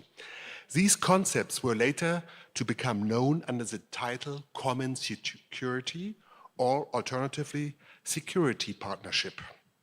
His confidant remained Egon Bahr, the so-called architect of the new Ostpolitik. In the debate at the time, it increasingly looked as if Brandt saw the bigger problem in the American armament policy compared to the behavior of the Soviet Union. His political opponents have repeatedly accused him of this. Anyway, the continuation of the dialogue between East and West was essential to Brandt. The Socialist International, with headquarters in London, of which he was the president, offered itself as a forum for talks between the USA and the Soviet Union, but also for other interested parties, such as the non-aligned movement. In October 1982, Brandt made another announcement to the security experts. Quote, "My party will do everything, even in temporary opposition, to ensure that state relations between the Soviet Union and the Federal Republic continue to develop as well as possible." This was the birth of the so-called secondary foreign policy of the SPD. In the years that followed, the SPD agreed on working groups with most of the Eastern European Communist parties and also with the CPSU, Moscow, in which security policy concepts were discussed. Therewith, the German Social Democrats intended two things. Firstly, at the party level too, a contribution should be made to continuing the dialogue between the East despite the adverse international framework conditions in order to minimize mistrust and instead strive for a balance of interests. Secondly, in these commissions, Social Democrats and Communists worked on papers right up to concrete draft treaties for new steps towards détente in Central Europe. It was to be made clear to the public and to party political competitors that there was plenty of room for German initiatives to mitigate East-West antagonisms if one really wanted to. Willy Brandt's idea of reviving the policy of détente contained several components. Number one, the Federal Republic of Germany should remain a member of NATO as long as the current military alliances survived. The neutralization of the country or both German states was no contribution to the stabilization of the situation. Number two, in the short term, from the German and European point of view, a solution to the problem of medium-range weapons was a priority and not that of intercontinental ballistic missiles or ICBMs.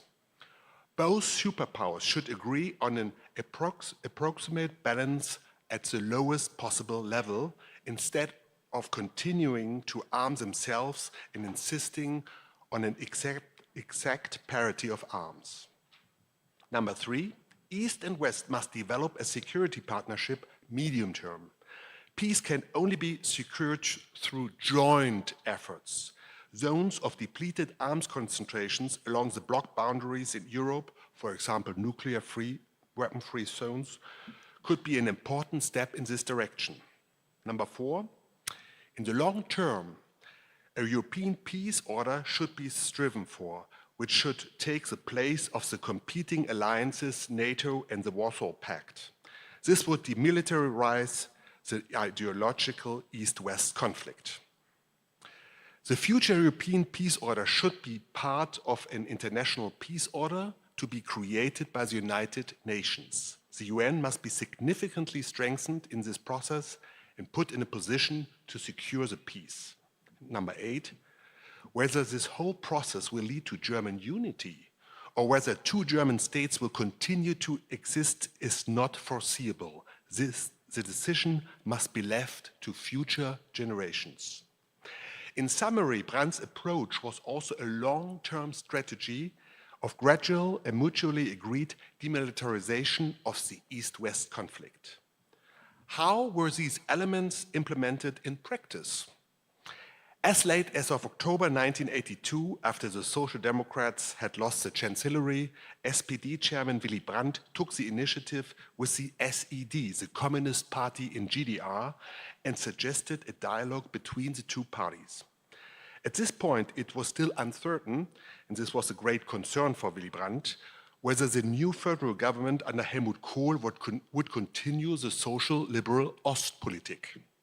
Let me add here, they would. In order to ensure that inner German context did not come to a complete standstill, Brandt felt it was necessary to take the steps towards the SED.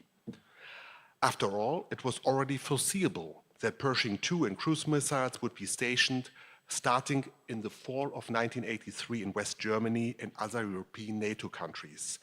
And, according to Brandt, East-West relations would further deteriorate.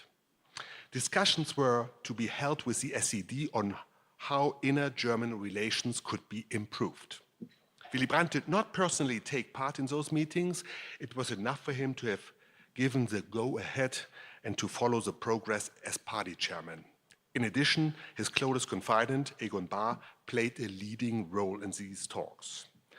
In June 1985, a working group of SED and SPD presented the model for a framework agreement for a chemical weapons-free zone in Europe, followed in October 1986 by common principles for the establishment of a nuclear-free weapons corridor in Central Europe.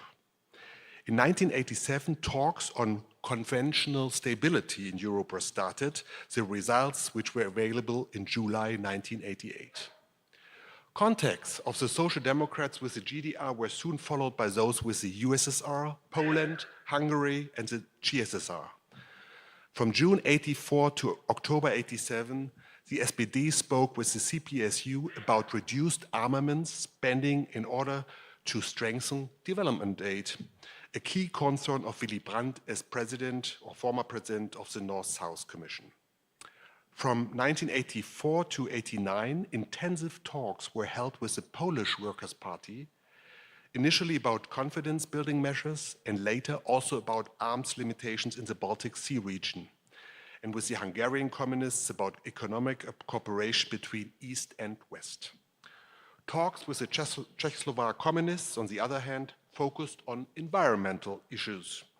In October 87, an agreement was reached with the Bulgarian communists. The SPD wanted to discuss new technologies with them.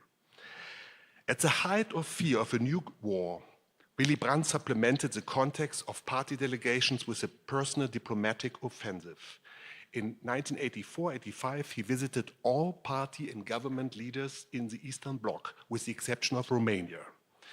It all started with a trip to Bulgaria in December 84, followed by a trip to the Soviet Union in May 1985, where as one of the first Western political leaders, he spoke to the recently elected General Secretary of the CPSU, Mikhail Gorbachev, followed by visits to Budapest in June, East Berlin in September, Prague in November, and finally Warsaw in December 85.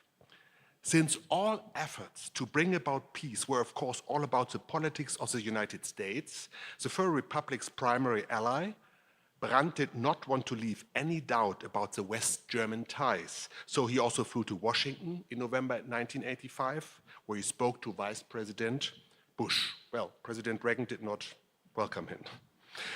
When President Reagan visited Germany in May 1985, he did not have time to meet opposition leader Willy Brandt, which is unusual.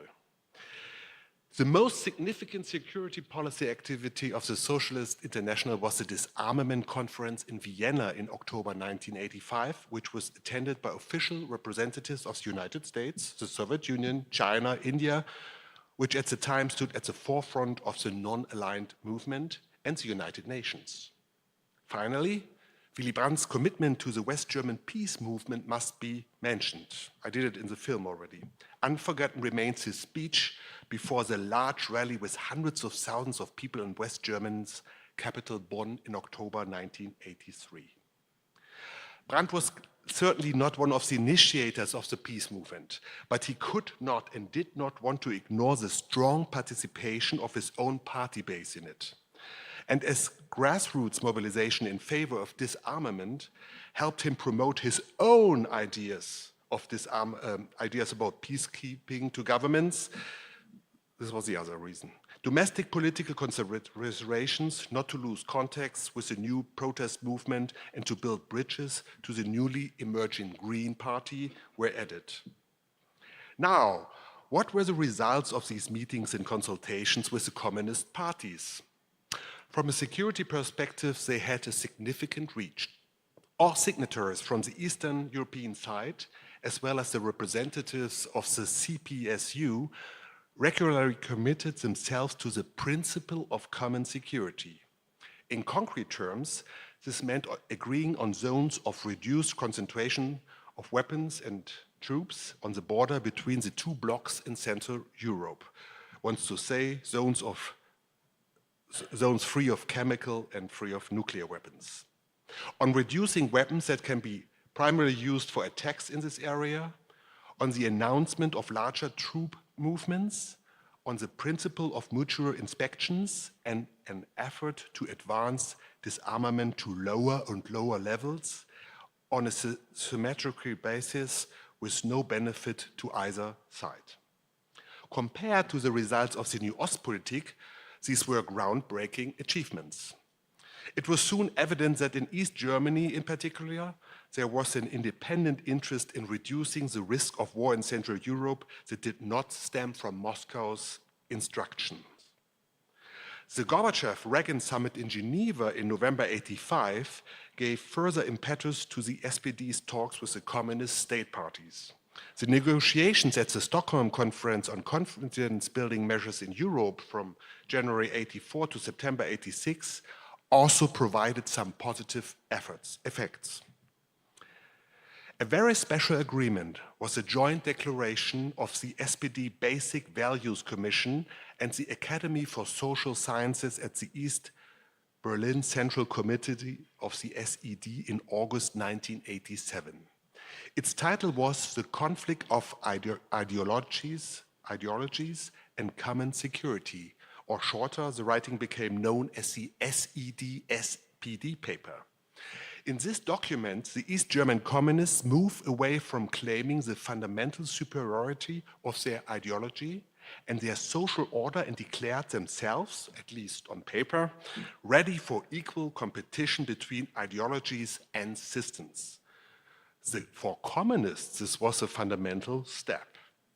So, imagine this in Pyongyang.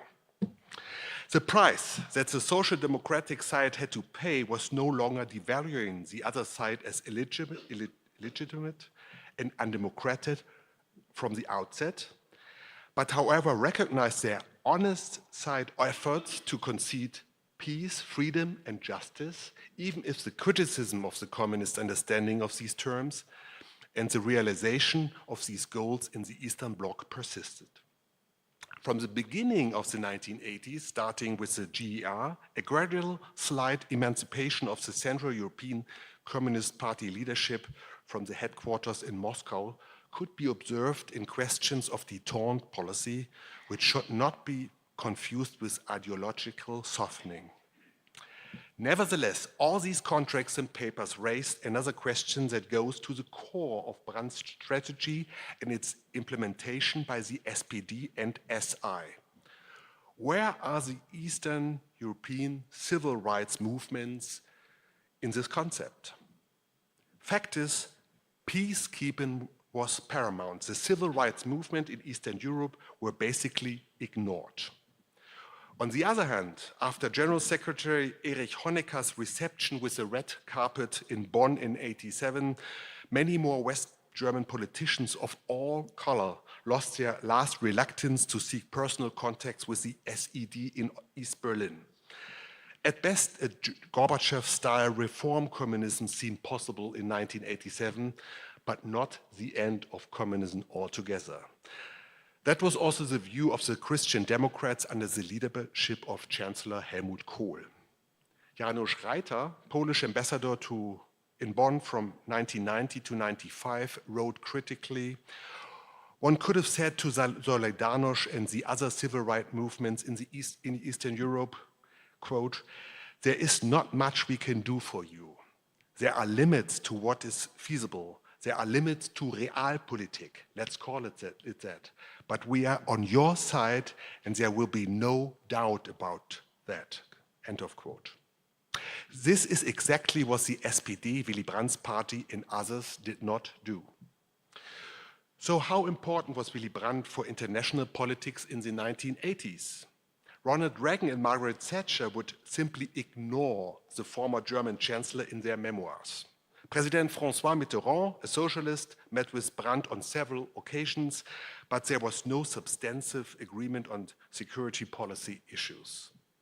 This was completely different in the Eastern Bloc. Whichever capital Brandt went to, he was always received with exquisite courtesy and attention. The Nobel Peace Prize laureate developed a particularly trusting relationship with Mikhail Gorbachev after he was elected General Secretary of the CPSU. Summary. In the 1980s, at the head of the SPD and the Socialist International, and together with important politicians from his own and from sister parties, Willy Brandt developed extensive activities to avert the imminent danger of a nuclear war in and around Europe, which he and many others felt. Together with others, in particular Egon Bahr and another friend, the Swedish Prime Minister Olof Palme, who was murdered in 1986, he designed new security policy concepts that were intended to overcome the opposition between the blocs and lead to a security partnership. In the long term, this should lead to a European peace order as part of a world peace order guaranteed by the United Nations. Willy Brandt tried to win decision makers in East and West for this concept. He was heard primarily in the East. The other statesmen remained true to the principle he developed in Berlin in the 1950s that any steps toward detente in relations to the East were only possible on the basis of a firm anchoring in the Western alliance. For this reason, too, he always rejected ideas about the neutralization of Germany. On this point, he remained undeterred. Brandt offered a concept that was a coherent, fundamental alternative to the US strategy in the first term of President Ronald Reagan, who relied on securing peace through military superiority, and to the policy of the USSR before Gorbachev, demanding disarmament from the West, but only making cosmetic cuts from its own armament levels achieved. Willy Brandt pursued a true Realpolitik strategy based on clear moral principles. The absolute priority was keeping peace. At the time, this strategy always proceeded from the interests of the states to be involved, suggested a step-by-step approach, and avoided idealistic goals. However, until 1989, the concept of common security did not, or only insufficiently, take into account a new factor: the growing civil rights movements in Eastern Europe, above all Solidarność in Poland. Willy Brandt considered it as a great blessing that he was able to witness the fall of the Berlin Wall in November 1989 and German unity. The great European statesman passed away 2 years later in October 1992. The chances of creating a lasting order of peace in Europe and beyond were never as good as in Willy Brandt's twilight years. In November 1990, the Charter of Paris for a new Europe was signed by 32 European countries, plus the USA and Canada. The Cold War was officially declared over. The principles of the final act of Helsinki of 1975 were reaffirmed. Let me reiterate those core principles here: non-violence, inviolability of borders, free choice of every country of its alliances, free choice of the political system and the economic and social order, and trustful cooperation. In present day Europe, we are faced with the ruins of a security order based on the principles of Helsinki and Paris. We are further away than ever before from a European peace order under the aegis of the United Nations and the dissolution of the military blocs that Willy Brandt had in mind, at least as a political vision. Unfortunately, peace in Europe and around the world is more threatened than ever before. The game rules of the Cold War between East and West no longer apply. In the end, we always dealt with rational, predictable opponents in the East, the West. What has gone wrong since 1990? Has anything gone wrong? And we are speaking of the enlargement of NATO here, for example. Did the West really humiliate the Russians? These are questions that will occupy historians in the future. However, it is undeniable that the concept of concept security remains the only reasonable way to keep peace in the long term. But this requires predictable and also respectable partners on both sides who are willing to take the concept of common security seriously and get involved in it with it. This applies in Europe as well as here in Korea. Thank you very much.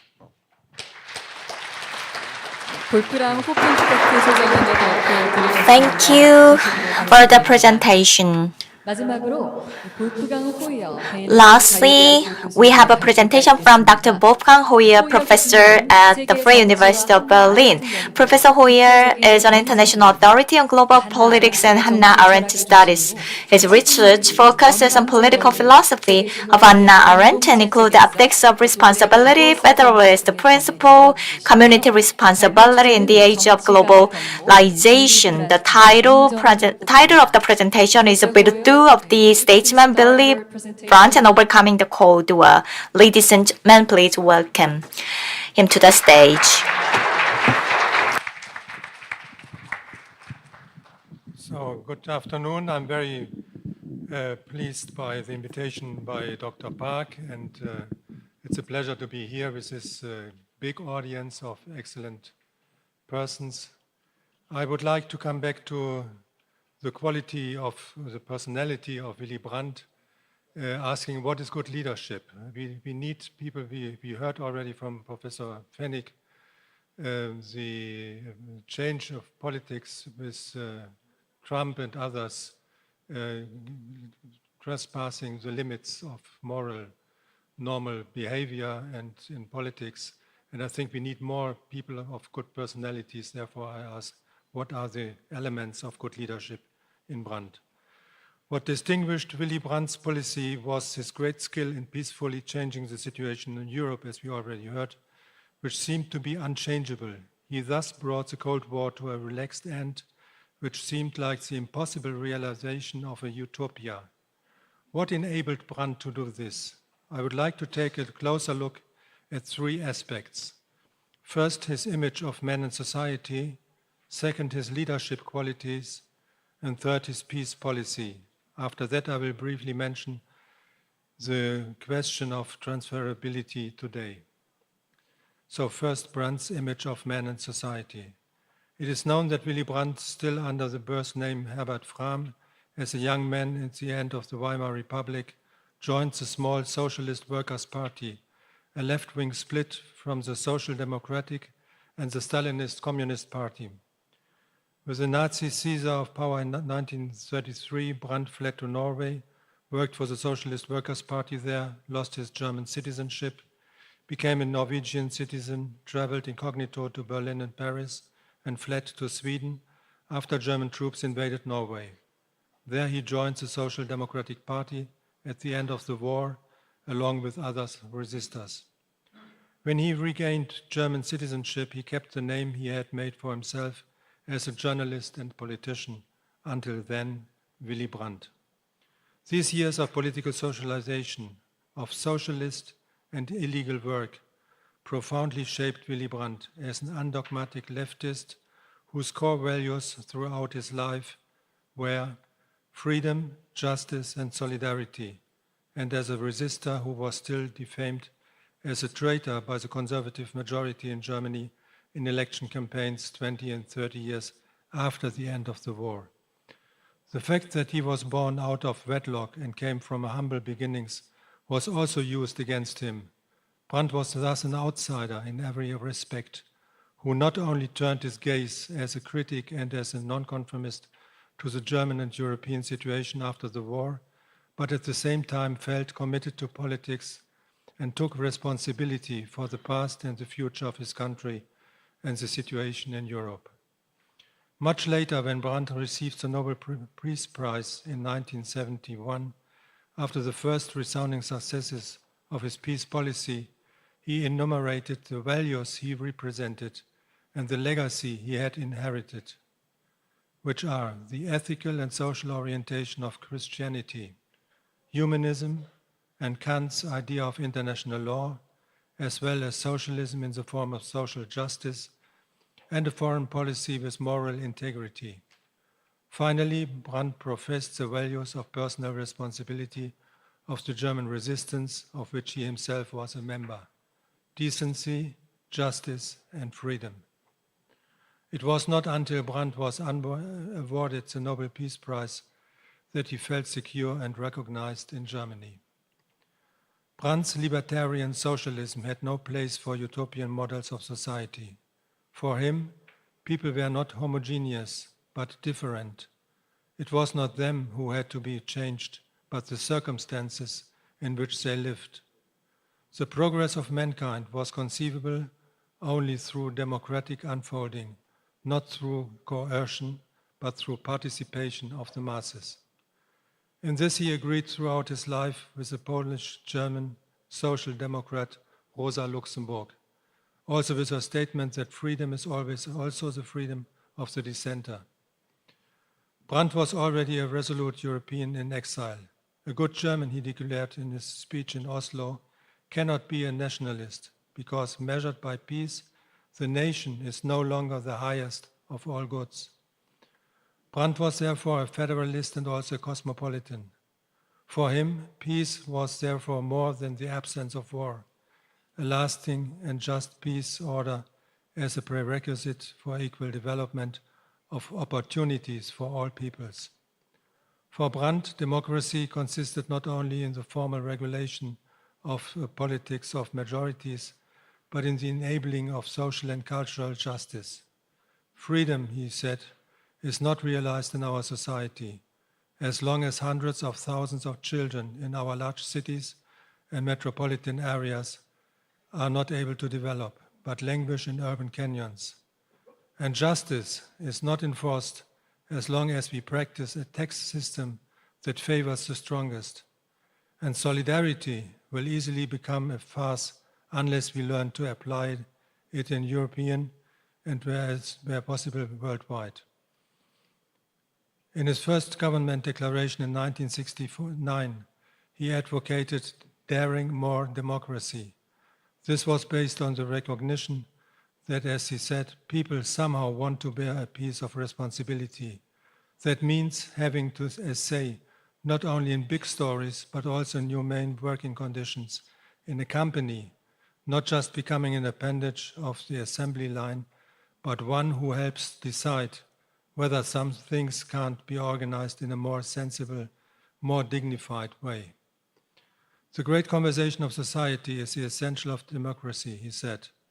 This conversation does not exclude political disputes and factual discussions. It even presupposes them so that the broadest possible discussion can achieve the highest possible degree of agreement. And the broader the discussion, the more fruitful it will be, the more citizens will participate in it, the more they will contribute and help decide, he said. And what is completely unusual among politicians is the praise of doubt, In Oslo, Brandt declared, "Young people often expect from me the unbroken yes, the clear no, but it has become impossible for me to believe in one single truth. That's why I believe in diversity and therefore in doubt. It is productive. It questions the existing. It can be strong enough to break up fossilized injustice. Doubt has proven itself in resistance. It is tough enough to outlast defeats and disillusioned victors." Finally, for Brandt, there was no justification of war, neither the just war of Christianity, nor war as politics by other means as in Clausewitz, or as ultima ratio. War is, he said this in the possible self-destruction of all in the 80s, no longer the ultima ratio, but the ultima irratio. What are the leadership qualities of Brandt? Willy Brandt possessed to an unusual degree both the capacity for detailed analysis and the ability to think in broad contexts. Even in the days of the resistance, this made him an exemplary actor who possessed strong political judgment and combined it with the ability to lead. The Spanish social democratic politician Felipe González attested Brandt a strong sense of reality and possibility, a long-term thinking and sense of what is to come. He was not interested in using the situation to further his own career, but on the contrary, in serving the common good. He was moved by a compassion for the population. The politics that move me are not possible without being moved by the needs and longings of the many, whom one cannot know at all. I want to participate in decisions that ensure peace and help people from the broad strata of the people to experience more justice. Brandt showed his ability to do the right thing in the right place, for example, during the suppression of the 1956 Hungarian uprising, when Soviet tanks occupied the country and crushed council organizations in neighborhoods and factories. And a second time during the construction of the Berlin Wall in 1961. Brandt appeared as a staunch defender of his people. He had to promise support to 300,000 demonstrators and at the same time keep them from storming the wall. So he led them to the West Berlin Memorial of the Victims of Stalinism in order to bring them safe home and not let them go to the Brandenburg Gate and have shooting with the East German police. At a rally in Berlin, Brandt explained that he had written a letter to US President Kennedy, which we saw, which was not his place at all according to diplomatic customs. The mayor of a city never writes to another foreign president of a state a letter, but he did it. But Kennedy came to Berlin, appeared with Brandt and uttered his famous phrase, which is in the whole version. He said, "All free men, wherever they may live, are citizens of Berlin, and therefore, as a free man, I take pride in the words, Ich bin ein Berliner, I'm a Berliner." Brandt had risen to the ranks of the most important international politicians with his determined attitude and right action at the right time. What is the peace policy of Brandt, to characterize in some few words? Since his time in exile, peace was at the center of Brandt's actions, not peace at any price, but peace based on freedom, democracy, and a united Europe. The division of Berlin, the division of Germany, and the division of Europe could only be overcome together. However, since the establishment of the two German states, the situation was frozen and immobile. Policymakers in West Germany persisted in their failure to recognize post-war realities. This is the cession of German territories to Poland and the Soviet Union. Like Kennedy in the United States, Brandt appeared as a youthful reformist alternative who, like Kennedy, rallied writers, artists, and publicists around him. German politicians, including social democrats, took their cue from Bismarck's definition of politics as the art of the possible. Brandt disagreed. The situation demanded that the seemingly impossible become possible. The core elements of his policy consisted of the following: The first point is not to give up one's own position of freedom and security, but to offer the other side securities in order to initiate a process of détente. Solving common problems, Brandt explained, means creating bonds and connections through meaningful cooperation among states across the borders of the blocs. This means transforming conflict. This means removing real or imagined barriers as mutual, peaceful risk. The second point, to do this, it is essential to get to know the other side in detail in order to best understand their motivations, their fears, and their actions. Third point, creating trust with the help of the credibility of one's own steps. According to Brandt, this meant breaking down barriers, creating trust through practically functioning regulations. And this trust may then become the new basis on which old unsolved problems can be solved. Seizing this opportunity may be Europe's chance in a world where it has been proven that it cannot be governed by Washington, by Moscow, or by Beijing alone, he said. And such trust, of course, had to be established between Brandt and West Germany on the one hand and the Western allies on the other. The public was impressed by how Brandt could instill confidence. Rarely had anyone been seen who could establish so much contact with the masses through his speeches, a journalist observed. Thanks to this ability, he also created trust between himself and Soviet head of state Leonid Brezhnev. The fourth point, the resulting balance between states and groups of states must be more than a balanced system of military means. It must give identities and cultures their space. A Europe of peace, Brandt said, needs a willingness to listen to each other's arguments because the struggle of convictions and interests will continue. Europe needs tolerance, not moral indifference, but freedom of thought. The fifth point, the renunciation of violence must be complete and the borders must be untouchable and inviolable, which did not mean that Brandt had abandoned the goal of German reunification, only that it could not be created in any other way than peacefully and democratically with the consent of the European peoples. Sixth point, such a process cannot happen other than in the form of small steps, persistent offers of talk.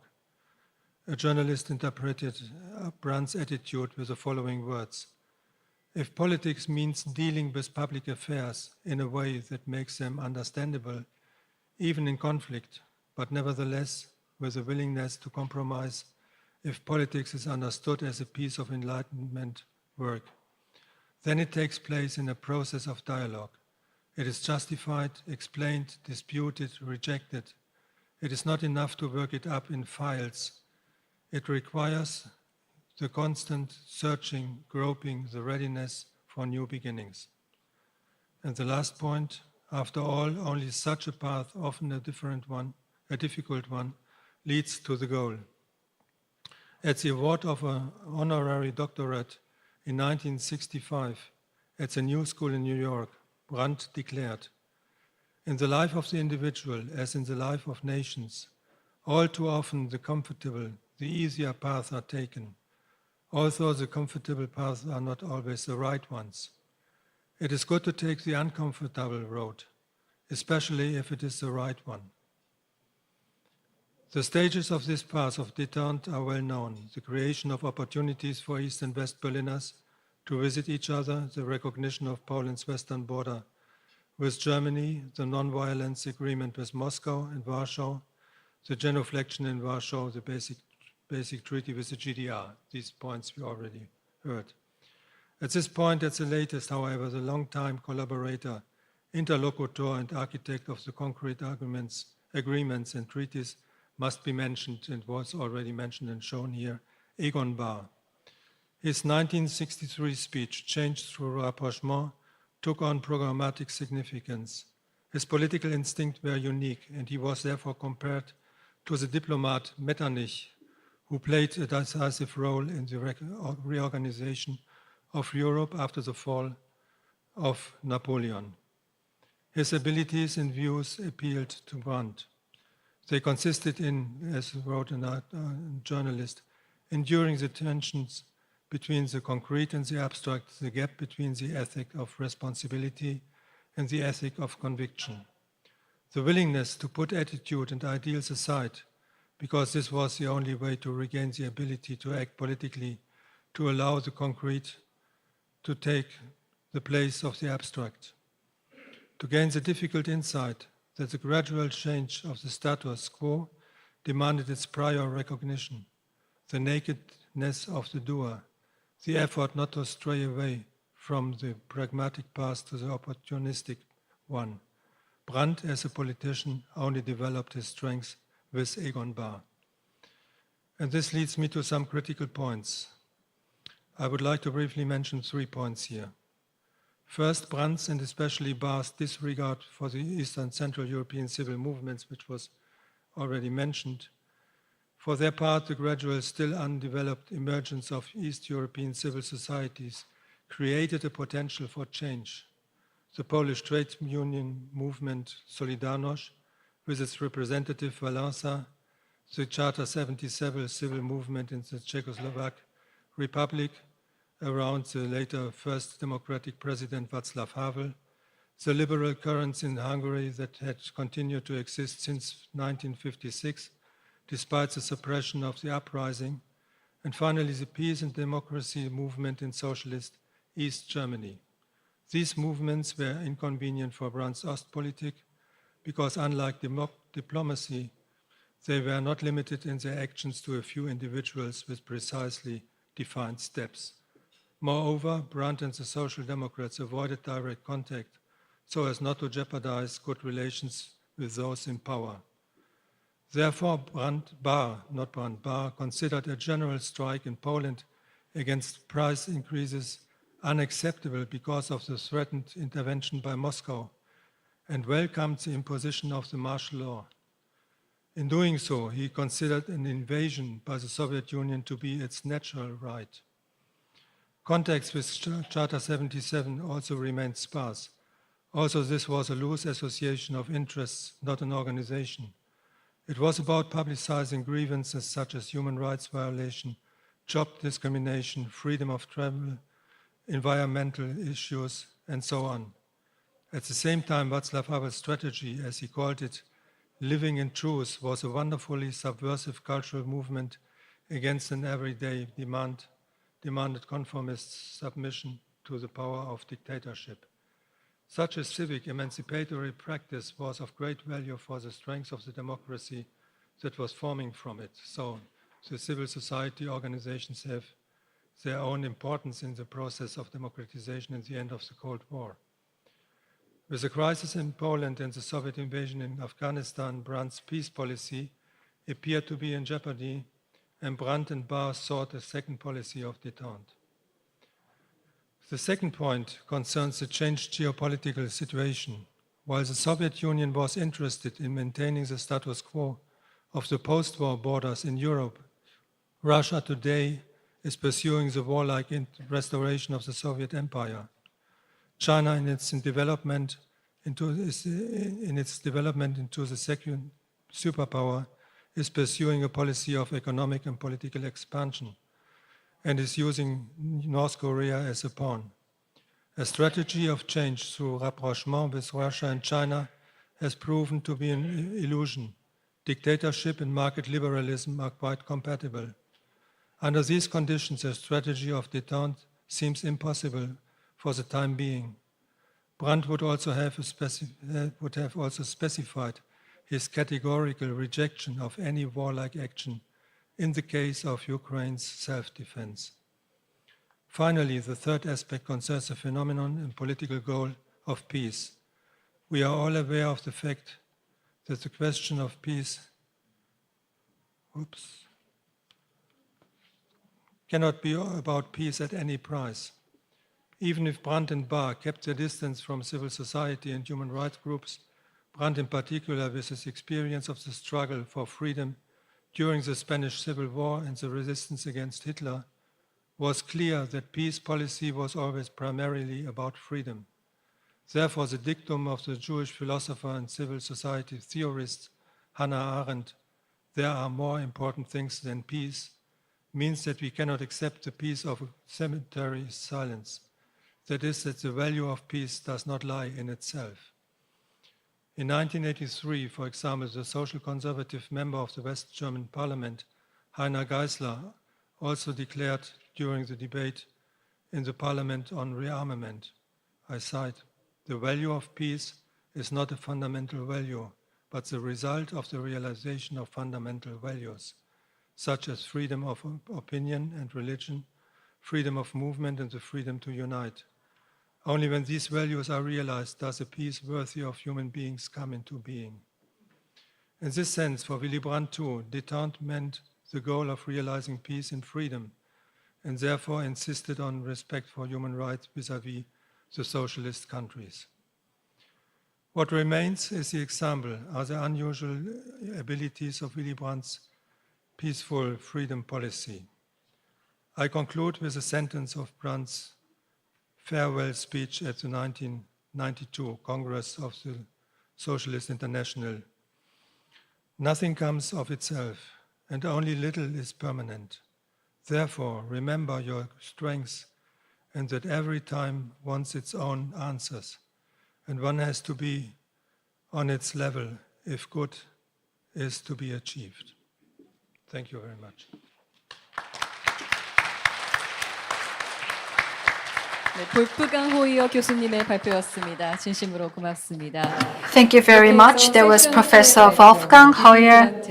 So this was the second session about the Willy Brandt. I'd like to thank our three speakers for their excellent presentations. Thank you very much. Our speakers may return to their seats. Please return to your seats. Thank you. 여기에서 세션 2를 With this, we would like to wrap up the second session and let us take a 20-minute break. We're going to be checking audio, so they may produce noise and sound. My apologies for this. It's 4:05, and in about 20 minutes, let us resume the session at 4:25. 20 minutes break from now on, as we are going to have a sound check, and we'll begin session 3 in 20 minutes at 4:25. Thank you.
네, 여러분께 잠시 안내 말씀드리겠습니다. May I have your attention, please? We're checking audio devices, and that will be completed soon. So the next session will begin from 4:25, but I think, in fact, that would be resuming at around 4:30. So please take your seat, and please make sure that you put your mobile phone into vibration mode. Thank you.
다시 한번 안내 말씀드리겠습니다. May I have your attention, please? Session 3 will begin in a moment. If you're standing, please take your seat. Furthermore, during the session, please make sure that your phone doesn't ring, because they could disrupt the proceedings of today's special academic conference. So please put your mobile phone into vibration mode. If you really need to answer the call, you may go outside. Thank you.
마지막으로 다시 한번 안내 말씀드리겠습니다. 세션 3를 4시 30분에 May I have your attention, please? Session 3 would begin from 4:30. Please take your seat. Make sure you turn your mobile phone into vibration mode. 긴히 통화를 받으셔야 할 일이 있으시다면 And if it happens that you have an urgent call, then please go outside to answer the call. Thank you.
Ladies and gentlemen, just a quick reminder, we're about to start session 3 right now. Please be seated. Thank you.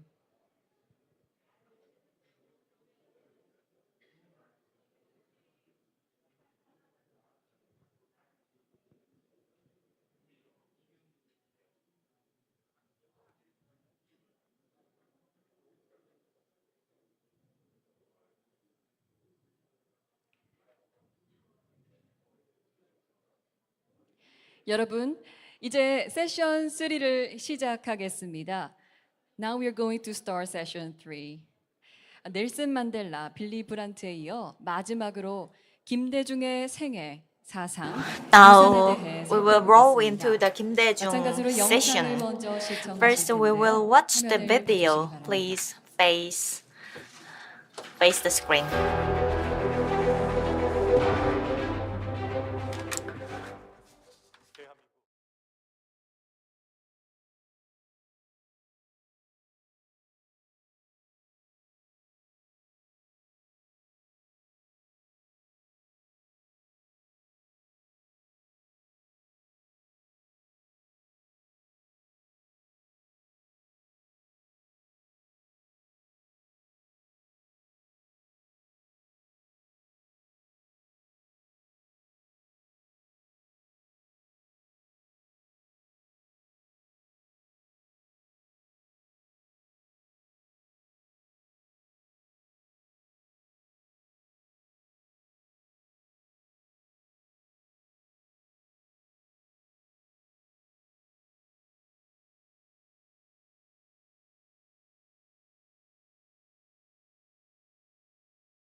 김대중의 생애 사상 유산에 The video was about Kim 시청하셨습니다. Dae-jung's life, ideas, and 이제 legacy. 세션 3의 발표자 세 분을 모시고 Now let us 발표를 have 진행할 our 차례인데요. three speakers for 발표자는 the third session. 고려대학교 명예교수, We have Mr. 최영태 Im 전남대 Hyuk-baek, 명예교수, Professor 강명훈 Emeritus at 연세대 Korea 교수 University, 세분 Professor Choi 모십니다. Young-tae from 네, Cheonnam 왼쪽부터 University, and Professor Park 참여자 Myung-min 여러분께서 from 보시기에 Yonsei 왼쪽부터 University. 차례로 Now from the 앉아주시고요. left, 지금 our 단상으로 three speakers will 모시겠습니다. be 세 taking 분 their 나오실 때 seat. 여러분 I'd 큰 like to 박수로 invite them on the 맞아주십시오. floor, on the stage, and please welcome them with a big hand.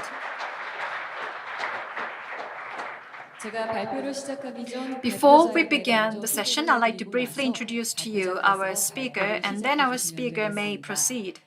첫 발표의 Our 시작은 first 임혁백 speaker would be 고려대학교 Professor Im 명예교수께서 Hyuk-baek, Professor 해주시겠습니다. Emeritus at 임혁백 Korea 교수님은 University. 현재 Professor 고려대학교 Lim is currently 정치외교학과 Professor 명예교수로 Emeritus of Political Science and 한국 Diplomacy 민주주의와 at Korea 한반도 University 통일에 and is a renowned scholar who has 진행학자십니다. led research on Korean 김대중 democracy 대통령과 and 노무현 peace in the 대통령의 Korean 정책 Peninsula. 자문위원을 He also 지낸 served as an advisor 발표 for 주제는 our past 대한민국 presidents. The 민주주의를 topic of 만드는 his presentation will be Kim 김대중의 Dae-jung's leadership 임 in the 교수님 making 앞으로 of 나와주시겠습니다. democracy in 여러분, South Korea. 발표 The 큰 floor is 박수로 yours, Professor Lim. 부탁드리겠습니다.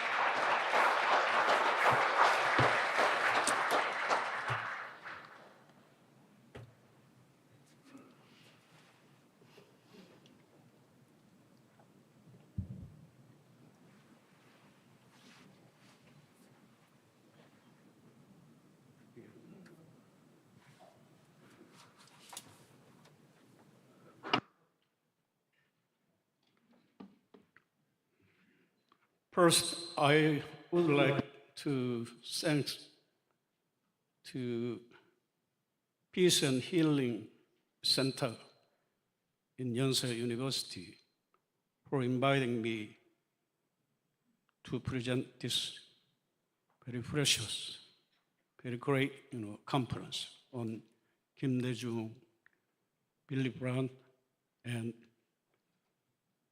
Nelson Mandela. In this presentation, I would like to focus on Kim Dae-jung's leadership in the making of democracy in South Korea.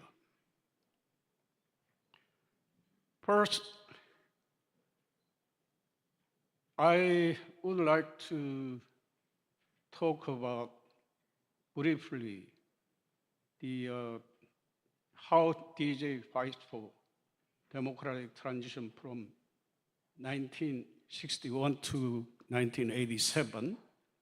And second, during his fight for democratic transition, what is Kim Dae-jung's leadership that make possible democratic transition in South Korea?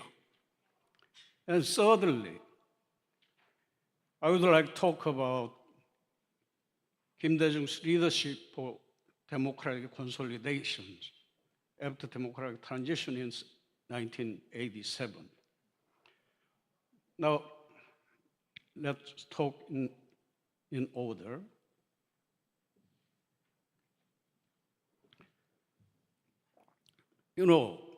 As the video, you saw in the video, Kim Dae-jung became the presidential candidate of New Democratic Party in 1971 presidential election, but lost with slim margin.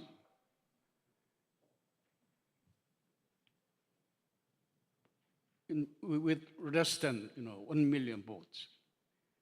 In the presidential campaign, Kim Dae-jung promised the realization of mass democracy, mass participatory economy, and inter-Korean peace guaranteed four great powers: United States, USSR, China, and Japan. And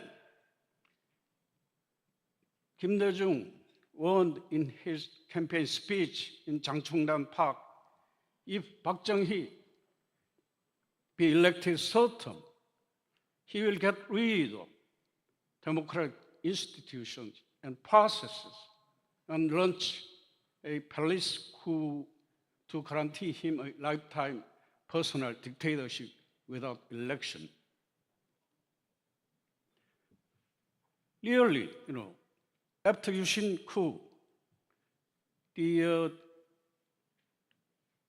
DJ's prediction was realized with the Yushin coup d'etat, and after Yushin coup d'etat, DJ Kim Dae-jung exiled to Japan and the United States. And in the United States, he organized Hanmin-Tong People's Conference for Democracy and Unification in March 1973. Kim Dae-jung was abducted at July 1973 at a Tokyo hotel, but saved his life with the aid of USA CIA in the Pacific Sea. And after returning home, he was put under house arrest. During the house arrest, Kim Dae-jung dared to participate at March 1st Save the Nation Declaration in March 1976, and was arrested and got 5 years imprisonment and, on the charge of violating Emergency Decree number 9.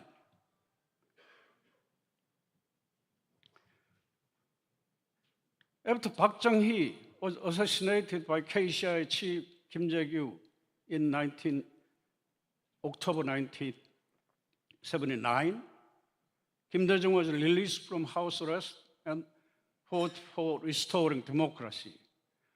So-called Seoul Spring began after Park Chung-hee's death. Seoul Spring, however, was very short. New military, led by General Chun Doo-hwan, new military staged another military coup through massacre in Gwangju, May 18, 1980. The new military indicted Kim Dae-jung for conspiring Gwangju uprising and sentenced him to death. With the help from United States President Ronald Reagan and Kim Dae-jung's friends in the United States, Kim Dae-jung got a state of execution and was forced to exile in the United States. During the exile in the United States, Kim Dae-jung made solidarity with all the leaders of democracy, Edward Kennedy, Willy Brandt, German President Weizsäcker, and Pope John Paul, and fought democracy with public speech and lectures in the United States. During the exile in the United States, Kim Dae-jung rose to a world leader of democracy. In February 8, 1985, Kim Dae-jung managed a stormy homecoming, escorted by his friends, Congressman Foglietta and Fagan, and Professor Bruce Cummings, Ed Baker, and Ambassador Gregg.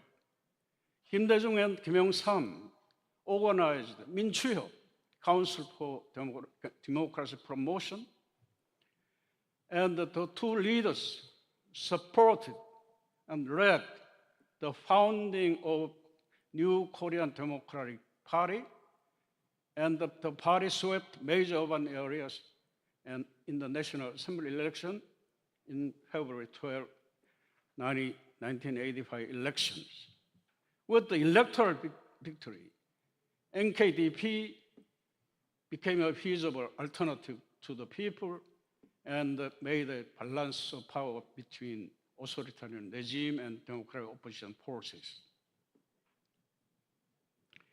The two Kims and NKDP, after electoral victory, the two Kims pressed hard for constitutional revision for directly elected presidential system. And from 1986 to early 1987, there had been inconclusive and protracted tug of war between the regime and opposition.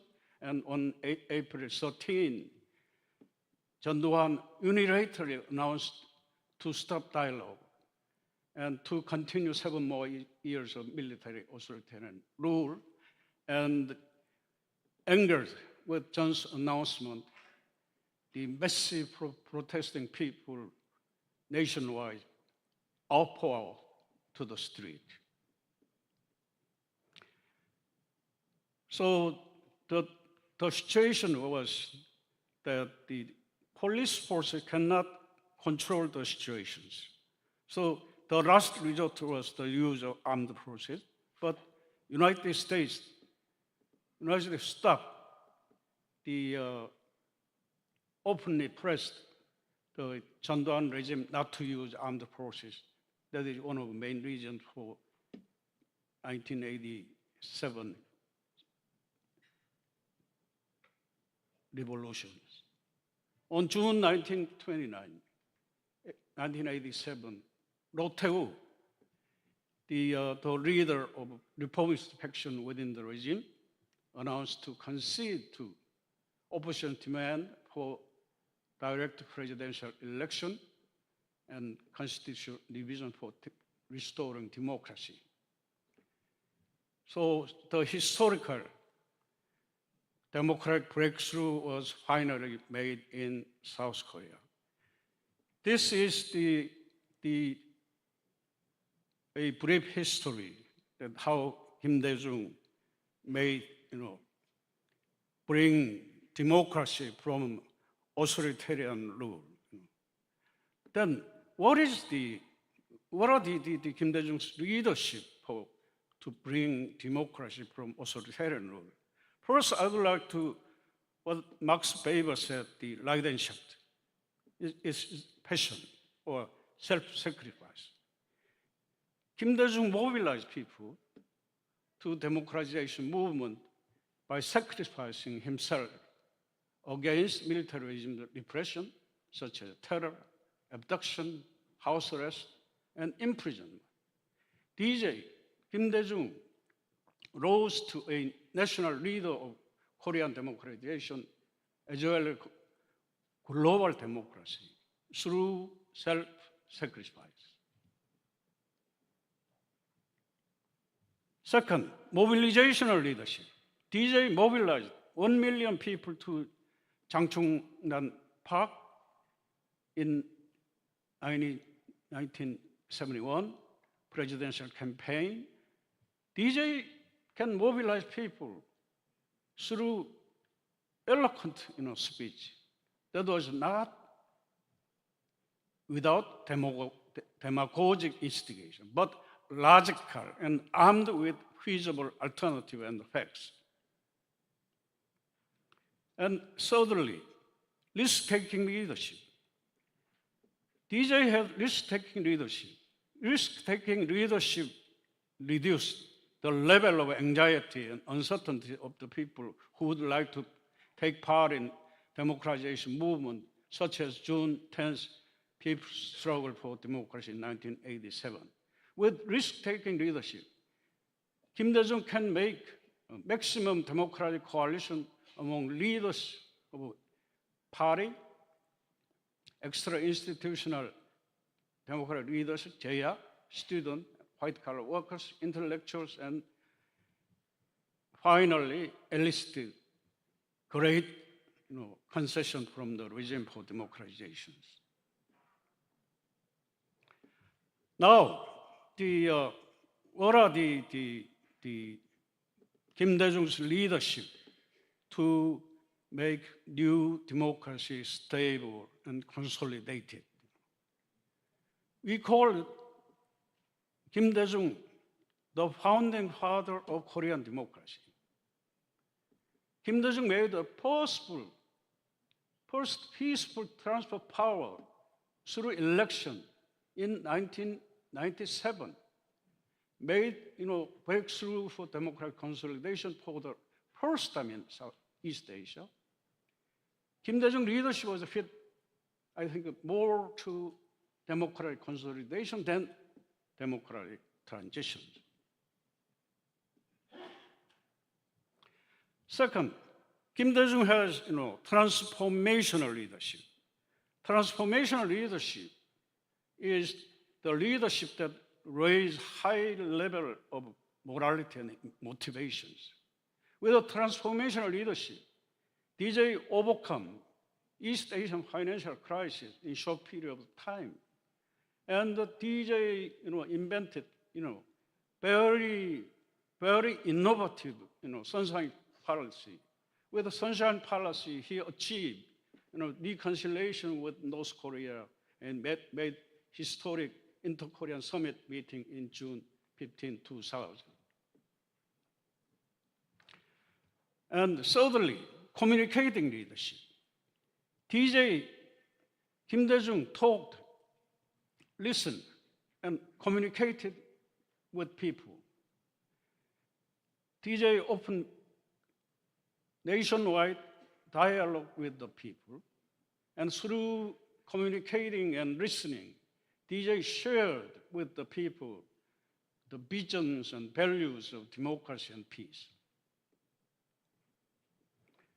And fourthly, DJ has had the Bavarian leadership of Leidenschaft, Verantwortungsgefühl, and Augenmaß. DJ Kim Dae-jung had inexhaustible passion for democracy and peace in the Korean Peninsula. And Kim Dae-jung pursued these goals with very pragmatic sense of responsibility. And Kim Dae-jung can make balanced judgment between passion and accountability. Kim Dae-jung's pragmatic pursuit of truth is based on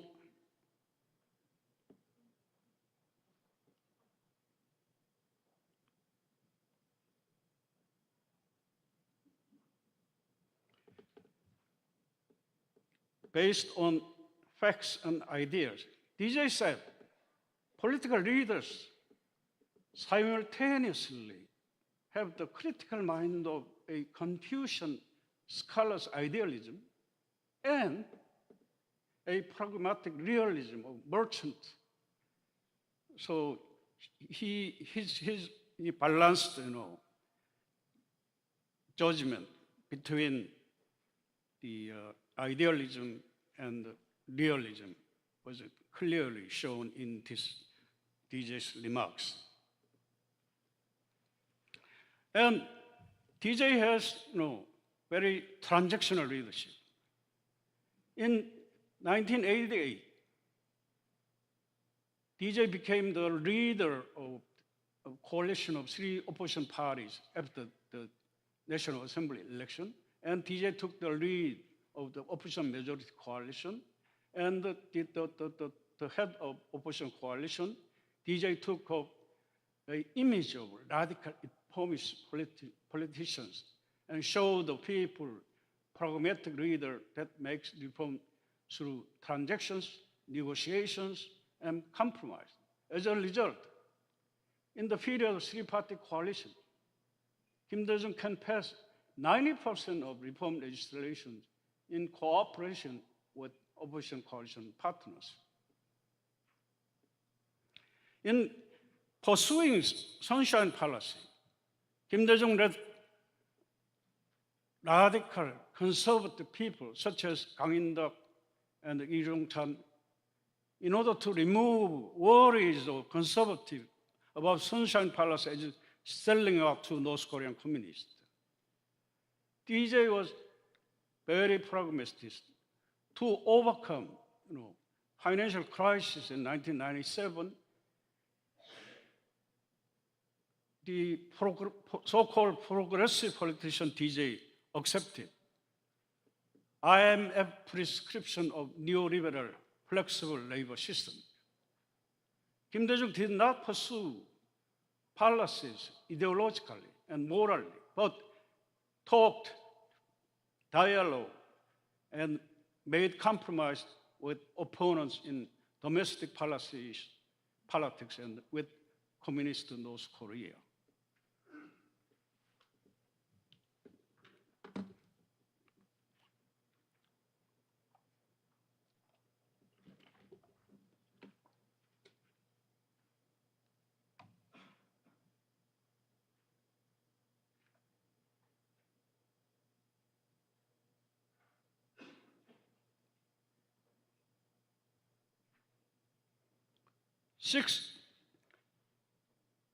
Sixth leadership of democratic consolidation is leadership of perseverance.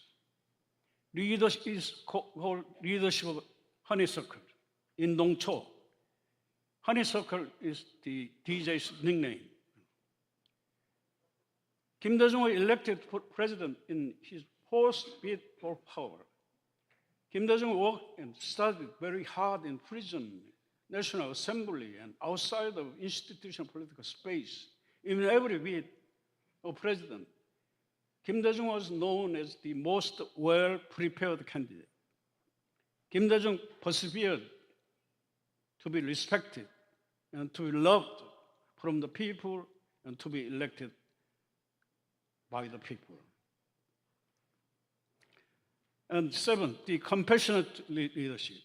DJ was compassionate for the sorrow and pains of the people. Being compassionate with massive unemployed people due to financial crisis, Kim Dae-jung established Korean welfare state in the name of productive welfareism. And compassionate with the suffering of North Korean people, Kim Dae-jung provided economic aid to North Korea with sunshine policy. And reconciliation and tolerance and integrations. And DJ established so-called transitional justices. Kim Dae-jung adopted Mandela model of transitional justice, that is, first finding truth, then reparation and punishing wrongdoings and torture deaths by the military. DJ granted amnesty to the former military president John Do-han and Oh Tae-woo. And in 1999, DJ legislated act of finding truth about torture deaths and act of compensation for the victims under authoritarian dictatorship. And Kim Dae-jung established Human Rights Commission. It is the only human rights commission in the world, in 2001. And in 2000, Kim Dae-jung legislated special law for truth about April 3rd Jeju uprising in 1948. Now, I would like to talk about the Kim Dae-jung's philosophy of peace. Kim Dae-jung's philosophy of peace is democratic peace. It is, briefly talking, is democracy first, peace later. Kim Dae-jung said, peace in the Korean Peninsula must be established democratically with nonviolence and non-repressions. Peace can be achieved through extension and deepening of democracy. It is a brief statement, DJ's democratic peace theory. And DJ believed in democracy and human rights. DJ quoted in Foreign Affairs, he believed, Mencius argument for rule for the people and rights of revolution, and the Korean indigenous religion, Donghak founder Choi Jae-woo's manage heaven, think act like heaven. So Actually, DJ's justice, concept justice, is not the Old Testament of distributive justice, but restorative justice. That is to restoring the relations, normal relations. This is what I have thought about Kim Dae-jung's leadership. Thank you. 임형백 명예교수의 발표를 Thank you 진심으로 for the 감사드립니다. presentation. 다음으로 두 번째 발표는 Next, I would like to invite 전남대학교 Professor 명예교수께서 Emeritus Choi Young-tae from Jeonnam National University. 김대중과 빌리 브란트 비교 연구의 권위자신데요. Professor Choi Young-tae is authority and comparative study of Kim Dae-jung and Willy Brandt. 김대중의 햇볕 정책의 특징과 His presentation will be made under the title of Characteristic and Legacy of Kim Dae-jung's Sunshine Policy. Good afternoon, ladies and gentlemen. I am Professor Choi Young-tae, teaching history. When I was a middle school student, I heard Kim Dae-jung's speech and became a big fan of Kim Dae-jung. And now I'm standing before to speak about Kim Dae-jung. This is a special and honor. I would like to make a presentation in Korean. The topic of my presentation is the characteristic and legacy of Kim Dae-jung's Sunshine Policy. The major content of Sunshine Policy goes like as following. The binding peace of Korea in peace of Northeast Asia, coexistence and co-prosperity of South and the North, and the peaceful and gradual unification. Sunshine Policy produced a lot of results. It set milestones for the reconciliation between the two Koreas and the unification.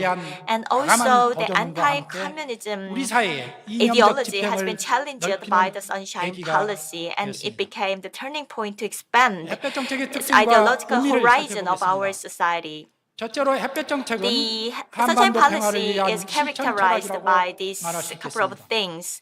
Sunshine Policy is a pragmatic approach for peace on the Korean Peninsula. Kim Dae-jung experienced the national division and Korean War in his 20s. In the Korean War, he was barely survived, so he saw the horror of war. From late 1960s to early 70s, when he was a member of National Assembly, he paid attention to Ostpolitik of Willy Brandt, and he made a speech in the National Assembly that we have to follow Ostpolitik. In the presidential election in 1971, he argued for the four-power security guarantee. At that time, the four Allied powers forged the Berlin Pact to guarantee peace of Germany. So the four-piece security guarantee espoused by Kim Dae-jung is a Korean version of Berlin Pact. In 1987, there was a presidential election where he argued the armistice should be replaced by peace treaty. And after nuclear crisis in 1994, he asserted that Korea needs six-party talks participated by United States, Japan, China, Russia, and North and South Korea. After taking office, he focused on the four-power diplomacy to win support from them for Sunshine Policy, especially from President Clinton. He got the words that the President Kim will be in the driving seat and Clinton will be sitting to his next. It shows the great strength and talent of Kim's diplomatic prowess. The success of his diplomacy was form of a materialization of full power security guarantee that he argued in 1971. From these examples, we can understand how important the diplomatic skills of president important for a divided country. Kim Dae-jung supported unification, but the unification is not his prime goal. He argued for democracy before unification, and he opposed the unification by force and absorption. There are reasons for that. The unification by force would be impossible due to the presence of China. Even though it is possible, then it will create millions of casualties and fatalities. The unification would not benefit people. It reminds us the idea of Willy Brandt. And unification by absorption would create a lot of side effects like economic burden and social dismantling. So he argued that the unification by force and absorption will not be possible. So his conclusion is that while the South and North coexist, exchanges and helping each other and sharing process will be a reasonable path to reach peaceful unification. While he was in office and after retirement, nuclear crisis overshadowed the peninsula. At that time, he thought that North Korea went nuclear because nuclear armament was the only option for North Korea to protect its regime. So solution is to guide North Korea out of extreme sense of crisis. Specifically, North Korea and U.S. relations should be improved and reconciliatory atmosphere should be created. That's why package deal and phased approaches were created. So the North Korea and United States should set the formal relations, and South Korea provide economic aid, and North Korea renounce nuclear arsenal. It reminds us Willy Brandt. When Berlin Wall was erected in East Asia, Willy Brandt said it was their way of hiding their weakness. So the solution is to ease their fear. That was the essence and the very starting point of Ostpolitik. And the second characteristic of Sunshine Policy is it is peace promoting and gradual unification theory. In 1972, he had the three-phased unification idea. In 1998, he proposed a republic federated unification, but it was different from North Korea's style because he saw German unification. So he felt that unification would come anyway, unknowingly, so we need to be prepared for that. And after German unification, he met Brandt von Weizsäcker, and the East Germany's Prime Minister Dae-jung, and got an advice that Korea should not follow German-style unification. North and South Korea were engaged in war, and South Korea is not economically strong as West Germany, so unification by absorption will be difficult. And his idea to unification is three-phase unification. The first phase is confederation, which is featured by peaceful coexistence, peaceful exchanges, and peaceful unification. That is the very aim or goal by Sunshine Policy. And second phase is federation. Diplomacy and defense would be taken care of by federal government, and the rest of the political affairs will be done by two republics. And third phase could go in flexible way. Next, I would like to talk about contribution and limitations of Sunshine Policy. First, Sunshine Policy proposed the Korean-style unification model. First, it was unification through economic cooperation. Politician Kim Dae-jung and businessman Ju-young collaborated to show the possibility.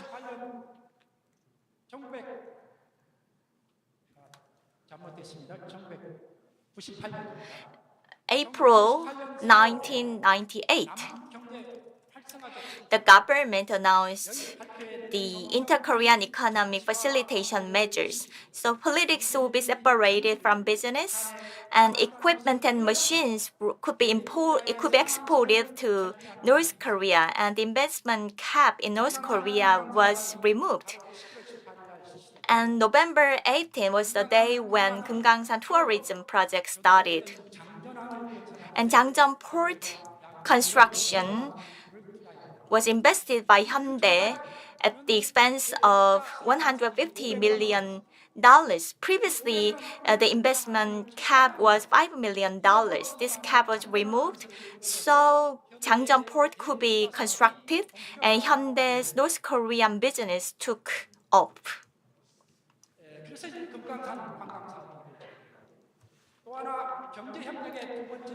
And secondly, there is the Kaesong Industrial Complex.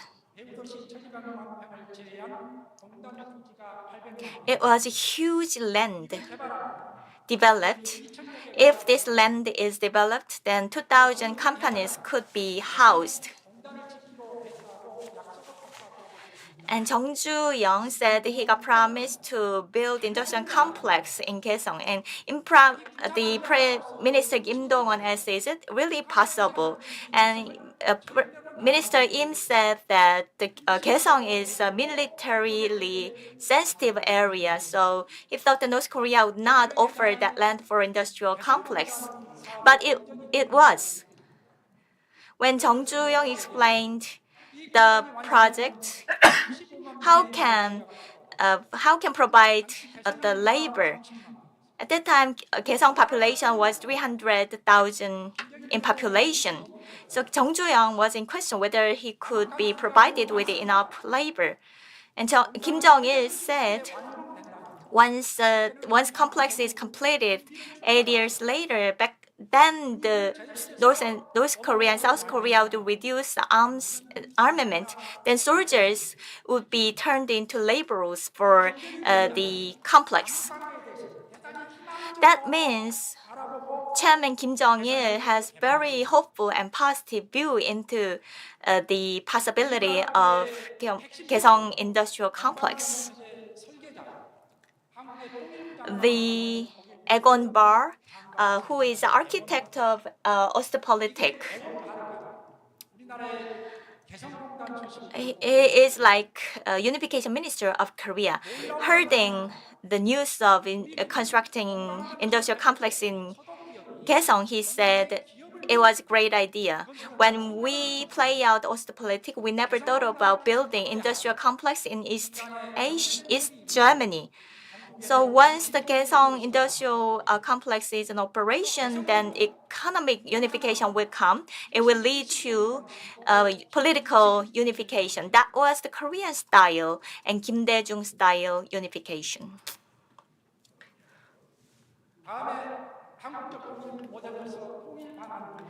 And Sunshine Policy proposed the Korean way of unification. South Korea's federation idea and North Korea's loose form of federation had commonalities, so both summits decided to pursue that direction. North and South made an agreement for exchanges and peaceful coexistence and joint declaration. If it is realized, then the confederated South Korea would be possible right away. That's Kim Dae-jung's words. The confederation is multi-phased unification toward federation. So our policy, Korean policy, accommodated and considered negative and positive impact of German unification. There are some obstacles in pursuing Sunshine Policy. The first one is time. Time was very limited. Kim's term was 5 years. During that short period of time, it was almost impossible to turn around the situation that lasted 50 years. And as you know, the first 2 years have been wasted because In April 1998, the fertilizers meeting was broken. At that time, South Korea offered to provide the fertilizers and asked reunion of separated families in return. However, it was not agreed by North Korea because separated family reunion was a matter of politics from the perspective of North Korea. So there was gap between the two parties. For South Korea, the reunion is a matter of humanitarian side. The first, the intelligence head of Kim Dae-jung government was from Conservative Party. So North Korea didn't like that idea. So North Korea always suspicious that the Sunshine Policy is another tactic to have unification by absorption. So trust was hardly built. So until they have a summit, so official contacts were almost non-existent for the first 2 years of Kim's term. Fortunately, there was Hyundai.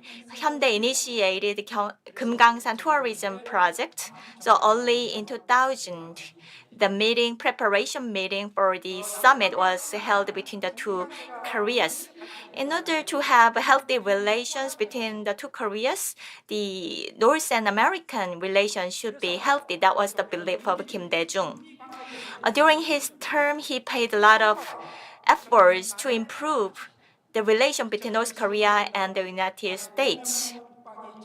October 9, 2000, Jo Myung-nok from Defense Secretary of North Korea visited the United States, and 2 weeks later, Secretary Albright visited North Korea. So with this visit exchanges, the two countries made an agreement for the signing on peace treaty and the Clinton's visit of North Korea. However, time was not in the favorable side. The United States was meddling about the other international issues, so President Clinton could not find time to visit North Korea. But so I mentioned the time. If the fertilizer meeting was successful and the inter-Korean dialogue were more active and the inter-Korean summit was held earlier than it happened, then the Clinton visit would be realized. The President Kim said that North Korea always missing the opportunity, and it was repeated during the Nomuyan administration. The government wasted a lot of time during the early times of its term. Only everything was pushed back in the later part of Nomuyan presidency. And after all this, President Kim persuaded President Bush. However, Bush was swayed by neocons of the U.S. Congress. Now, let me compare Ostpolitik and Sunshine Policy. First, I would like to compare these two figures. I was very surprised because they are so similar. Brandt was born out of wedlock, and Kim Dae-jung was born to the mistress of his father. And both two people started their political career in the remote area. And Brandt was the only chancellor without university degree, and Kim Dae-jung is the president without university degree.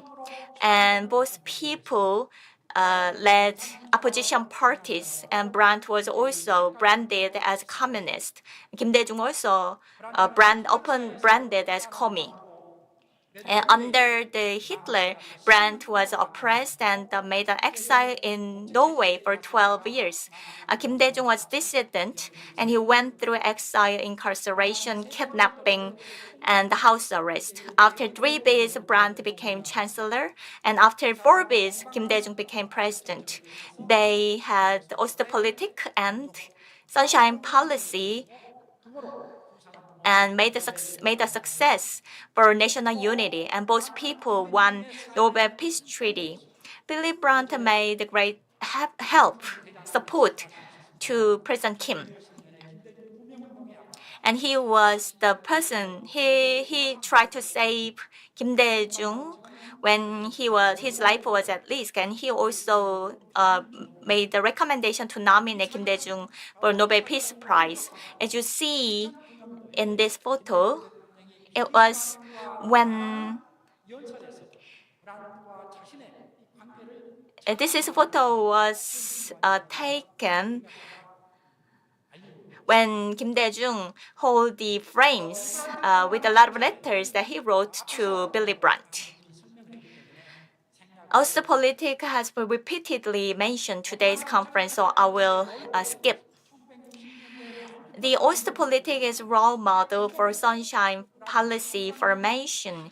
In the late 1980s and on, Kim Dae-jung repeatedly mentioned Ostpolitik.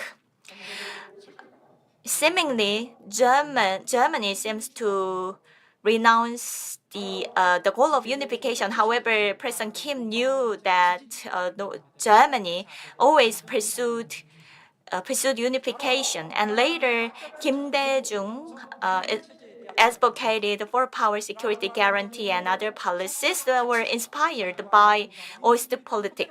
Two policies took human rights and democracy and peace, and advocating co-prosperity and coexistence. And two people say that those policies will be for the HAP unification. If the content of the policies were realized, then the countries will be on the stage of HAP unification, and the political unification should be left to the history. However, there are differences. Actually, and Brandt was put to no confidence vote and retired out against his will. And Kim Dae-jung also went through difficulties because his aides were imprisoned and the coalition government was broken. There are differences, and Brandt wanted to maintain the national identity and peace. And Kim Dae-jung added the base unification to his policy. However, Korea was different because Korea is not very free in promoting human exchanges like Germany did. And Sunshine Policy proposed economic unification approaches through industrial complex, which is different point of Ostpolitik. And the political cultures are also different because in Germany, the succeeding the leadership continued Ostpolitik and became the foundation for unification. However, South Korea Sunshine Policy was not carried over by the succeeding governments. In closing, and I believe that Kim Dae-jung proposed economic cooperation toward Korean unification, and the Sunshine Policy was played out. Kim Dae-jung focused on steadiness and the credibility because inter-Korean relations is precarious. A lot of factors may affect the situation. If you do some mistake, you may risk of living in jail. However, Kim Dae-jung had the firm conviction in people and peace. That's why Kim Dae-jung was able to promote Sunshine Policy. Kim Dae-jung had the three religions. He believed in people. He believed in the history. He also said if not being a president, however, the history would give me the positive evaluation of what I did. He believed in history, so he dared to embark and launch many things. This conference is kind of answer made by Kim Dae-jung when he 최영태 was 명예교수의 alive. 발표 들으셨습니다. 진심으로 감사드립니다. 세션 3의 마지막 발표입니다. 이 발표는 이번 회의의 개최사를 전하기도 한 박명림 연세대학교 교수께서 하시겠습니다. 박명림 교수님은 연세대학교 인간평화와 치유연구센터의 소장이시죠. 들으실 발표 제목은 통합과 평화의 정치, 김대중, 브란트, 만델라인데요. 모든 세션을 통틀어서 이제 마무리하는 만큼 또 발표를 경청하다는 마음을 보내면서 여러분 큰 박수로 맞아주시면 감사하겠습니다.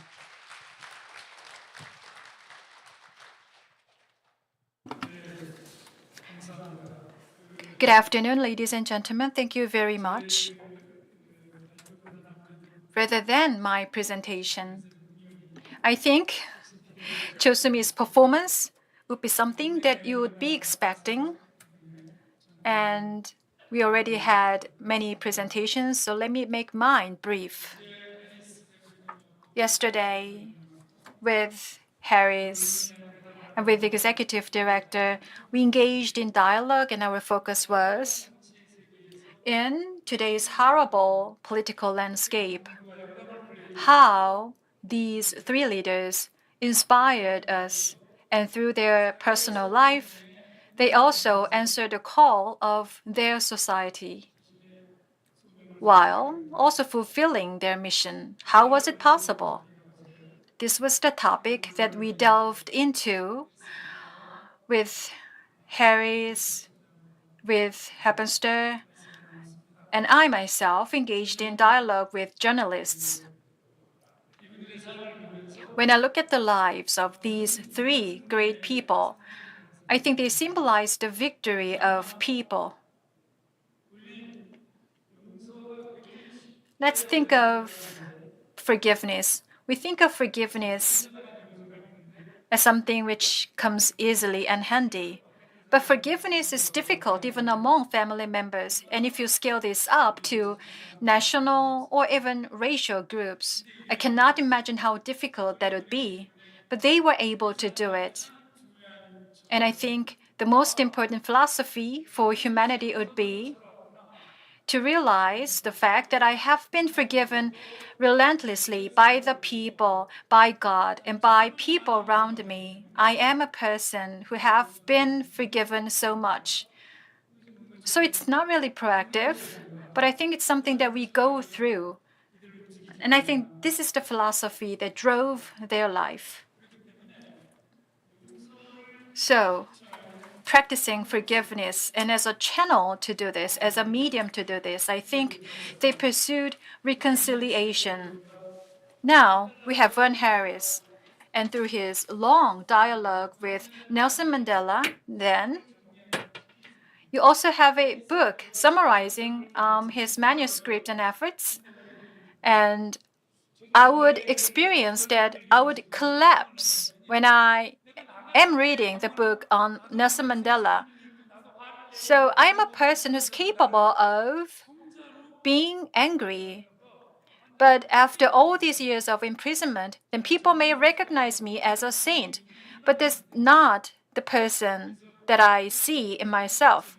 So Vern Harris, the title of the book would be Conversation is Myself. Conversation with myself. That's from Aurelius, right? Conversation with myself.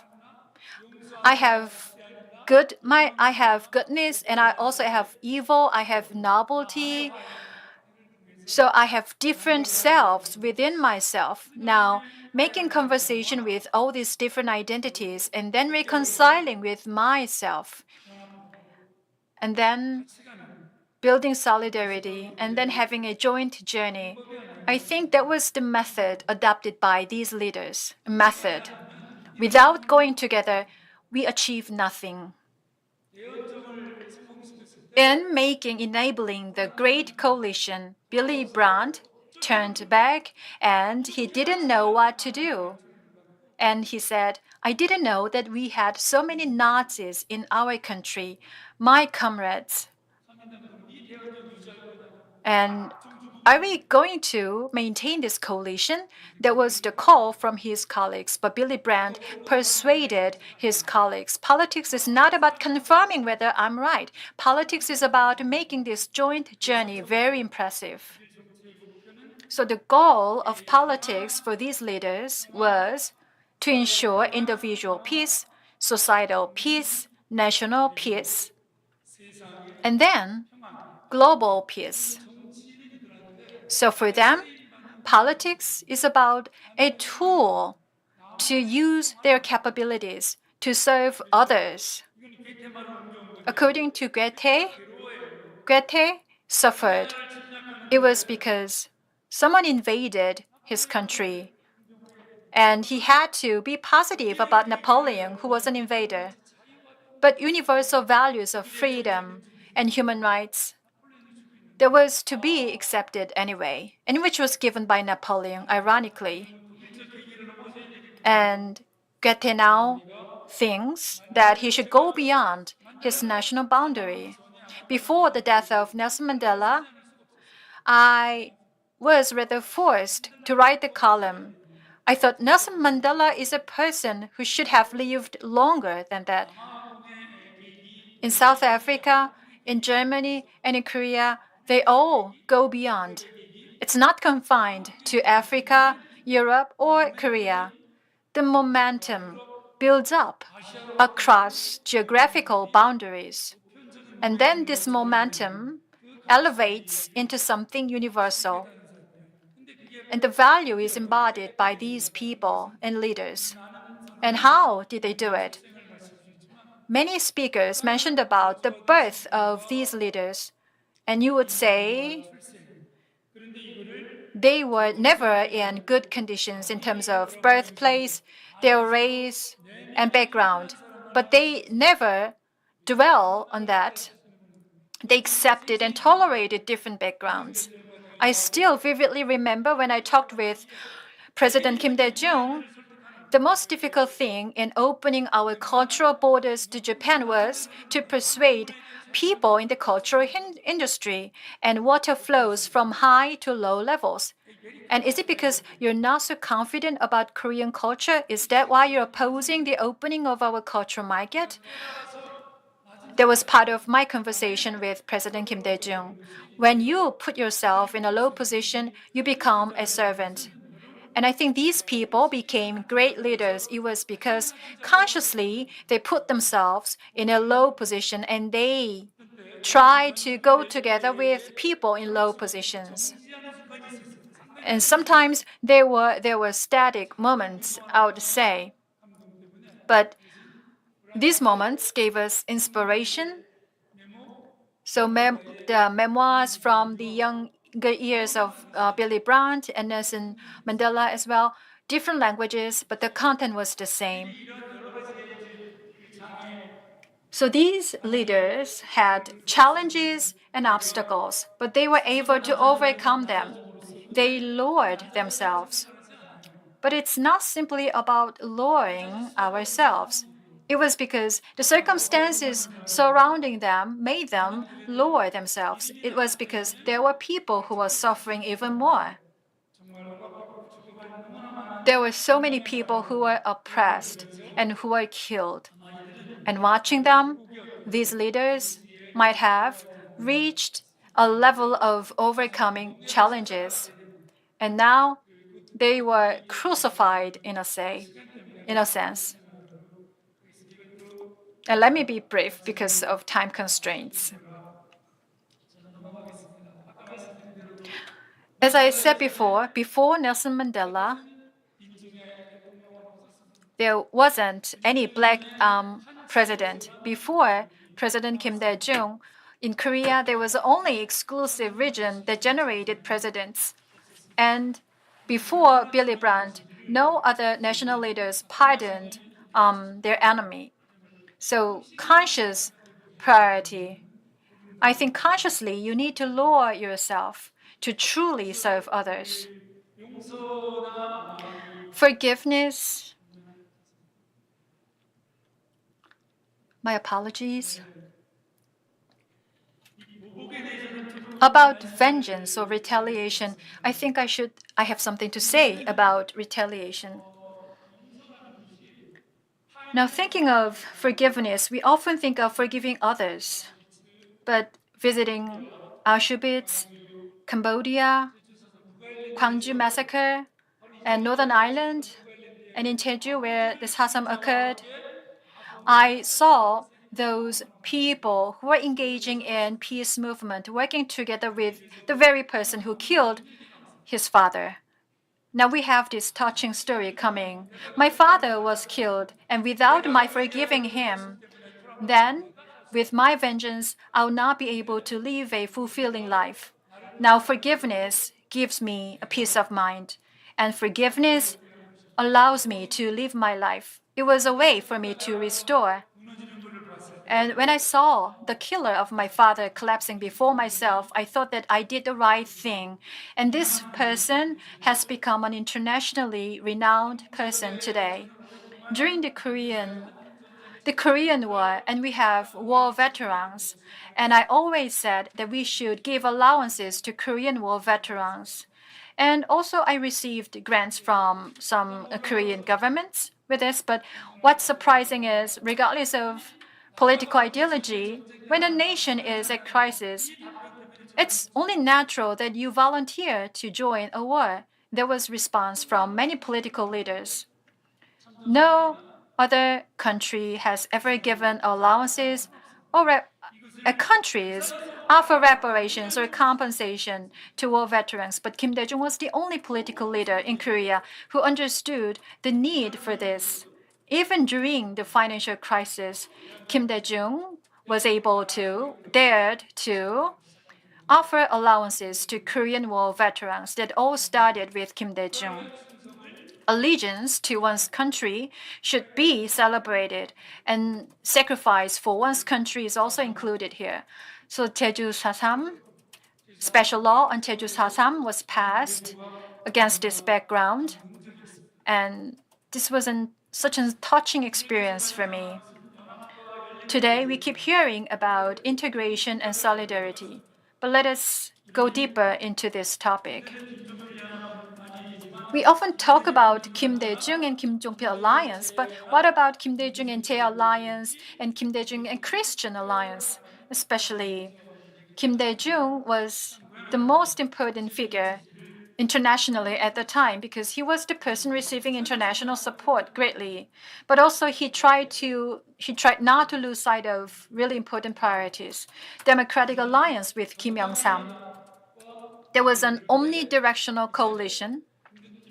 And now, with Kim Young-sam coming into power and with a special law on May 18th, and when Chun Doo-hwan and Roh Tae-woo were punished, Kim Dae-jung realized his responsibility would be forgiveness. And Kim Jong-pil was his partner.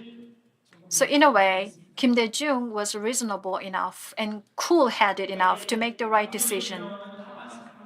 So about bureaucratic appointments, it was already mentioned there was a coalition government. So economic officials were conservatives. For security, foreign affairs, and unification and peace, the positions were all filled by conservatives. So policy-wise, autonomy, as long as the philosophical background is there, I think such a challenge can be overcome. Policy differences, as long as there is philosophical consensus, we can overcome any differences and gaps. And I think that is why Kim Dae-jung government was able to appoint conservatives in such key positions.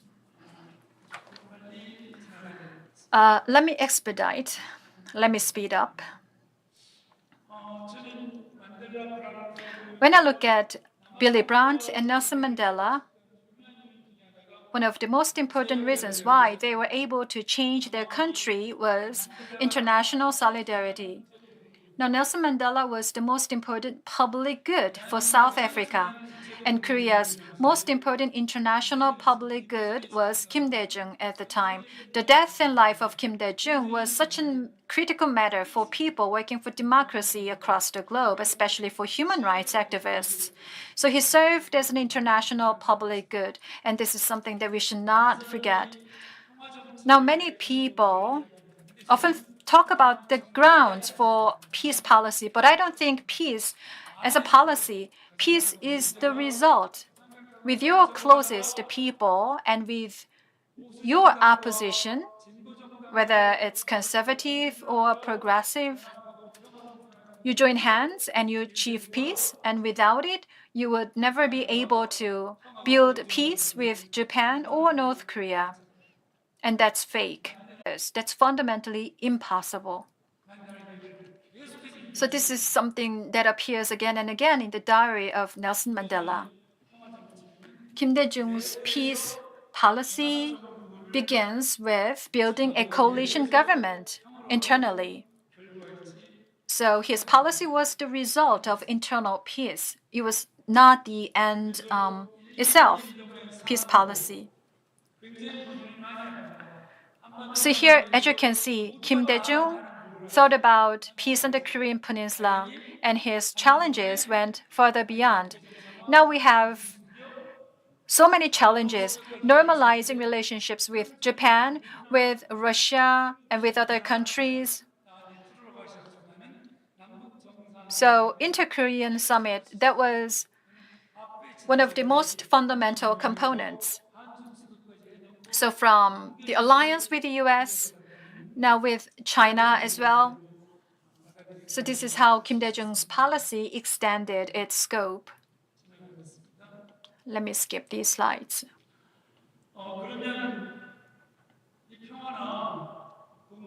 And then, when you think about peace and coexistence, I was able to meet many German leaders when I was in Germany. I was able to interview all the chancellors who were mentioned today, as well as a foreign minister of Germany. I engaged in long conversations with them, and they kept one message. Peace is an internal and domestic affair. For example, before achieving peace with East Germany, it was really critical to achieve peace internally with opposing political leaders. One foreign minister of Germany said, from SPD to Christian Democratic Party, the Ostpolitik remained the same tenet that was possible because of the coalition. So Sweden once was called a declining country, but Sweden emerged as a social democratic country and an emerging welfare state, and that was possible because of political coalition. So the miracle of the river line, and starting from 1939, I think this tradition of coalition, I think that was the driving force behind Germany's success.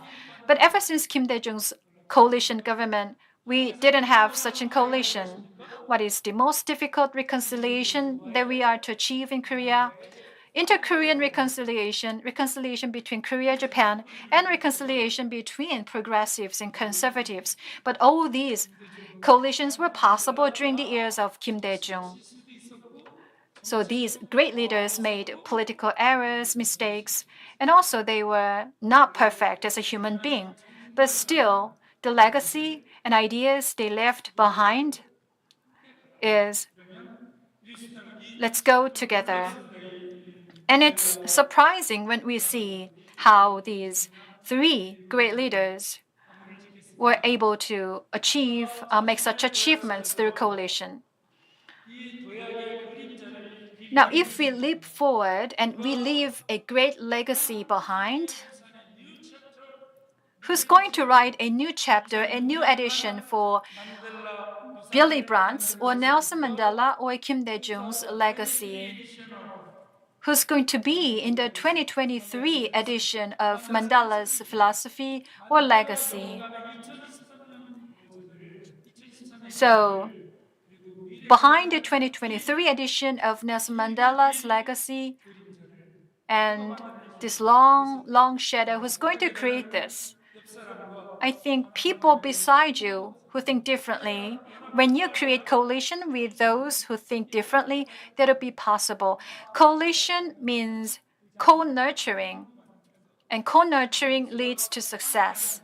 So when progressives and conservatives go together, then the public and the nation is set to succeed.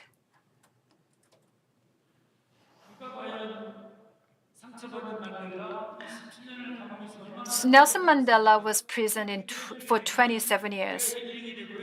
But when we read his writings, then we find ourselves healed.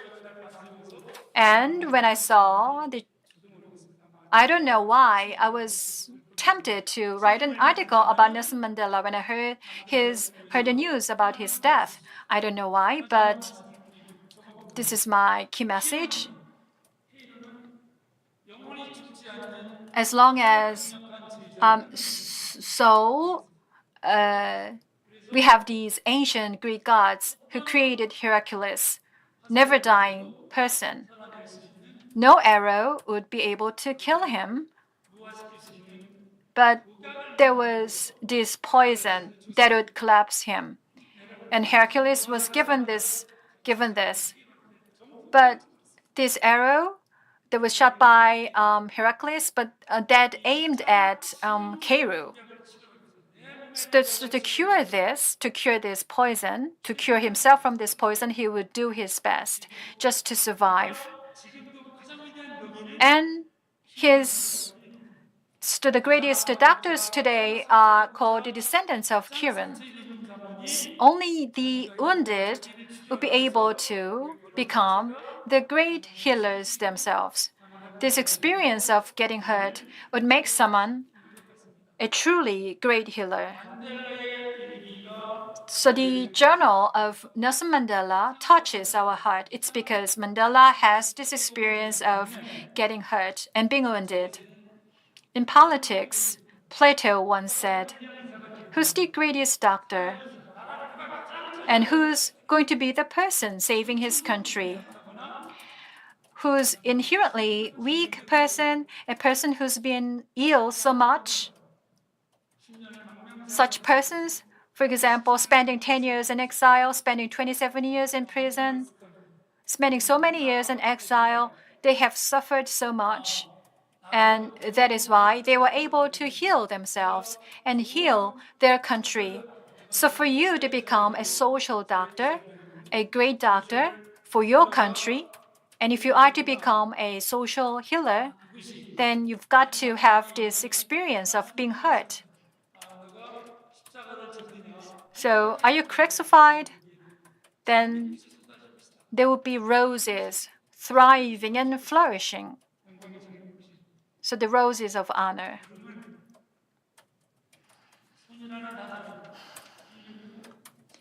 So steps would be the ground, and your hands would be fertilizer. With fertilizer, and they would decay, turn into salt. So, because they put the burden on themselves, they took steps, and they provided fertilizer. Now, the soul of Nelson Mandela and the steps taken by Willy Brandt provide us with the resources for us to become better.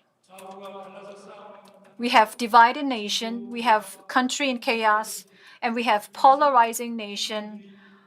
We have a country suffering populism. We have young people suffering so much. These leaders lived in the 20th century, but their key message for us in the 21st century would be, we need to provide ourselves with our own burden and fertilizer. And if you do this, then for surely you would be able to give our future generations resonating messages. And you will become the 2023 vision of Nelson Mandela, Kim Dae-jung, and Willy Brandt. Thank you very much.